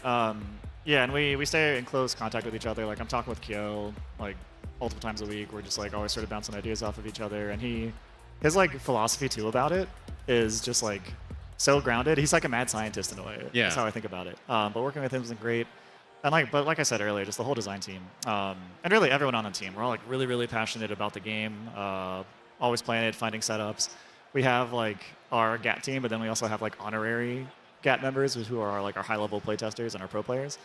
And just seeing everybody just come up with their own setups and push these characters to the limit, and then we launch them and people push them even further. It's been just like a crazy whirlwind. I can't wait. I was talking earlier about Akali. I cannot wait to try that. Akali is sick. Yeah, Akali's everybody's so been gassing up how cool she is, but I was telling Cole earlier, like, it's hard to describe how popular she is as a League of Legends character. She's just like so insanely popular. So, yeah, everybody's gonna be playing that character. I cannot wait to try her. Yeah, she's a ton of fun. Yeah, I think we're hitting a really good stretch for us, and that's all I'll say about it. Yeah, I mean, I can't wait. I think the characters in this game are all really cool. So, the more of them we get, the happier I am for sure. Excited to try her out when she comes out. And then Senna after that, I can't wait to try her. I know you're. I was telling you it's so funny because if you don't play League, it's like really funny to see her Wraith form. Because I'm like in League, that's like she barely does anything. I know. She like goes invis and then just walks around a little bit. That's kind of it. It's just a little circle. It's like a puddle. Yeah. I don't know how to describe it. It's like a little puddle. She walks around with her puddle. You made her cool. Thank you so much. Yeah. Also, can I say that big ups to your all development team to be like transparent about what y'all do in the background for like patches and stuff like that. Like the process up to that. I don't think I've ever seen a developer go into so much depth in terms of like, this is how we patch the game and this is how we update the game in general. Like that recent arc that y'all had. Right. Like that transparency is like super cool. So yeah, I'm glad to hear that too. It's just cool. Like so many of us like grew up loving these games, you know, and just sort of like wondering what goes on behind the curtain. So it's like, oh, we have an opportunity to like, you know, create this for the community that we love so much. But also like give you all a peek behind the curtain as well, just to see like, you know, what are we call it the guts of the game. Like what's actually going on. Guts. The gutty works. Right. The guts of the game. Wait, I like that. That's a good name. Yeah. You know, when I was Frosty, I was talking about this too with the development of Caitlyn and like how you two work together to make Caitlyn and Vi feel like they kind of like synchronize and they have a lot of stuff like that. I just saw Wawa. I don't know if you know, he plays Kate Vi. That's like his team now. Yep. And he's in top 8 over at like Vianality this weekend playing that team. Dude, the stuff he's doing with that team is disgusting. It's like nasty. That team is really... I saw the way he made top 8 too is he like fuzzied Braum with Caitlyn jump 2H. And I didn't even know you could fuzzy with her jump 2H. Like I hadn't even seen somebody else do that before. I was like, what the heck is this guy doing? Someone has a clip. Please send that to me because that is Yeah, that sounds nasty. But yeah, there's a few little callbacks like that across the kits. It's like tiny things. Like like when we were developing Caitlyn, it was like, oh, giving her sort of like a charge shot mechanic that kind of like mirrored Vi's. Yeah. And of course they have the playstyle contrast too of just zoner versus like close range rush down. But Caitlyn can still mix it up a little bit. Yeah. She's got some stuff. Especially this patch, the change to make her traps stay when you roll. It used to be like when you would roll through it, it would eat the trap. And then now the trap stays even if you roll. It was like a bug that they fixed, and now she feels so much better because of it. Yeah, it helps a ton for her. Ari. See more. Oh, Ari, you were saying that we didn't get to see much of this character. So big ups. We have... Oh, my eyes are so bad. Is that Trin? Trin Howcrate. Tristan Hocracy. What a name. I don't know what that means, but that seems like it's sick. Trin Hocracy. Yeah, actually, I love both these characters, Echo and Ari. Ari has been my favorite character for a while now. This character is so fun, and in this version, really strong. Like, she just controls neutral in a way that a lot of other characters cannot. And, like, she just has so many tools that allow her to, like, hold space and, like, really make it difficult for you to approach on her. Right. Once you land that hit, you can really create, like, pressure cooker situations on your opponent. Devious down L, down H from the air. Yeah. Good enabler too as well. Spirit Rush to open him up. Echo goes to work. Got the side swap on accident, but then yeah, dashes under. Just says, all right, I'll just create my own corner and then get a knockdown here and then do this. And then, you know. Marathon man taking the whole screen. Yeah. Make my own mix. Oh! Nice. Who says no to the wind wall. No fireball. Nice. All hands. The orb combo off this? No, just jab, jab, jab. Oh, goes for the reset. And Old Faithful. You don't know what to do. You don't know what's going on. Air dash 2H. Can't go wrong. Yeah, that jump 2H is like one of the air buttons of all time. It is just so good. SD still anti-aired. Air fireball. No confirm off of it. Just dashing in, looking for the 2H. Doesn't find it. So attack the Nige. Get the Nice. rage. Oh, the misses dash the under. pickup. That's a little difficult. I think the easiest way to do it is you just like instant Helmbreaker and then you dash under. So it doesn't go for it this time. I like that Noah was like, all right, I missed it. I'm not gonna like force this combo this time. Right. No, making sure it gets his damage. Yeah, just take the damage you can get, take the knockdown, take the limit strike. And now advantage Noah. He starts off real strong hands and real strong too as well. Super Time Winder. First round. Nope. Thanks to good old Yasuo, super assist being fully projectile invuln. So like you put out that time winder, he does not care. Oh, but then it fell out, and then Wow. They almost got both characters again. And Trin was so close with the back-to-back happy birthdays. Charge up batter.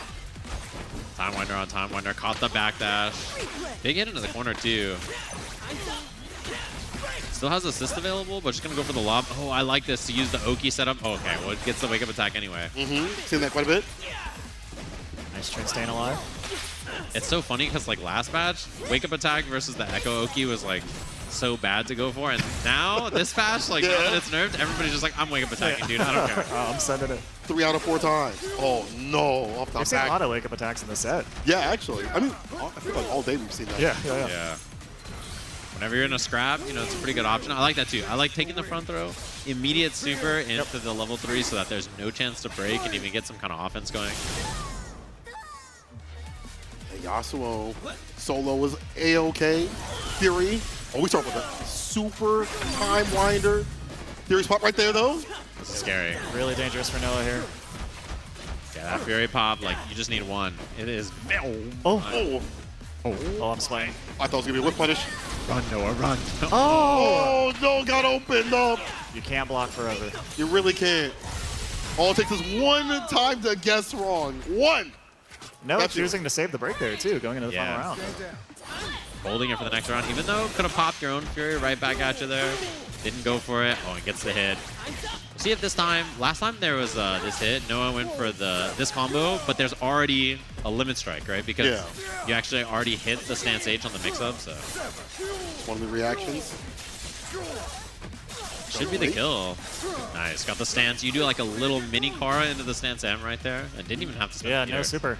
Absolutely calculated. Oh, that's huge.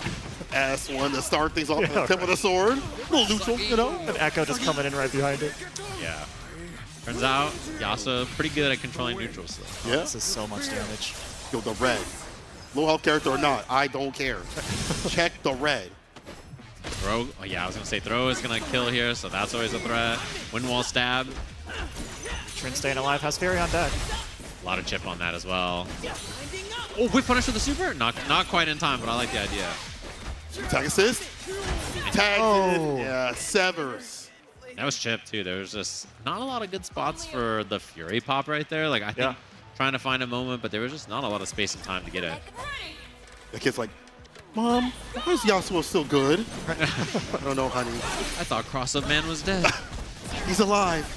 The Yasuo players really act like that. They're really like, you know, what am I gonna do with old man Yasuo? All right, chill, bro, chill. A little bit harder to use, but he's still real good. He's still Right. real good. They're like, he's got nothing now. No, he's fine. Character he's is quite juiced. He's still a good character. Hey, 2H.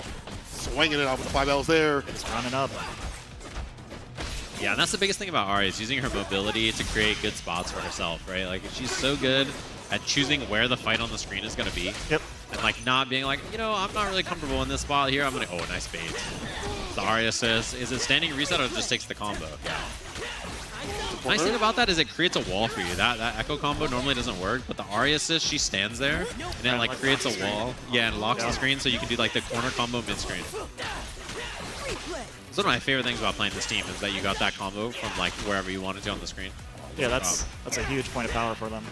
I've been seeing a lot of really cool and creative uses of Spirit Rush as well. Like folks zipping around, empty Spirit Rushing, shooting projectiles after. Yeah. There's a lot. I mean, there's so many puppeting things that you can do with it as well that are like really good. Yeah. Really weird teams too as well. Oh, is this gonna hit? Hold on. Ooh, the parry instead. I done saw that. Yeah, now it's gonna be the easy pickup. Orb super. Nice, training in the driver's seat here. Looking to its good. head. Ooh, Wow, what a that whip punish. That's huge. No super. And a stand parry on wake up as well. Doesn't go for the new combo, just takes the corner Oki here. Jumps back, rewind Nice low. That was a good block, but then both characters getting Can't hit. block forever. Uh-oh. Time winder. This is so much damage. Outbreaker. The parry. parry. Still caught for the corner though. Oh, breaks through and it's just one character that remains. It's just Echo. Both players almost at Fury. The rewind, and there's no Oh, chance no to chance. break it because of the super. Great awareness from Noah. Yeah, just that one hit, rewind, instant super. There's just nowhere to go, so it's a tough spot. Confirmed. Set point for Noah. The wind wall totally ate the Foxfire right there. There's the break, gets the time winder out. Looking for the air to air, but he also just jumps right through. Air S1. The lob catches. By him though. Nice. Forward throw. Here comes Yasuo. Oh, poor Ari just getting beat up back there. Oh, it's gonna be unsafe though. Oh, but Oh, it. no. Rewinds a little too early, and that should be the end of Echo if there's not a drop, I think. Happens to every Echo player, I feel. You smash him too much. Timing's not proper. You like that sometimes. They can Not get you. quite. Looking for the air throw, does not find it, but still a rough spot here. Chip will do it. That's such a brutal situation. Yeah. Not really a good escape. You can't really push block because you're sandwiched. Oh, lands the JH. Let's see if Nell's got this. If we don't drop this, it should be a KO. Noah. Oh, the throw right after. Didn't want to trust, and I do agree. I like that. Yeah, I see you, Noah. Wait, was holding something up and the camera perfectly blocked it. It was perfectly camouflaged. It was like a mix-up behind the camera. We'll never know what that was, Noah. Right. Never know. I'm sorry. The world will never know. No, hold it up again. Noah, whatever you have in your hands, hold it up. He doesn't care. No. He's just juiced to be moving on the bracket. We'll see him later. He's just living in the moment. Got that smile on his face. Job well done. Good. The real question is, who's going to be the one to beat up Diaphone in the bracket? That's my question this weekend. Diaphone's coming in here, out of town. See what he's got up his sleeves. I know he's playing in the top 24 tomorrow, so excited to see it. We've seen a lot of really strong players, actually, especially from this region, I think, which has been cool to see.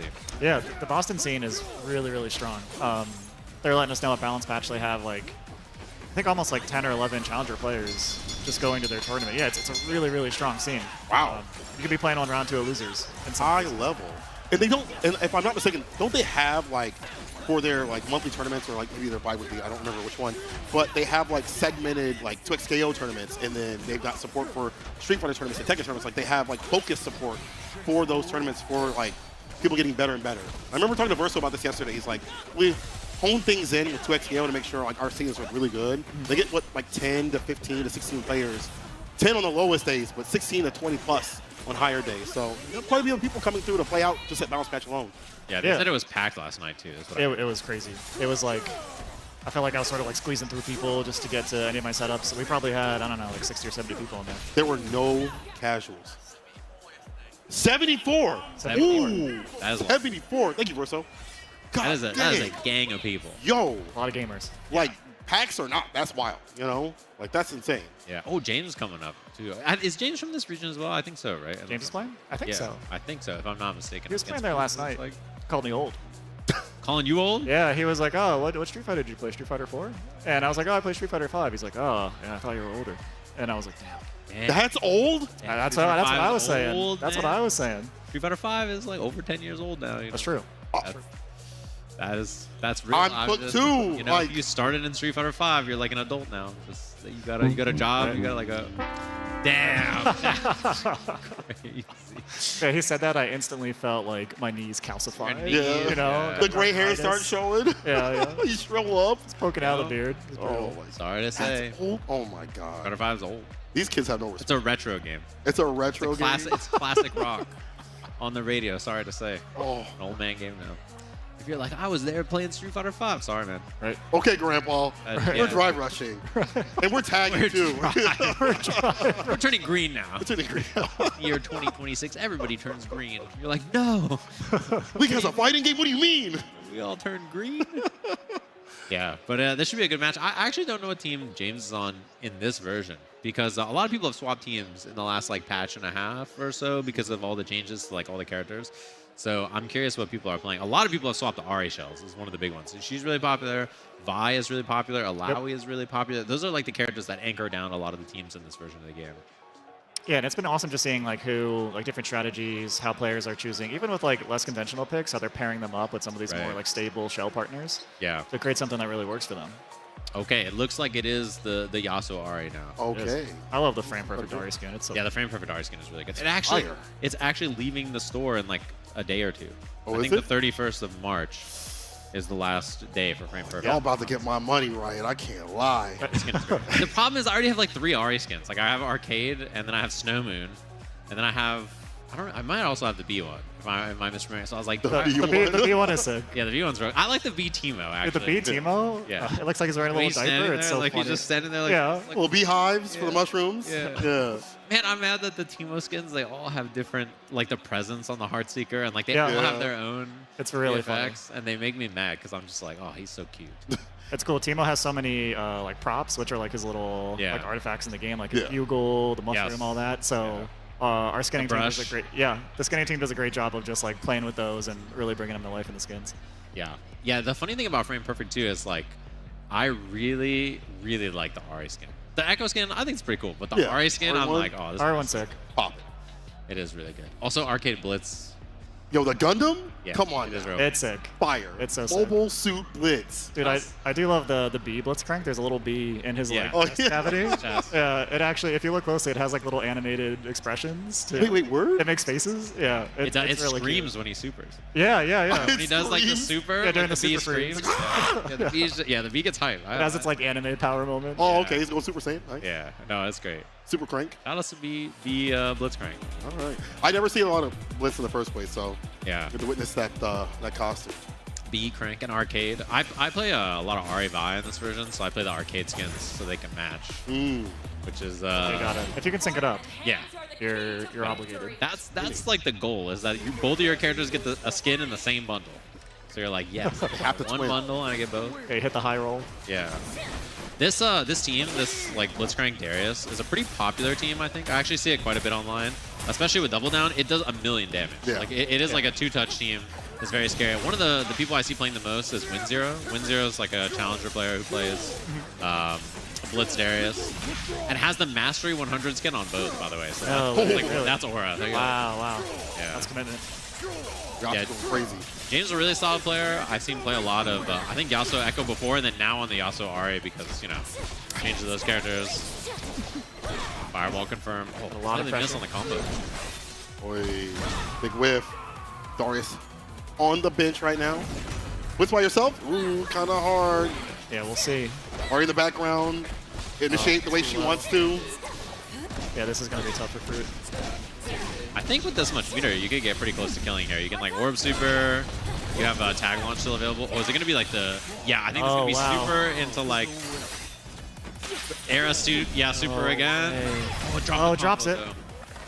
This team has some of the most like absurd like double puppeted like combos of supers of any team in the game. You think it's over? Not quite. Yeah.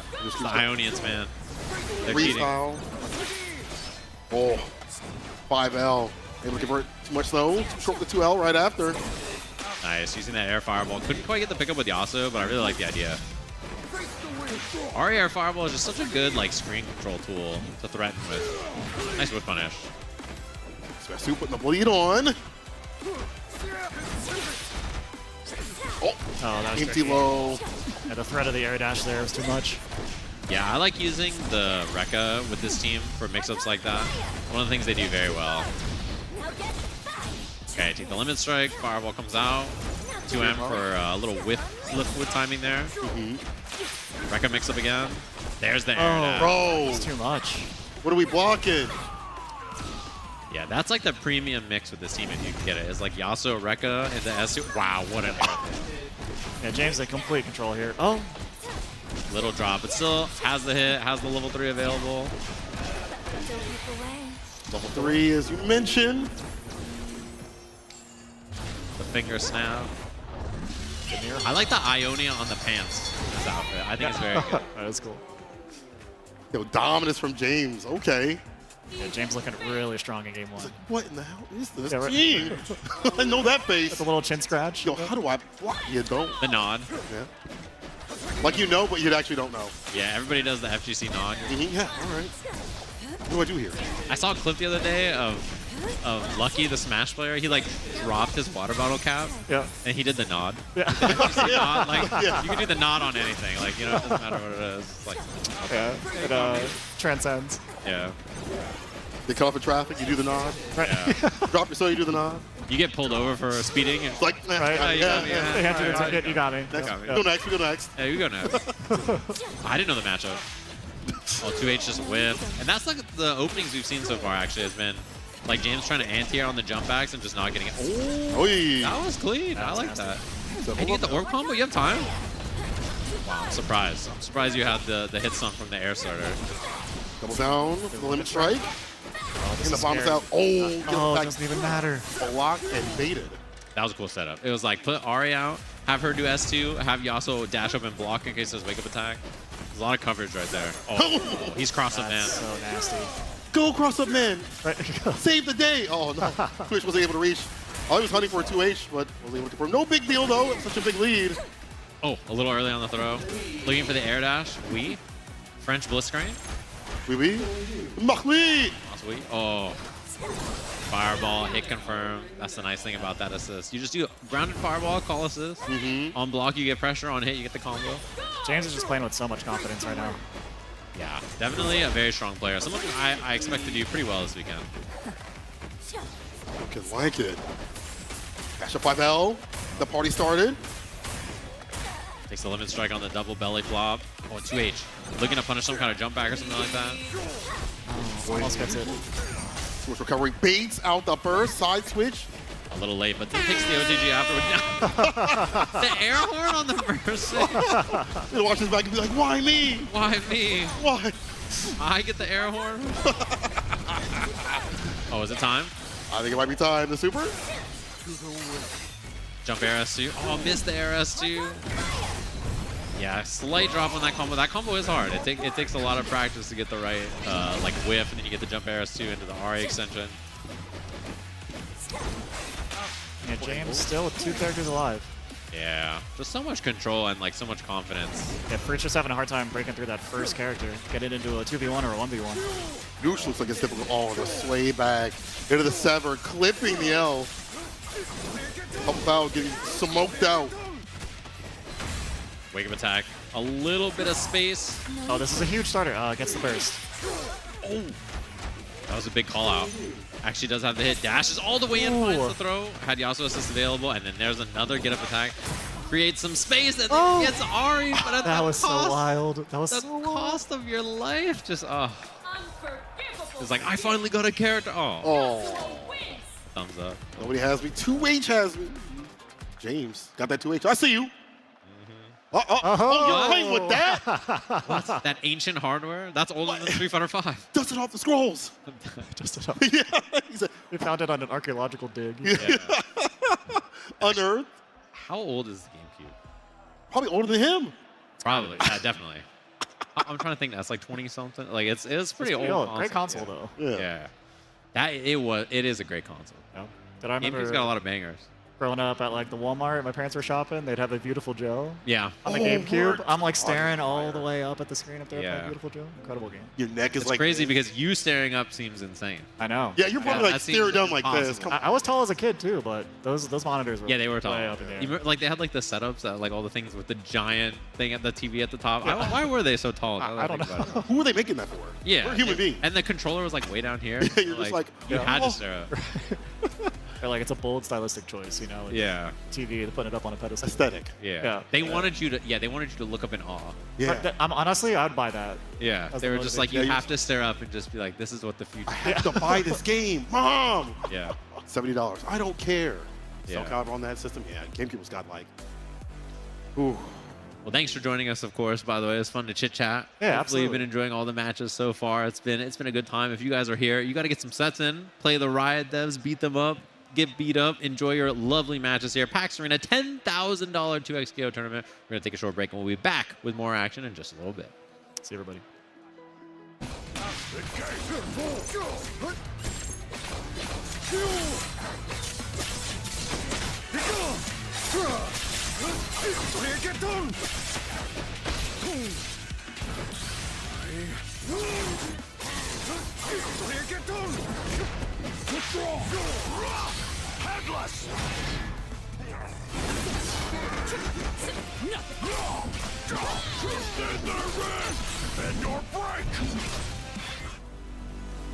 They got the axe.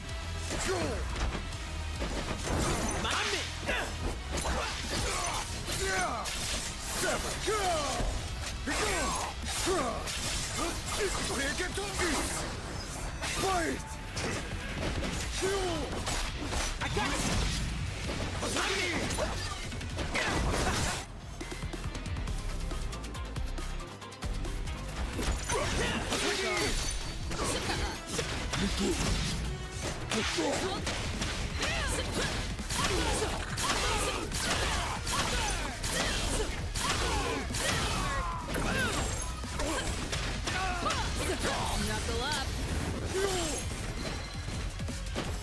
Load enough.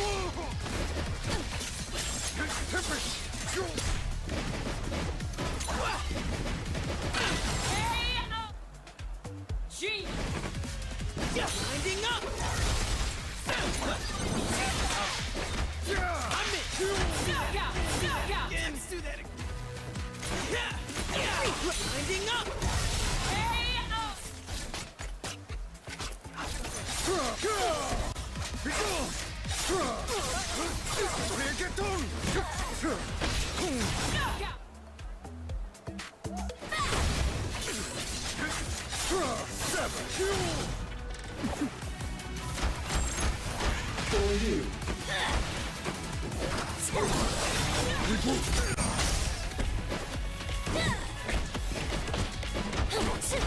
Now get back! This way.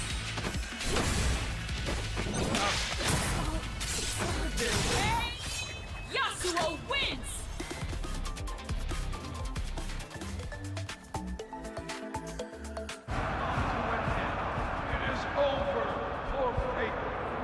끝났다고 생각될 때, 포기하고 싶을 때, 패배가 눈앞에 있을 때,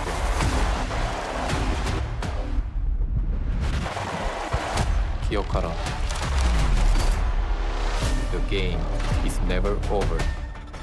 우리는 플레이를 이어간다. 모든 한계를 뛰어넘어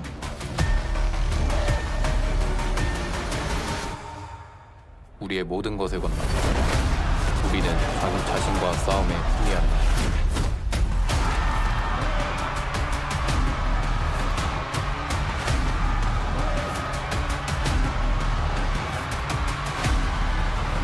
We play to win. 화이팅.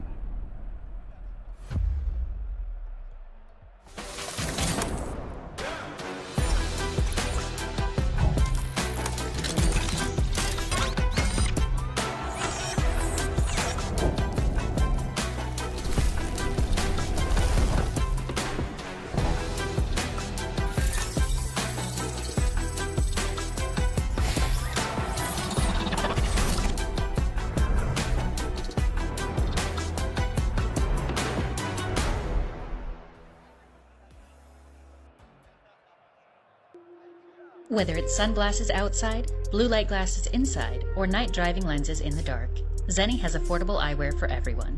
Get 15% off with code PAX at zenni.com.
thing flying right at us. What's up, everybody? Welcome back, of course, to PAX Arena. Hopefully you guys have been enjoying our lovely action so far. Winding down our day, of course, and also the very skilled camera operator who just flew this thing across the venue.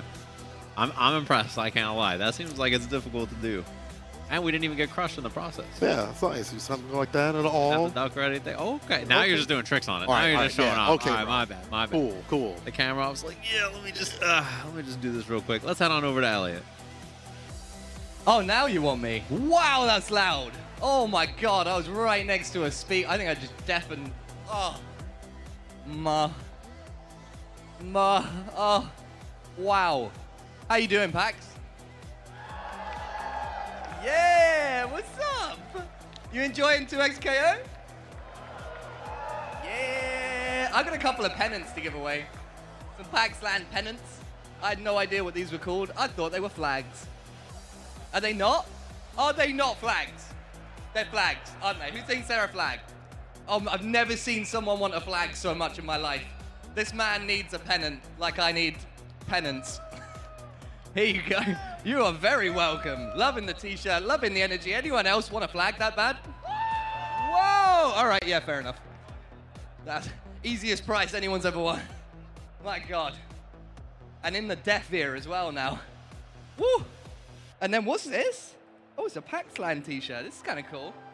I'm digging the new vibes on all the merch this year. Wait, you just like, give, zombie, prize zombies. Yo, what's up? How you doing? Anyone want a prize over here? I don't think I've given a prize to this block yet. Yeah. You guys need matching prizes though, because you have matching hats. So I don't have a matching one though. Stick around and maybe I'll find you afterwards. But who's on their own and wants a t-shirt? Yeah, you're not on your own. You've got a friend. This is for someone who's on their own. And they came all the way out to PAX Arena to see... It's got to be, hasn't it? He stood up. He's waving at me. He's taking off his wedding ring. Hello. Oh, my God. Hang on. You've got to... It's the pinky... Oh, my God. Robbed. All right, well, you've robbed... I can't live without you either. Oh, Miles Max up, by the way. PAX Arena. I love you. Especially you. You have fantastic hair. All right, I'll get on with it. I'm sorry. I love these guys. I love walking around. I love giving out prizes. And I love seeing Mike swing the big old camera on a crane right into our casters and then never see it coming. Hey, make some noise for our casters, please. Guys, it's Saint Cola and Sajab. Marriage and mashing out here at PAX Arena. What's up, y'all? We're back with more 2XKO action as we get closer and closer to the top 24. We're going to solidify all of that today and tomorrow, that top tier play. Before we get to all that, few more blocks, few more matches to go. Yeah, and the air horn gets me every time. It's just simply too powerful of a noise for us to contain here. Lots of great matches. We're going to get into our last set of pools that's coming up pretty quickly here. And then, yeah, top 24 tomorrow. A lot of really strong players from the region. We were talking about this earlier. Should be a good one. I see a big man with a door on the screen. I'm ready to see some Braum Finney. Haven't seen this character too much this weekend, but he's really popular and I think a lot better in this version of the game. 100%. Being able to have that unbreakable at damn near all moments, I have to expend it for the S2, things like that make him a strong component. And then you have Ari to back him up, depending on like the team you have for that access for damage. I've seen the Darius, Braum quite a bit in some of the tournaments, either this weekend or even previously. So I like these combinations that we're seeing with the big man. Yeah, I mean, he's a character who I think is like pretty versatile. He works with a lot of other characters. He sets up other characters really well because he just pulls up the shield. Yeah. And you just can't go wrong. Like, it's pretty nice having a shield that absorbs all things in front of you. You don't have to worry about it. So we'll have to see here. But that'll be our match, I think.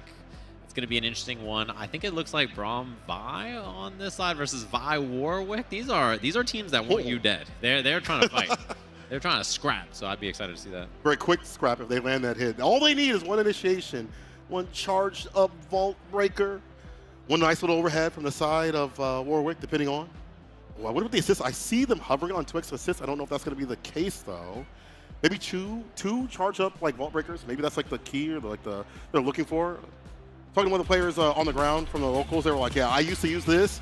Two of them to set up for a lot of damage and blood bar buildup. So we'll see if they go for that, or maybe it's just hovering there for a second. It is going to be a 2x assist. Yes, I want to see a little bit of variety out here, not just freestyle. Double down on the other side. We've seen this quite a bit. If you tune into TNS, probably seen some Vi Braum double down from time to time. It's a very popular, strong team, does a lot of damage, so excited to see this. Base lore, die. Nice little dash block round start, and then using the Crater Maker, and then calling that Braum assist to get a little action after. I like it. Look, there's that extension. Oh, it's going to drop. Yeah, too sharp for the second hit. Dash up 5 is fine, though. The punish tool. Gonna get that bite. Berserker Barrage. Does not go for the break on that. So just Vi eats all that damage, which is a lot, and then the overhead having the assists for backup there. Just in case. Just in case. Why not?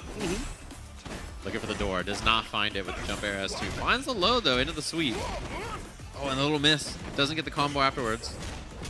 Trying to get the whip punish. Well, it's not going to reach either. No Poro extensions. We're just seeing the supers instead. Looking for the air-to-air on that forward H. Get the punish. A pick up with the flip. Charged up just a little bit. I love that wall cling. Any sort of wall cling like combos are sick on this character. That's like a raw super. Pops the blood as well. Looks for that Rekka. You have the extensions. Calls the assist. Cross up to the other side. Get the kill here. Shouldn't be too much of a problem. Level 1 will do it. Extensions in the air will do it. And there's the Fury with the pixel. It's doable. But the dash up though means the job is done.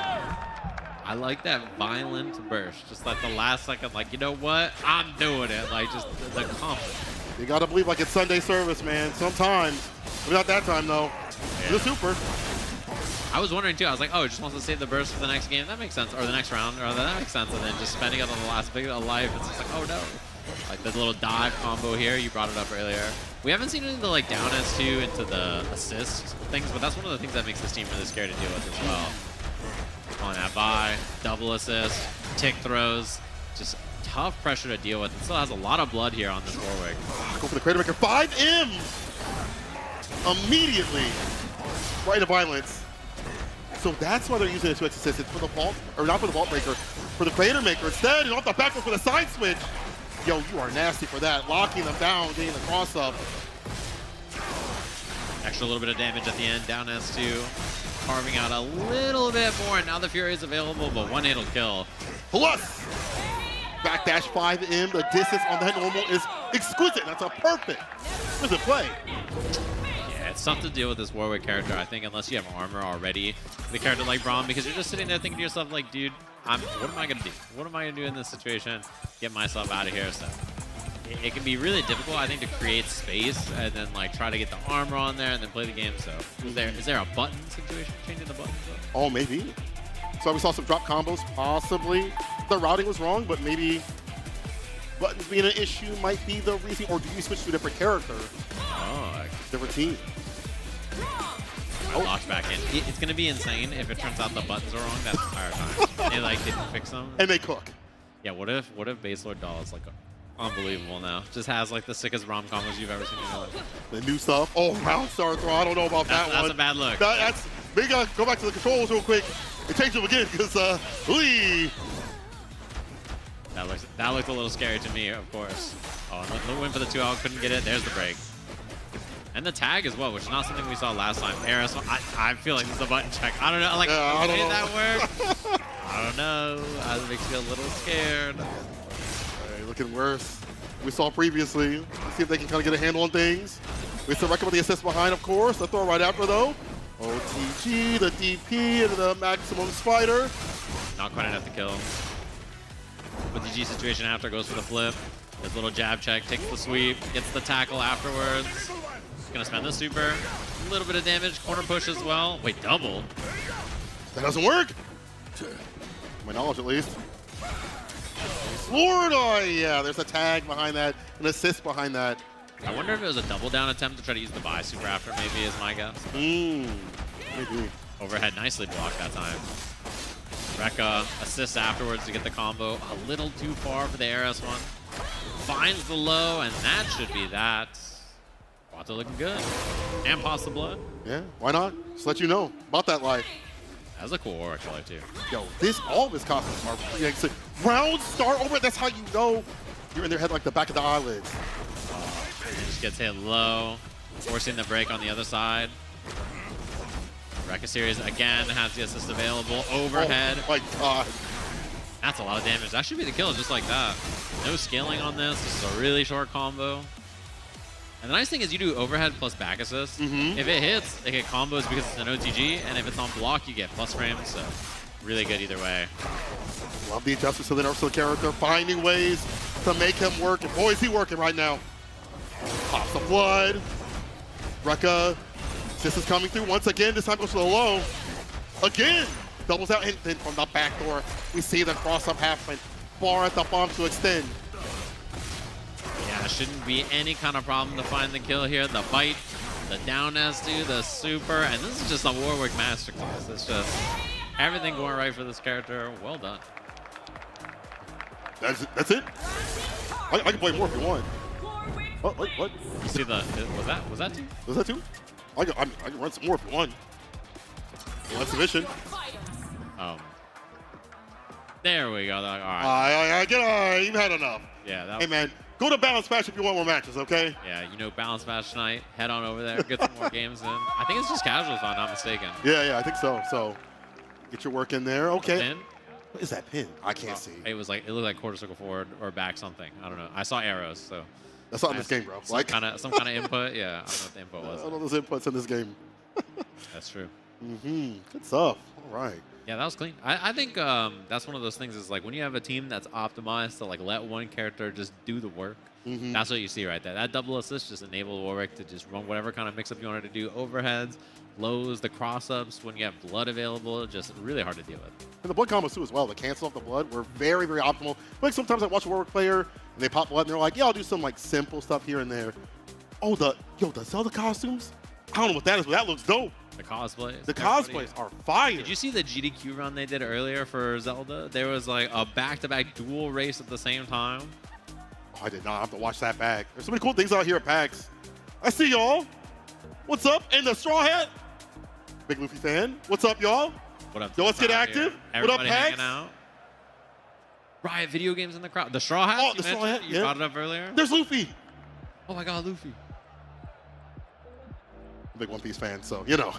You're One Piece fan. Do you like the live action Netflix? I actually do. Okay. But, you know, it could be done better. It is what it is. Okay. Yeah, I'm one of those. It could be worse. It could be the Dragon Ball movie. It could be worse. You're could be the Dragon 100% Ball right. movie, which, you know, we don't have to talk about. What are What's going on? I don't know. Yo, this looks like a Warhammer thing. I don't know what this is, but that's cool. Oh, dang, the thumbs up? Okay. Oh, all right. So I'm not violent, I promise. Dang, you're learned. You knew. Yeah. You were ready for that. I'm impressed. He was going to be on camera. What's up, PAX? Are you all enjoying this action? Yes! All around the venue, I see all of you are enjoying fighting games, whether you're sitting down playing, sitting in the crowd, or even in the back. You can hear me. Nice. This is going to be a good match. We have a really, really good match coming up next. Some strong players on this. Should be a good one. Yo, you held that for so long. That was good. You waited so long. Those arms are tired. Yeah, we saw earlier James on the GameCube controller. Yeah. Controller older than James. You think 06 is the year James was born? I feel like it's like 2006. Yeah, it's got to be. I think so. Maybe that's what the 06 stands for. That looks like the coloring looks like one of those like baby controllers. You know, like. It looks like a new GameCube controller though. It looks like one that's not, you know, it's not BC. Like that's not a BC. controller from the modern era, a modern GameCube controller, which they still make. They make like a bunch of different versions of it. Like a lot of people make it because, you know, obviously Smash, but there's a lot of like GameCube games that people still want to like play or speedrun or whatever. So. It's AG, so after GameCube. Nice. After GameCube, yeah, AG controllers, because like, you know, BG back then. Before GameCube, like, I don't know, that's an old controller. We got a duo up here, GoldenEye and Halfcraft up against James. A little button check action. Yasuo Kate, it looks like, is the button check. We'll have to see. Yeah, sometimes people fake out the opponent by doing different characters. You know. Yeah, it could be true. Some people are like that, checking to make sure all the buttons are working. Every Yasuo player wants to do 19 stance options every time. Gotta make sure everything's great. You know, my car cancels, bro. My delay car cancels, too. Caitlyn looks like she's going to go play paintball. Oh. You ever paintball before? Yeah. Yeah? Have you? No. I see the pain that people have. They see the welts. I can't do that. I'm not about that life. Not about that. See me laser tag, though. I can do that. Laser tag? Yes, sir. Okay, I like that. Yeah. I was going to say, you know, paintball, laser tag, sort of random activities. They are random. Paintball's fun. Oh, wow, both got hit but then fell out there. Mix-up. Nice block. I'll throw right after, though. Yeah, backs up. Hit the fall, the sever, off the medium. Stagger jab pressure. Nice smash out, though. Oh, and then went for the parry. Was a little early. Dashes in, blocks it very nicely. The air horn on the block first. Oh, no. I hope they have headphones on because I would be so salty. I lost my purse. I lost my character. And they're playing an air horn in the background. Yeah. Get me out of here. And that's you got to blame your homie. They have the bad burst. You're like, oh, man, I wouldn't have bursted there. You know, Yeah. you're playing duos. You're like, just saying, I wouldn't have burst there. Like, I don't know. Like, that's one of those things. All right, chance. Doable. But doesn't get the double sever. Caitlyn assists 2H is a whiff. He gets pressure time here. He can stance. And went for the cross-up, just was a little too close. Nice. That's one of those things that's really good about duos, by the way, is like falling assist while you're blocking is very strong because your opponent, like, or your duo can like do it for you, and you don't have to worry about, you know, moving around, doing whatever. The little sack. Aye! Does get the punish right there. Yeah, gets the snap. They give me your heart. Level 3 invincibility on the other side. If you don't know what's happening in a scramble, that level 3 is just 2 buttons. Save your life. At some point, they want to mash the blood and get that turn back. Off the wind wall. Makes sense. Gonna catch Yas for this. Okay, limit strike. Short combo too, so they don't spend the break. Oh, waited for him to jump, but he blocked it out though. Gonna force the mix up here, but it's not as scary as it was before. And yeah, there's basically only strike throw there. Dangerous mix though, man. Strike throw so dangerous. That was really good defense right there. That entire sequence, that Yasuo blocking that out, just like dealing with all that stuff. Caitlyn double shot. Oh, and the 2H, it went the wrong way. It got a little funny down there, so I think she was not quite ready. 12. Before the wildfire could come through. It's a charge shot. Yeah, it's so hard to play Lucius in general. You're already ready for the roll, right back with the shot. Unfortunately, not able to cancel it like a 2H off. James will kill this character. Yeah, on the bench. Yas remains. At least I'd rather have Yas out the screen than Caitlyn, but still. Oh, and using that puppeted double Rekka gets the overhead low. That's that. Another level 3. That's tough. And you're waiting for the overhead. That's the thing, is like you're waiting for the overhead on that. We do that. Waiting for the overhead on that, so a lot of times what ends up happening is you're like worried about, oh, it's gonna be air dash pressure, it's gonna be whatever, so just not quite ready for it. James is too strong, too solid. You saw them conversing, the duo team being like, yo, man, listen, they played the air horn for you. No, they played it for you. All right, let's get back into it. The duo comms are like, you should try blocking that. Like, oh yeah, let me just block that overhead low. Yeah. If you were the scenario, you wouldn't do it though. Just gonna say that right now, bro. You wouldn't block that. You're already dead, bro. Hey, round search up S1. The judgment cut coming through. It's the bolo combo though. Unfortunate drop. And you get that extra bit of grounded damage here. That actually didn't combo because the ground string was so far. Oh. Double shot, tag. Got both flipped right there, and there's going to be the burst. Wind wall gets stuffed, so Caitlyn's on her own for a little bit here. Nice, pick up the 2H. Break spin right there, though, up in the corner. Gets a 2H of his own. Oh, God. Got a lot of damage on the assist there, but it got a little funny, and then didn't believe in the cross-up because it actually did stay on the same side. Wall's out. So he assists because of that. 5L connects.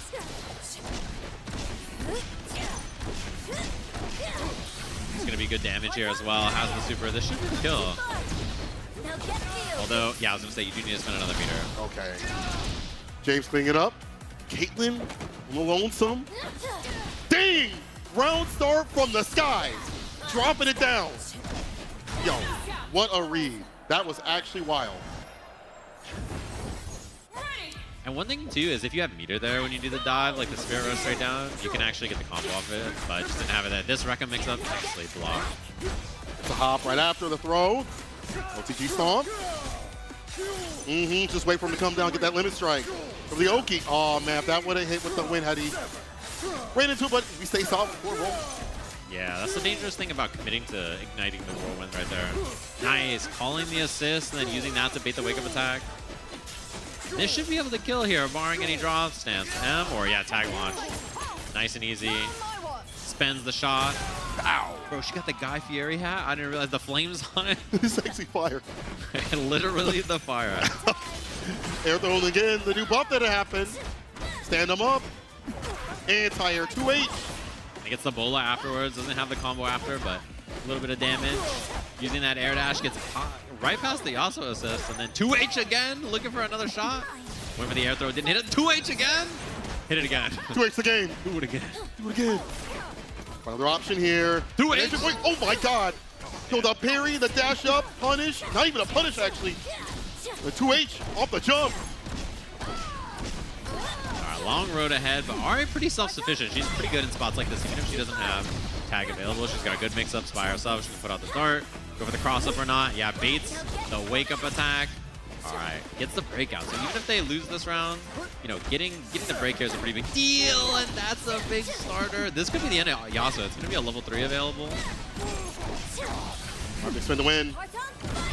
It's going to be 1-1 probably for the kill. Now get, and then immediately spend that. So one hit away now. She's still got a level 1 available for an orb confirm. Still has Yasuo super assist. Wow. Dang, 2H adds a break. Gets along right after. 2 in love with that button. And James able to take it with that single character. Singles over doubles. Today, well, you're showing off, but good job, James. You're moving on the bracket. Had to remember to double fist bump, by the way. Yeah, it'd be like, oh, 1-2. You Yeah. beat one player, you got to remember you beat the other. That double. Oh man, that was a close 2-0 though. I will be real. You know, they were starting to come back in the, from the brink, but I see you, James. Please Looking listen. good. Nice job up there. Very impressive play. Looking very sharp. But yeah, I was impressed with everything that we saw so far, especially the puppeted Rekka confirms. Like, those are the situations that I think is the most impressive, because like it takes knowledge of how to use both of your characters and then synchronize them up so that you can get the mix-ups, whether it's like the double overhead or whether it's air dash or not. So that's the thing that you look for the most when you see Yasuo Ari. It's like something that their team is like especially good at. Really good team. And even the solo play that we saw with this Ari, fantastically done. We close things out at the very end. So James, moving on. We saw him at the Balance Patch event yesterday. Probably see him there today. I would assume all these players are going to be going out there after everything is done. I keep shouting out because I want y'all to pull up to that event and really make it person to person. It was already packed yesterday. Yeah. I want that to be the same today. Hopefully you can get in there, play some games, play some casuals tonight. Yesterday there was a bracket, obviously, so that makes it a little bit more scrappy. But yeah, we're going to take a look at some of the replays from that match, of course, take a look at some of the scrappy gameplay, and actually take a look from my hand. So let's play here and take a look at this little mix-up scenario that we saw at the end of this. One thing that I think that is really cool about this team, this Ari Yasuo team, is the ability to set up kind of this sandwich and then the puppeted mix-ups. So we'll go back through the beginning of this super. Set up these mix-ups where you get the high-low stuff. So when you have situations like this where they're sandwiched, right, and then you see them dealing with this puppet, right there in that situation, you have the overhead, you have the low, and it's all set up from this whiff Rekka starter from Yasuo where you jump L with Ari, and you hide that second Rekka in there. So you input Rekka 1, you do jump light with Ari like that, you input Rekka 2, and then right here, it's air dash, it's left, right, it's overhead low. There's a lot of things to worry about, but the scariest mix-up, the simplest one. You just go into the low, you get the confirm, you keep it nice and simple. And the better your opponents are, the more difficult it is to deal with the simple stuff. So I really like that choice from James. Very nicely done. Well done for him. Again, seeing him move to the bracket with this Ari Yasuo pick. We've seen it over at TNS, and we're seeing a little bit of a different style, the way that he plays. Well done. And offline too, like cool to see everybody offline playing this game. You run into a lot of these familiar faces, like if you're playing ranked, especially, you know, James is probably someone you run into tons of time. If you're somebody who's like playing against a lot of the really strong players, like, you know, you just run into these players, you see them cooking up these interesting new things each and every patch, and you're like, okay, I see you. I see what you're scheming on now. So. But it's like, yeah, you can only do that online in the cover of your home. But he came out here on the stage twice confidently. That's a real killer right there. Well, the real test is the top 24 tomorrow. Who's going to make it there? Is it going to be there a match or not? This is a qualifier, actually. Speaking of which, it looks like James is going to be staying on the stage. Oh. The top 24 qualifier for tomorrow. And the big question for me is who's going to be up on that stage in that top 24 cooking and looking good on the Sunday stage. We're going to be kicking off everything for the top 24 tomorrow. But of course, we have more goodies to give to our lovely crowd here at PAX. Let's head on over to Elliot to see what other stuff he's got for the crowd. Hello there. How you doing? PAX, how you doing? You having a good time? No? No worries. All good. That's fine. None of you want prizes? Well, that's all right, because I'm going to give the 2 prizes. Like I said I was before, I'm a man of my word. The matching hats snuck up as a stealth kill right here. Listen, open these up and show them to the camera. I got you 1 each. From out back. Are there 2 there? There are 2. I can't count that far. Let's go. Look at this. They're my favorite. I wanted one, but I think there's only 1 left now. I gave you guys 2 of the last ones. I love them. And I appreciate you coming out, making some noise, giving us love. And I love your matching hats and energy. And I love all of you, PAX Arena, even if you don't make noise when I ask you to sometimes. Oh, some of you want prizes. I will be back out. I will be back out soon. But in the meantime, let's go back over to our casters. Show some love to Saint Cola and Sajam. Welcome back, everybody, of course. Hopefully you love that. Free stuff. Who doesn't like free stuff in the crowd, of course? From our lovely host, dressed like a character from Austin Powers, just walking around, giving away goodies to everybody out there. That's just, life can only be so beautiful. You know, we got it too good out here. Mm-hmm. He is trying to bring not casual Fridays, but comfy Fridays. Ooh. I'm about that life, you know. I like that, too. Yeah. I mean, work from home, I understand. You know, when I'm on my stream, I'm there cozy, got the PJs on, got the T-shirt, playing some games. I feel that. I'm trying to live that life. Well, no cozy action up here as we try to get to that top 24. James, as you mentioned, staying on the stage. Already warmed up. We'll see how he does against the 2x assist that we have with Warwick and Vi. We saw, as you mentioned, lock him down, let him enable the things that he wants to do in terms of damage, blood build-up, the overheads that are weaker this season, but again, we have ways to make it more effective. Yeah, and I'm curious what happens when we disrupt that gameplay. Yeah. Because James is probably going to get this Warwick at some point. So what's the plan when the team kind of swaps up and we see Vi on point a little bit more, or we see Vi fighting without that Warwick? That could always be like a little bit more of a threat that you have to worry about. Razor just posted up right in the middle. Just in between our players. I see the lights back there and everything. Yo, the aura on that? Hold on now. Like, relax. I will be taking that home. Razor, if you want us to test drive that, we can definitely do that. Look up their website and give them some love. Appreciate them for all of they've been doing for 2XKO and out here at this event for PAX Arena. It's a fitting crossover given black and green are both their main colors. Yeah. You know, makes a lot of sense. Got our next match. Is going to be a good one. Guato seems unfazed. Just not even, we're just chilling up there. AirPods in, listening to, I don't even know, something chill, relaxing, hanging out. Put a Beethoven or something like that. Something lower side of things. And who knows what the young gun's listening to? He could be listening to Cocomelon at this point. I have no idea. Yeah, just chilling, hanging out, vibing, relaxing, trying to get this last match to qualify for top 24 winner side for tomorrow, which is where it's gonna get, serious. Where it's gonna get sweaty. We're gonna get some good matches over there, of course. And to me, it's really just about who's gonna beat up Diphone, bro. Yeah. Who's gonna prevent that out-of-towner from showing up and taking the lion's share of this $10,000. Someone's got to get him. You can't let him be, because otherwise it's going to be a YouTube video. How I won. I was about to say. A $10,000 2XKO tournament. You can't let him have that YouTube video. Do not let him make content out of you. Don't let him do it. Yes, because otherwise I'll make the video for him. What's up, YouTube? Diphone may have lost. You know, you gotta do it. Oh, nice check actually. Ari fell out of this, but still very nice confirm on the standing character. Warwick gets the stance or the down S1 combo. Takes good damage on this, and you get the setup afterwards, which you're gonna beat. A little dash up. Retreating guard. Distance. Right back in there. All right, with some spirit rushes. Take his ass towards the corner. Hold on now. Oh, maybe trying to fade out the break. Unfortunate 2H able to hit, but nothing. There's a follow-up, a little bit too shy. That does send a message too. It tells you your opponent is thinking about when they want to break. And if you're James, you're like, okay, I can't just get away with autopiloting and like trying to bait something like that. I got to be a little bit more scrappy. So that's out the Foxfire. Projectile hits Warwick, but not Vi. So this is a big pickup. Could be the end of Yasuo depending on how this combo is routed. It's not quite going to be enough, and there's the get up attack. Jump S. Oh, mash the 2L, able to thread the needle. Electrics. Just spends a level 3. This is big damage. Gammy incoming. Huge lead. Watto. Take that slide up, and then you get the mix-up afterwards. Dashes up, looks for the jab. There's the push block. And just nice. Takes that space afterwards. A little too far for any kind of other confirm. Could have been like maybe forward S1 or something. That's about it. Sagi may be too short. Oh, gets a pickup. And into the Super Spirit Rush, Hyper Spirit Rush. Respect on that name. Barely reaching to that S1 pick here confirmed. So now it's just Warwick here, dealing with 2 characters. And this is the, oh, I love the push block timing so that you didn't have to deal with the mix-up there. Very smart. Saw how dangerous that was in the last game. Yeah. Said, not me. Nah, Please. good. I don't need that in my life. Toxic. Oh my god, he's running. You can see the other side doesn't get the hit confirmed. And there's going to be a double tag, the air throw. It's so tough to deal with when you're in the air and you have to guess, like, are they going to try to air throw me? Are they going to try to 2H me on the ground? Like, which is it going to be? You have to be so ready for it. But that was a very close first round we had. Tag back into Sever. Great call out in the round start. The throw right after. Saw was able to get the OTG, but that's fine. Resets, using that Aria assist to hold some space. Dashes up. Gonna go back into Yasuo to get the pressure, but nothing too scary because of how far away he was. Pops him up with the flip. Side switch. Berserker Barrage.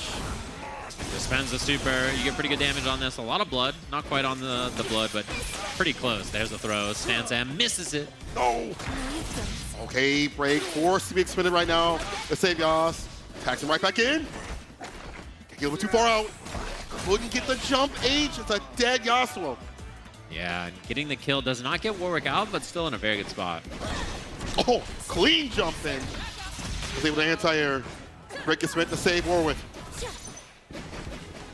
Vi versus Ari, which is a matchup Vi normally doesn't like to play that much. She's not that great at pinning down characters who are airborne. On the ground, though. Doing well so far. Electric slide. Tag launcher. And very close to blood pop as well, which is scary to deal with. It means that Ari's neutral fireballs are a lot worse if he gets... Oh my! Just runs all the way up. And yeah, I mean, whether it's overhead or whether it's demon flip, 2H is a pretty good answer there. Especially at that distance, at that range. Oh, super tech does not hit. Stay solid. Warwick does, though. We get the pick up in another super, another level 3. The ultimate. Clench your teeth. Hoorah! And she slides, hits the wall. That's how you know it's a KO. They slide and they don't hit the wall if it doesn't KO. Aye. They run to that imaginary wall if they die. Like, bam. That's how you know. That's there? Yeah. Looney Tunes. It's the little things. Oh. Sagi able to hit the knockdown. Oh, Nice. at the very tip of the sword. Realigns with the hop. I like that. A chase down. 2H catches both there. The bite doesn't hit both, though, for the OTG. So just a little bit of extra damage on Yasuo there. Oh, Miss Blood is getting boosted up right now. Oh, dash up 5 in, my beloved. Great button. Gets the air-to-air. Orb super available. Makes the combo nice and easy. That's one nice thing about Ari. You never have to worry about any kind of complicated confirm. You just use the orb. Keep it nice and simple. Limit strike. Some bar built up. Sagi. We tag. There we go. As you were mentioning, backup dancer got hit quite a bit, but Warwick getting quite a bit of chip and damn, trying to play a button. The back sever able to clip him and get a little bit of damage. Oh, and that's a big find there, too, with the Vi jab. Should be the kill, barring any drops here. Keeps it nice and simple. Crater Maker for the finish. All right, we got ourselves a set. Last round, one character left. This Ari has put in a lot of work. Really has. You Nice want dash one under. thing, and it's disgusting. The dash under, as you mentioned, right back up in the corner.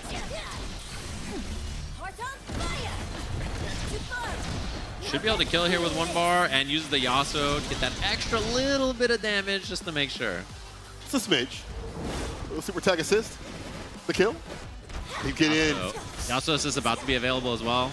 There has to be assist. That's the only way here for Warwick off the backboard. But a little too high. It doesn't get the anti or anything afterwards. That 5M counter hits did not get the combo of it. Looked for a low, does not get hit. The air to air, no pick up the throw tech. Vi throwing the rock. And James just trying to run away here, and the whiff on the Spirit Rush into that air H gets the job done.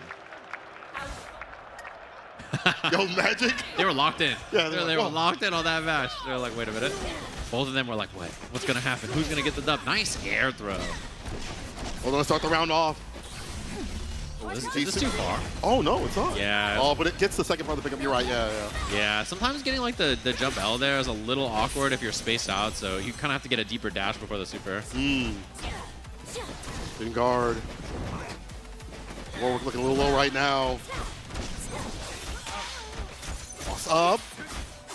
Oh, that was cheap. Yo, that the is... other side with the Rekka, that mix-up is so hard to deal with. Nice jab check. More off of the dough, unfortunately. Okay.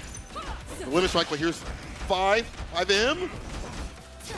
Oh, yeah, it's your turn there after the first set on the Rekka. You have to worry about the assist. Assist was down at that point, so not much to worry about right there. Route things back. James, even stronger than he was in the previous game. Look at the kill. We're close to. Super. Then the ultimate. Yeah, big damage here, too. Like, that's the nice thing about Yasuo is you can do that Q3 into the ult. League of Legends, really nice. You know about that? No. Okay. Not even a clue. But it looks cool in this game. His Q is like a stab in League, and if you hit it 3 times, he shoots a tornado, and then he gets to do his ult after. So that's why he could do the tornado into the, yeah.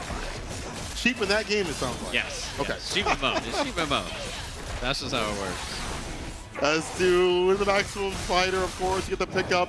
You'll link it to the super. 2L. Waiting for the wake-up attack. Waiting for a break, possibly. Nothing doing. And just going for the orb super, I like this choice. I like this Oki too because it lets you get a meaty with Ahri and then chase down the roll. Very smart. Like that kind of a knockdown scenario just lets you cover both things very consistently, so very smart. Oh, rehearse here from James. On the other side, gets underneath. That's why the break is spent right here. 2H picks up the doggy now. Let's buy. Nice, and good confirm from James as well. Like having forward S1 into the stance M there, very smart. Close enough. Follow confirms. Targets the 5L. Targets for the pickup. Yeah, new combos dispatch too because otherwise the car is a little too difficult. Using that Ahri assist. Oh, and using the extension as well so that you don't have to spend too far. Okay, that was a real optimal hit confirm. That was dope. Only having to spend 1 there to get the kill. Gets the forward throw and the stomp for the finish. James, top 24 tomorrow. Clean play. Solidified. Solid. Great to see also players like, I feel like every patch they get new combos that they have to learn, you know, either BMBs or other things like that. Yeah. How they adjust immediately, closer cars and stuff like that. He's like, oh, it's over? Oh, the mix. One last mix before James moves on. The handshake mix. Yeah. There you go. Nicely done. There's just too much to worry about is the thing, you know? Like, there's just so many options. I think that's the thing about Yasuo Ahri is, like, it's a team that just has a lot of threat from so many different places on the screen that you have to worry about. You're like, man, I got to deal with this character in the air and this guy on the ground and this guy's cutting through me this way and cross-ups and everything. Like, it's just a team that has a lot of, like, coverage of every part of the screen. Synergy behind that, too, as well, when they do get that hit. You know, the follow-ups, too. And again, big on James to be able to optimize even with the nerfs that have happened or the changes that have happened to, like, the normal routings and the combos and things like that, stay ever optimal. Right. All right, James. Too many things to worry about. It was a close match, especially the first one. The first one was very close. And then close. James kind of like got more comfortable in the neutral, found more openings, more options. So well played. That round start, back S stance into like the sever was beautiful read. Things like that over the opponent afterwards. And run with that momentum. With that, that's him in top 24 tomorrow. Yeah, and I think definitely one of the favorites to make it far. Somebody that I usually see do pretty well in online tournaments and stuff, and like obviously playing ranked as a challenger player, really strong player. So the iPhone got to watch out tomorrow. I keep bringing him up. I keep bringing him up because like don't let him have that YouTube video. You got to steal it from him. How I farm PAX East. How I won a $10,000 2XKO tournament is going to be the title. Oh, I'll even say it for him. What up, Diaphone's YouTube? Here's how he won a $10,000 2XKO tournament. That SEO is going to go crazy. Yeah. Actually going to go wild. I got Get size a few bands for that, Diaphone, Slide it over my way, bro. I got you. Diaphone's editor, shout out to you. I got you covered. no problem. There's your intro. Mm-hmm. Because it's always, I'm watching his stream. He's like, I got to do the YouTube intro real quick. It's like, hold on, guys. It's like, what's up, What's up, YouTube? I feel like I shouldn't be there. It's like watching how the sausage is made. You shouldn't be involved in that. Turn your eyes away. Yeah, when he says, what's up, YouTube, and I'm watching him on Twitch, I just like, I Yeah, close the tab. I'm like, I want to see this. I can't watch. Yeah. Or we have to redo it, you know?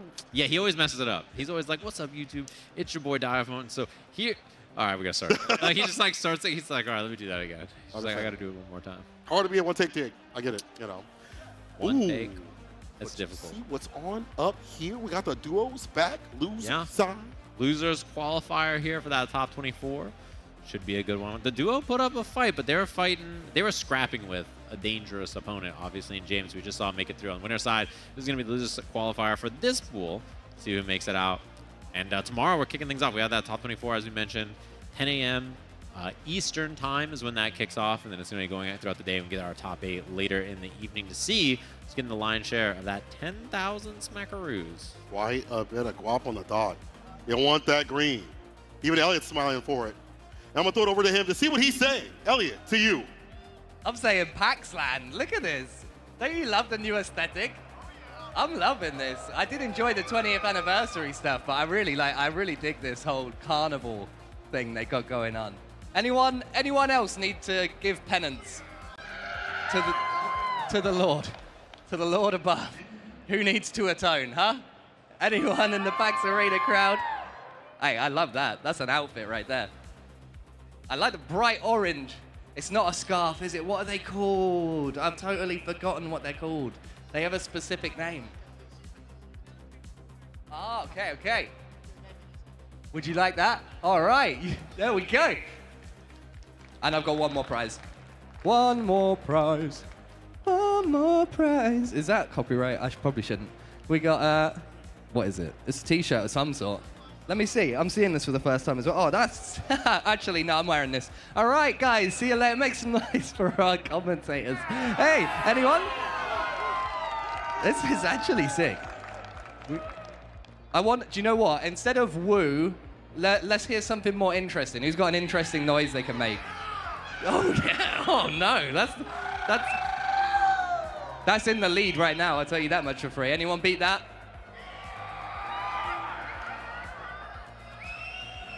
That's just loud, sir. That's not interesting.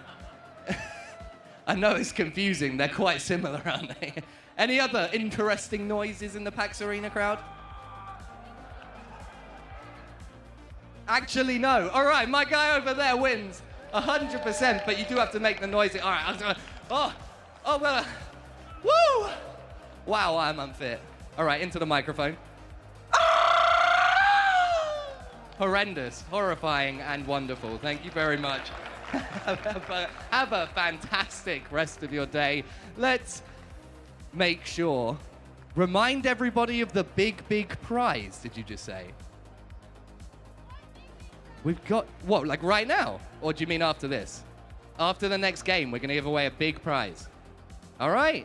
I wasn't planning to, but I don't know if they deserve it, to be honest with you, Grant. What do you guys think? My producer's like, big prize, next game. Maybe some sort of like Letterman jacket. Like a big old, or maybe like a Razer keyboard or something. Oh, yeah, maybe. I'll see. We'll see. We'll see how much noise you make for our casters, Saint Cola and Sajam. Elliot, is actually wild that you would ask the crowd to make some weird noises. You are risking quite a bit for that, my friend. True. That's dangerous. That's a dangerous game you're playing up there. And we've got our final qualifier of the night up here. This should be a good one. I'm excited for this. I'm seeing The Garden. Ooh. Timo Alawi, you have Bikini Bottom and the Mushrooms down there. I like that. That is a very fun team to play. We'll have to see here. Up against the duo. We're going to see it. They're going to be scrapping up here. Is that the Akuma Kitsune I see? Yo, that one is, I still have to have that. Razer, by the way, my DMs are open. I have the Chun-Li, but the Akuma would also... Wait, you already have the Chun-Li, though? Okay, well, relax. I can have more, you know. I have space for more. How many hands you got? Like, how many games you playing at the same time? There's a lot going on right now this year for fighting games. I need backups, just in case. I respect that. The Captain America, I need backup. I need backup. I feel that. We're heading into the Bridge of Progress. Little pilt-over action. It's going to be a good match. I'm excited to see some Teemo. We haven't seen very much Teemo this weekend. Yeah, see how annoying this character can be, how lame. Beaverdoodle actually does some of the graphics, a lot of the graphics for BP from what I've heard. So, some graphic design. Hit him up. There you go. Using the assist as well. That Teemo assist, the back assist, one of the better assists in the game. I think very annoying to deal with. Combos off of like all kinds of stuff. Tricky. And this team, this Alawi Teemo team, just puts a lot of stuff on the screen. Technicals, mushrooms, you know, it is a very pesky team to deal with. And they just have so much stuff to lock you down. Also, this brush with the roses, I think is very cool. It's actually so dope. This is a natural counter, though, because she got the Yordle Snap Trap. So you just run into all of them. They're designed for Teemo. Puts the mushroom out, the double forward assist. The Laureate coming through to him. Able to pick up, but not the catapult. Right back up in the corner, though. We're going to confirm the headshot. Nice aim. Okay. No body shot. Otherwise, I don't think that would have killed.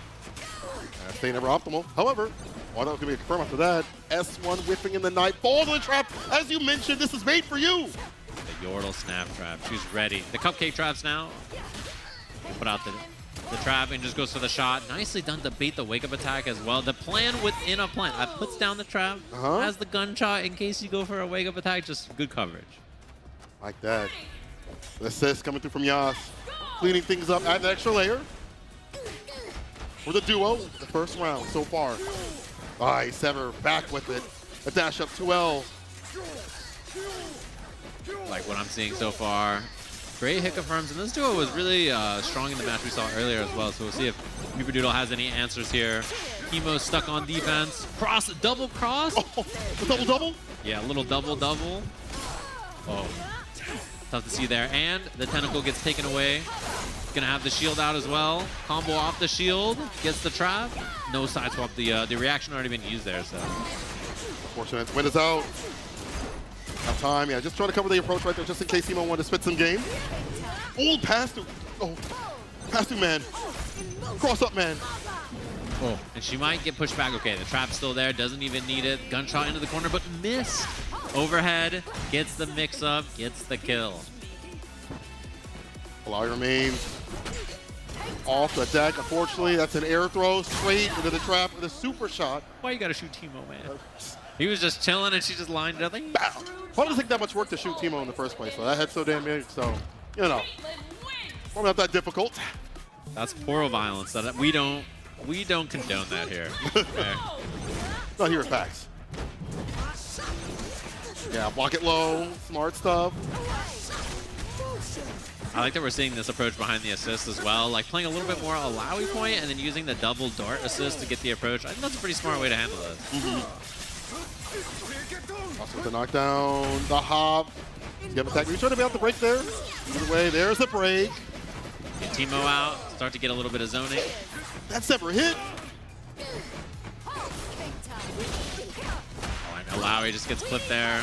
Puts the shield out as well. Trying to use the dart super to get through, but bounce off the shield.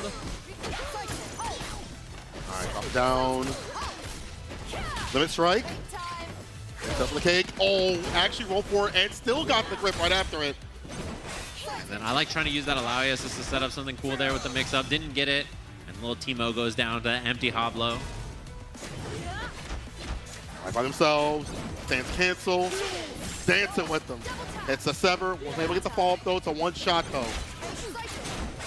Shooting the trap, looking for the chip. Just in case. That extra post-game shot, doing the rifle flips. Salute your shorts. Set point here. A duo. Round start S1 working out, but off the backboard we get little Yordle. Nice pickup. Little delayed stance in there, try to get the hit. Fade away, looking to hit the darts. Gets the brush down, which is, we haven't seen too much of our invisible. Find me. Oh, 2H. Rather swear, really like 2H. Yeah, we've seen a lot of that Caitlyn 2H so far. I think it's pretty solid. There's the air throw, combo off the trap, but Alawi got in the way. Oh no. Attack Teemo out of there. Run! Run, Teemo! No! Just falls over. Ooh. Oh, empty jump overhead and then the hit confirm in a super. Beeper, you're a gamer. I like that. Yeah, that's the juice you need sometimes. And this should be the kill on Caitlyn.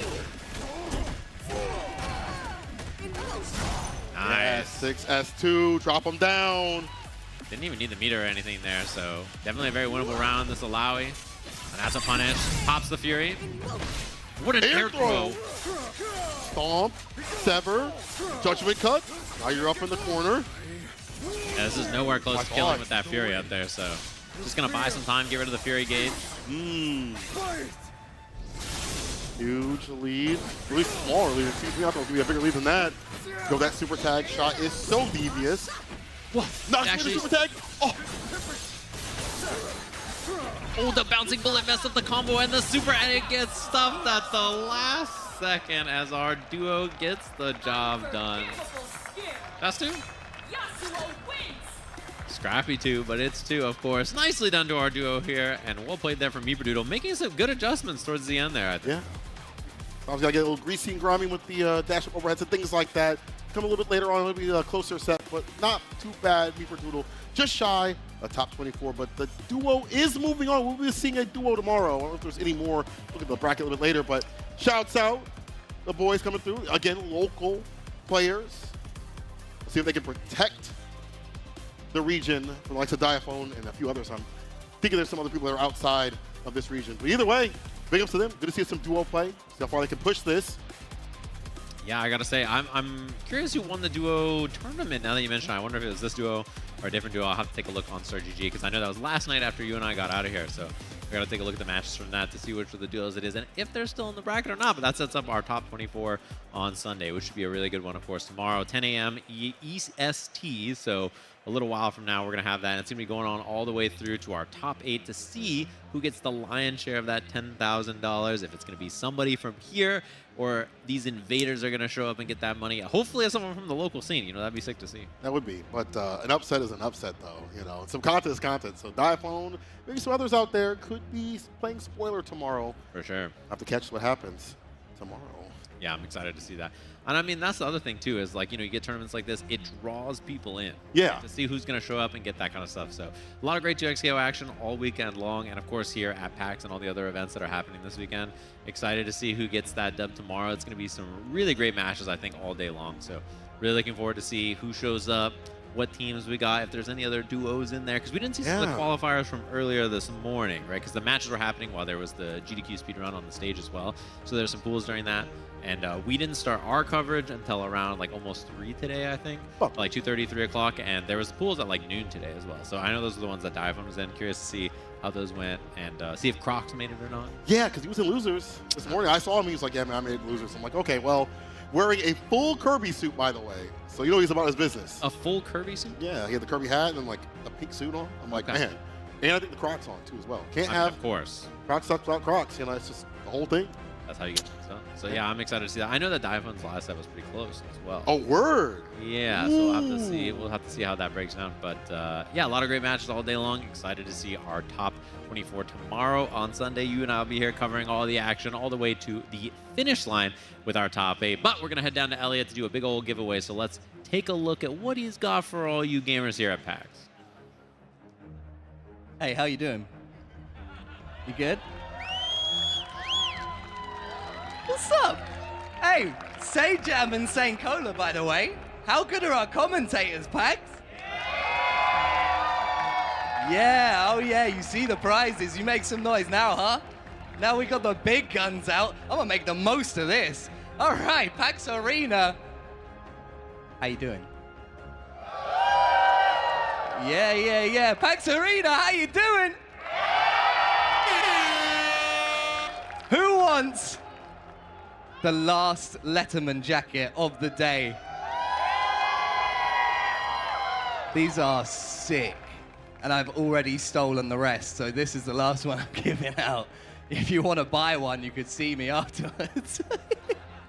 I'm just kidding. For legal reasons, it was a joke, I promise. But someone's getting it. Someone's getting this right now. Who's it going to be?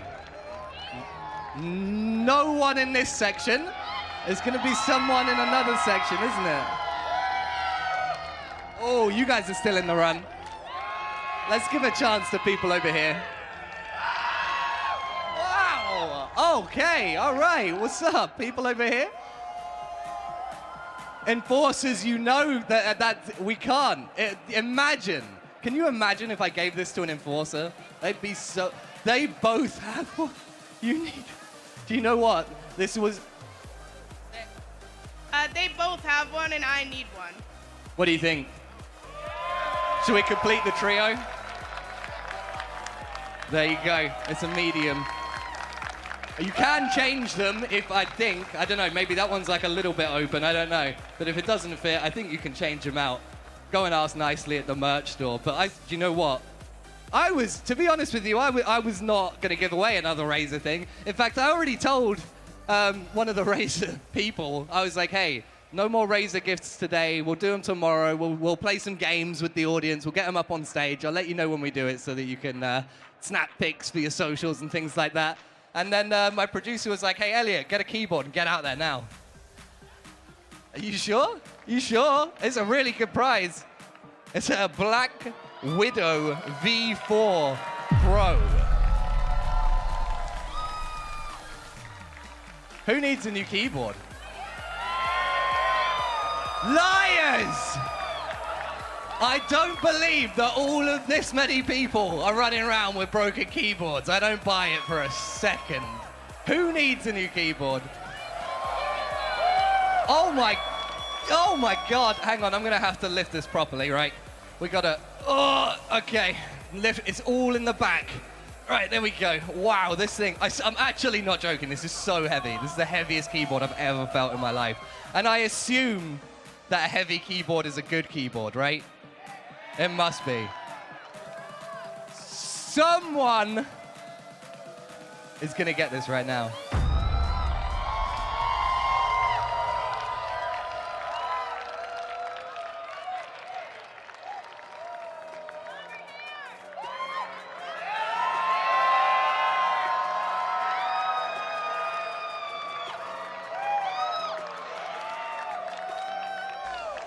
Carefully, I promise. Carefully, I'm not jumping off the stage. They all saw me not jump off the stage. I stepped down carefully. A Razer Black Widow V4 Pro mechanical keyboard. This is such a big wave. It's such a cute jumper. Oh my goodness. Do you really need a new keyboard? Yes. Oh my, wait, you gotta say that again. And I'm not playing with that one anymore.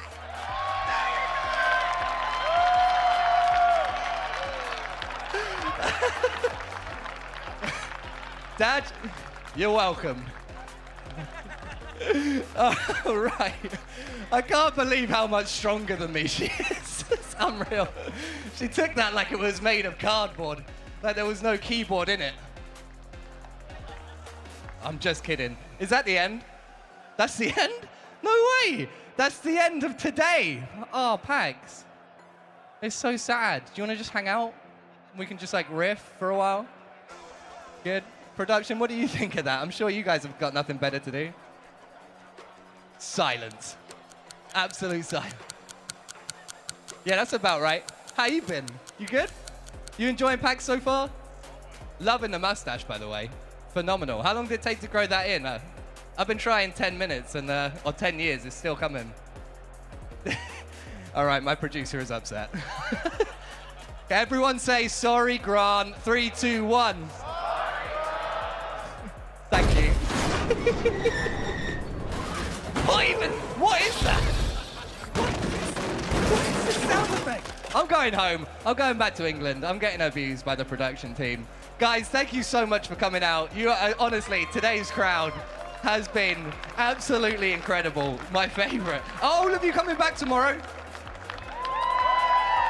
Please do. Please, I actually need you. I need this energy in my life. We've got more Letterman jackets. We've got more keyboards. We've got more mice. We've got headsets. Was there anything else? Razer stuff to give away? We have a lot of stuff to give away tomorrow. And controllers. That was the last thing. I knew there was something else. So if you want to get your hands on any more incredible Razer merch, big shout out, by the way, to the official hardware and chair partner of the PAX Arena. PAX Arena, I love you so much. I'm going to get off the stage. I appreciate you all. I hope you enjoy your evening. Don't go too hard. And we'll see you back here in the morning for the conclusion of the Almost Pro 10K 2XKO Open Mixed Mode!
끝났다고 생각될 때, 포기하고 싶을 때, 패배가 눈앞에 있을 때,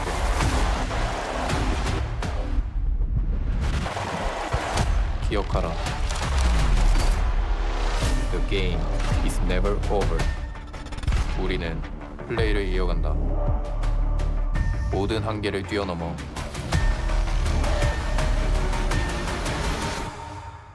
우리의 모든 것을 건너 우리는 자기 자신과 싸움에 승리한다.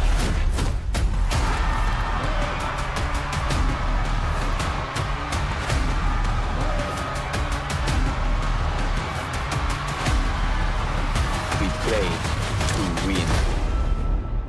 화이팅.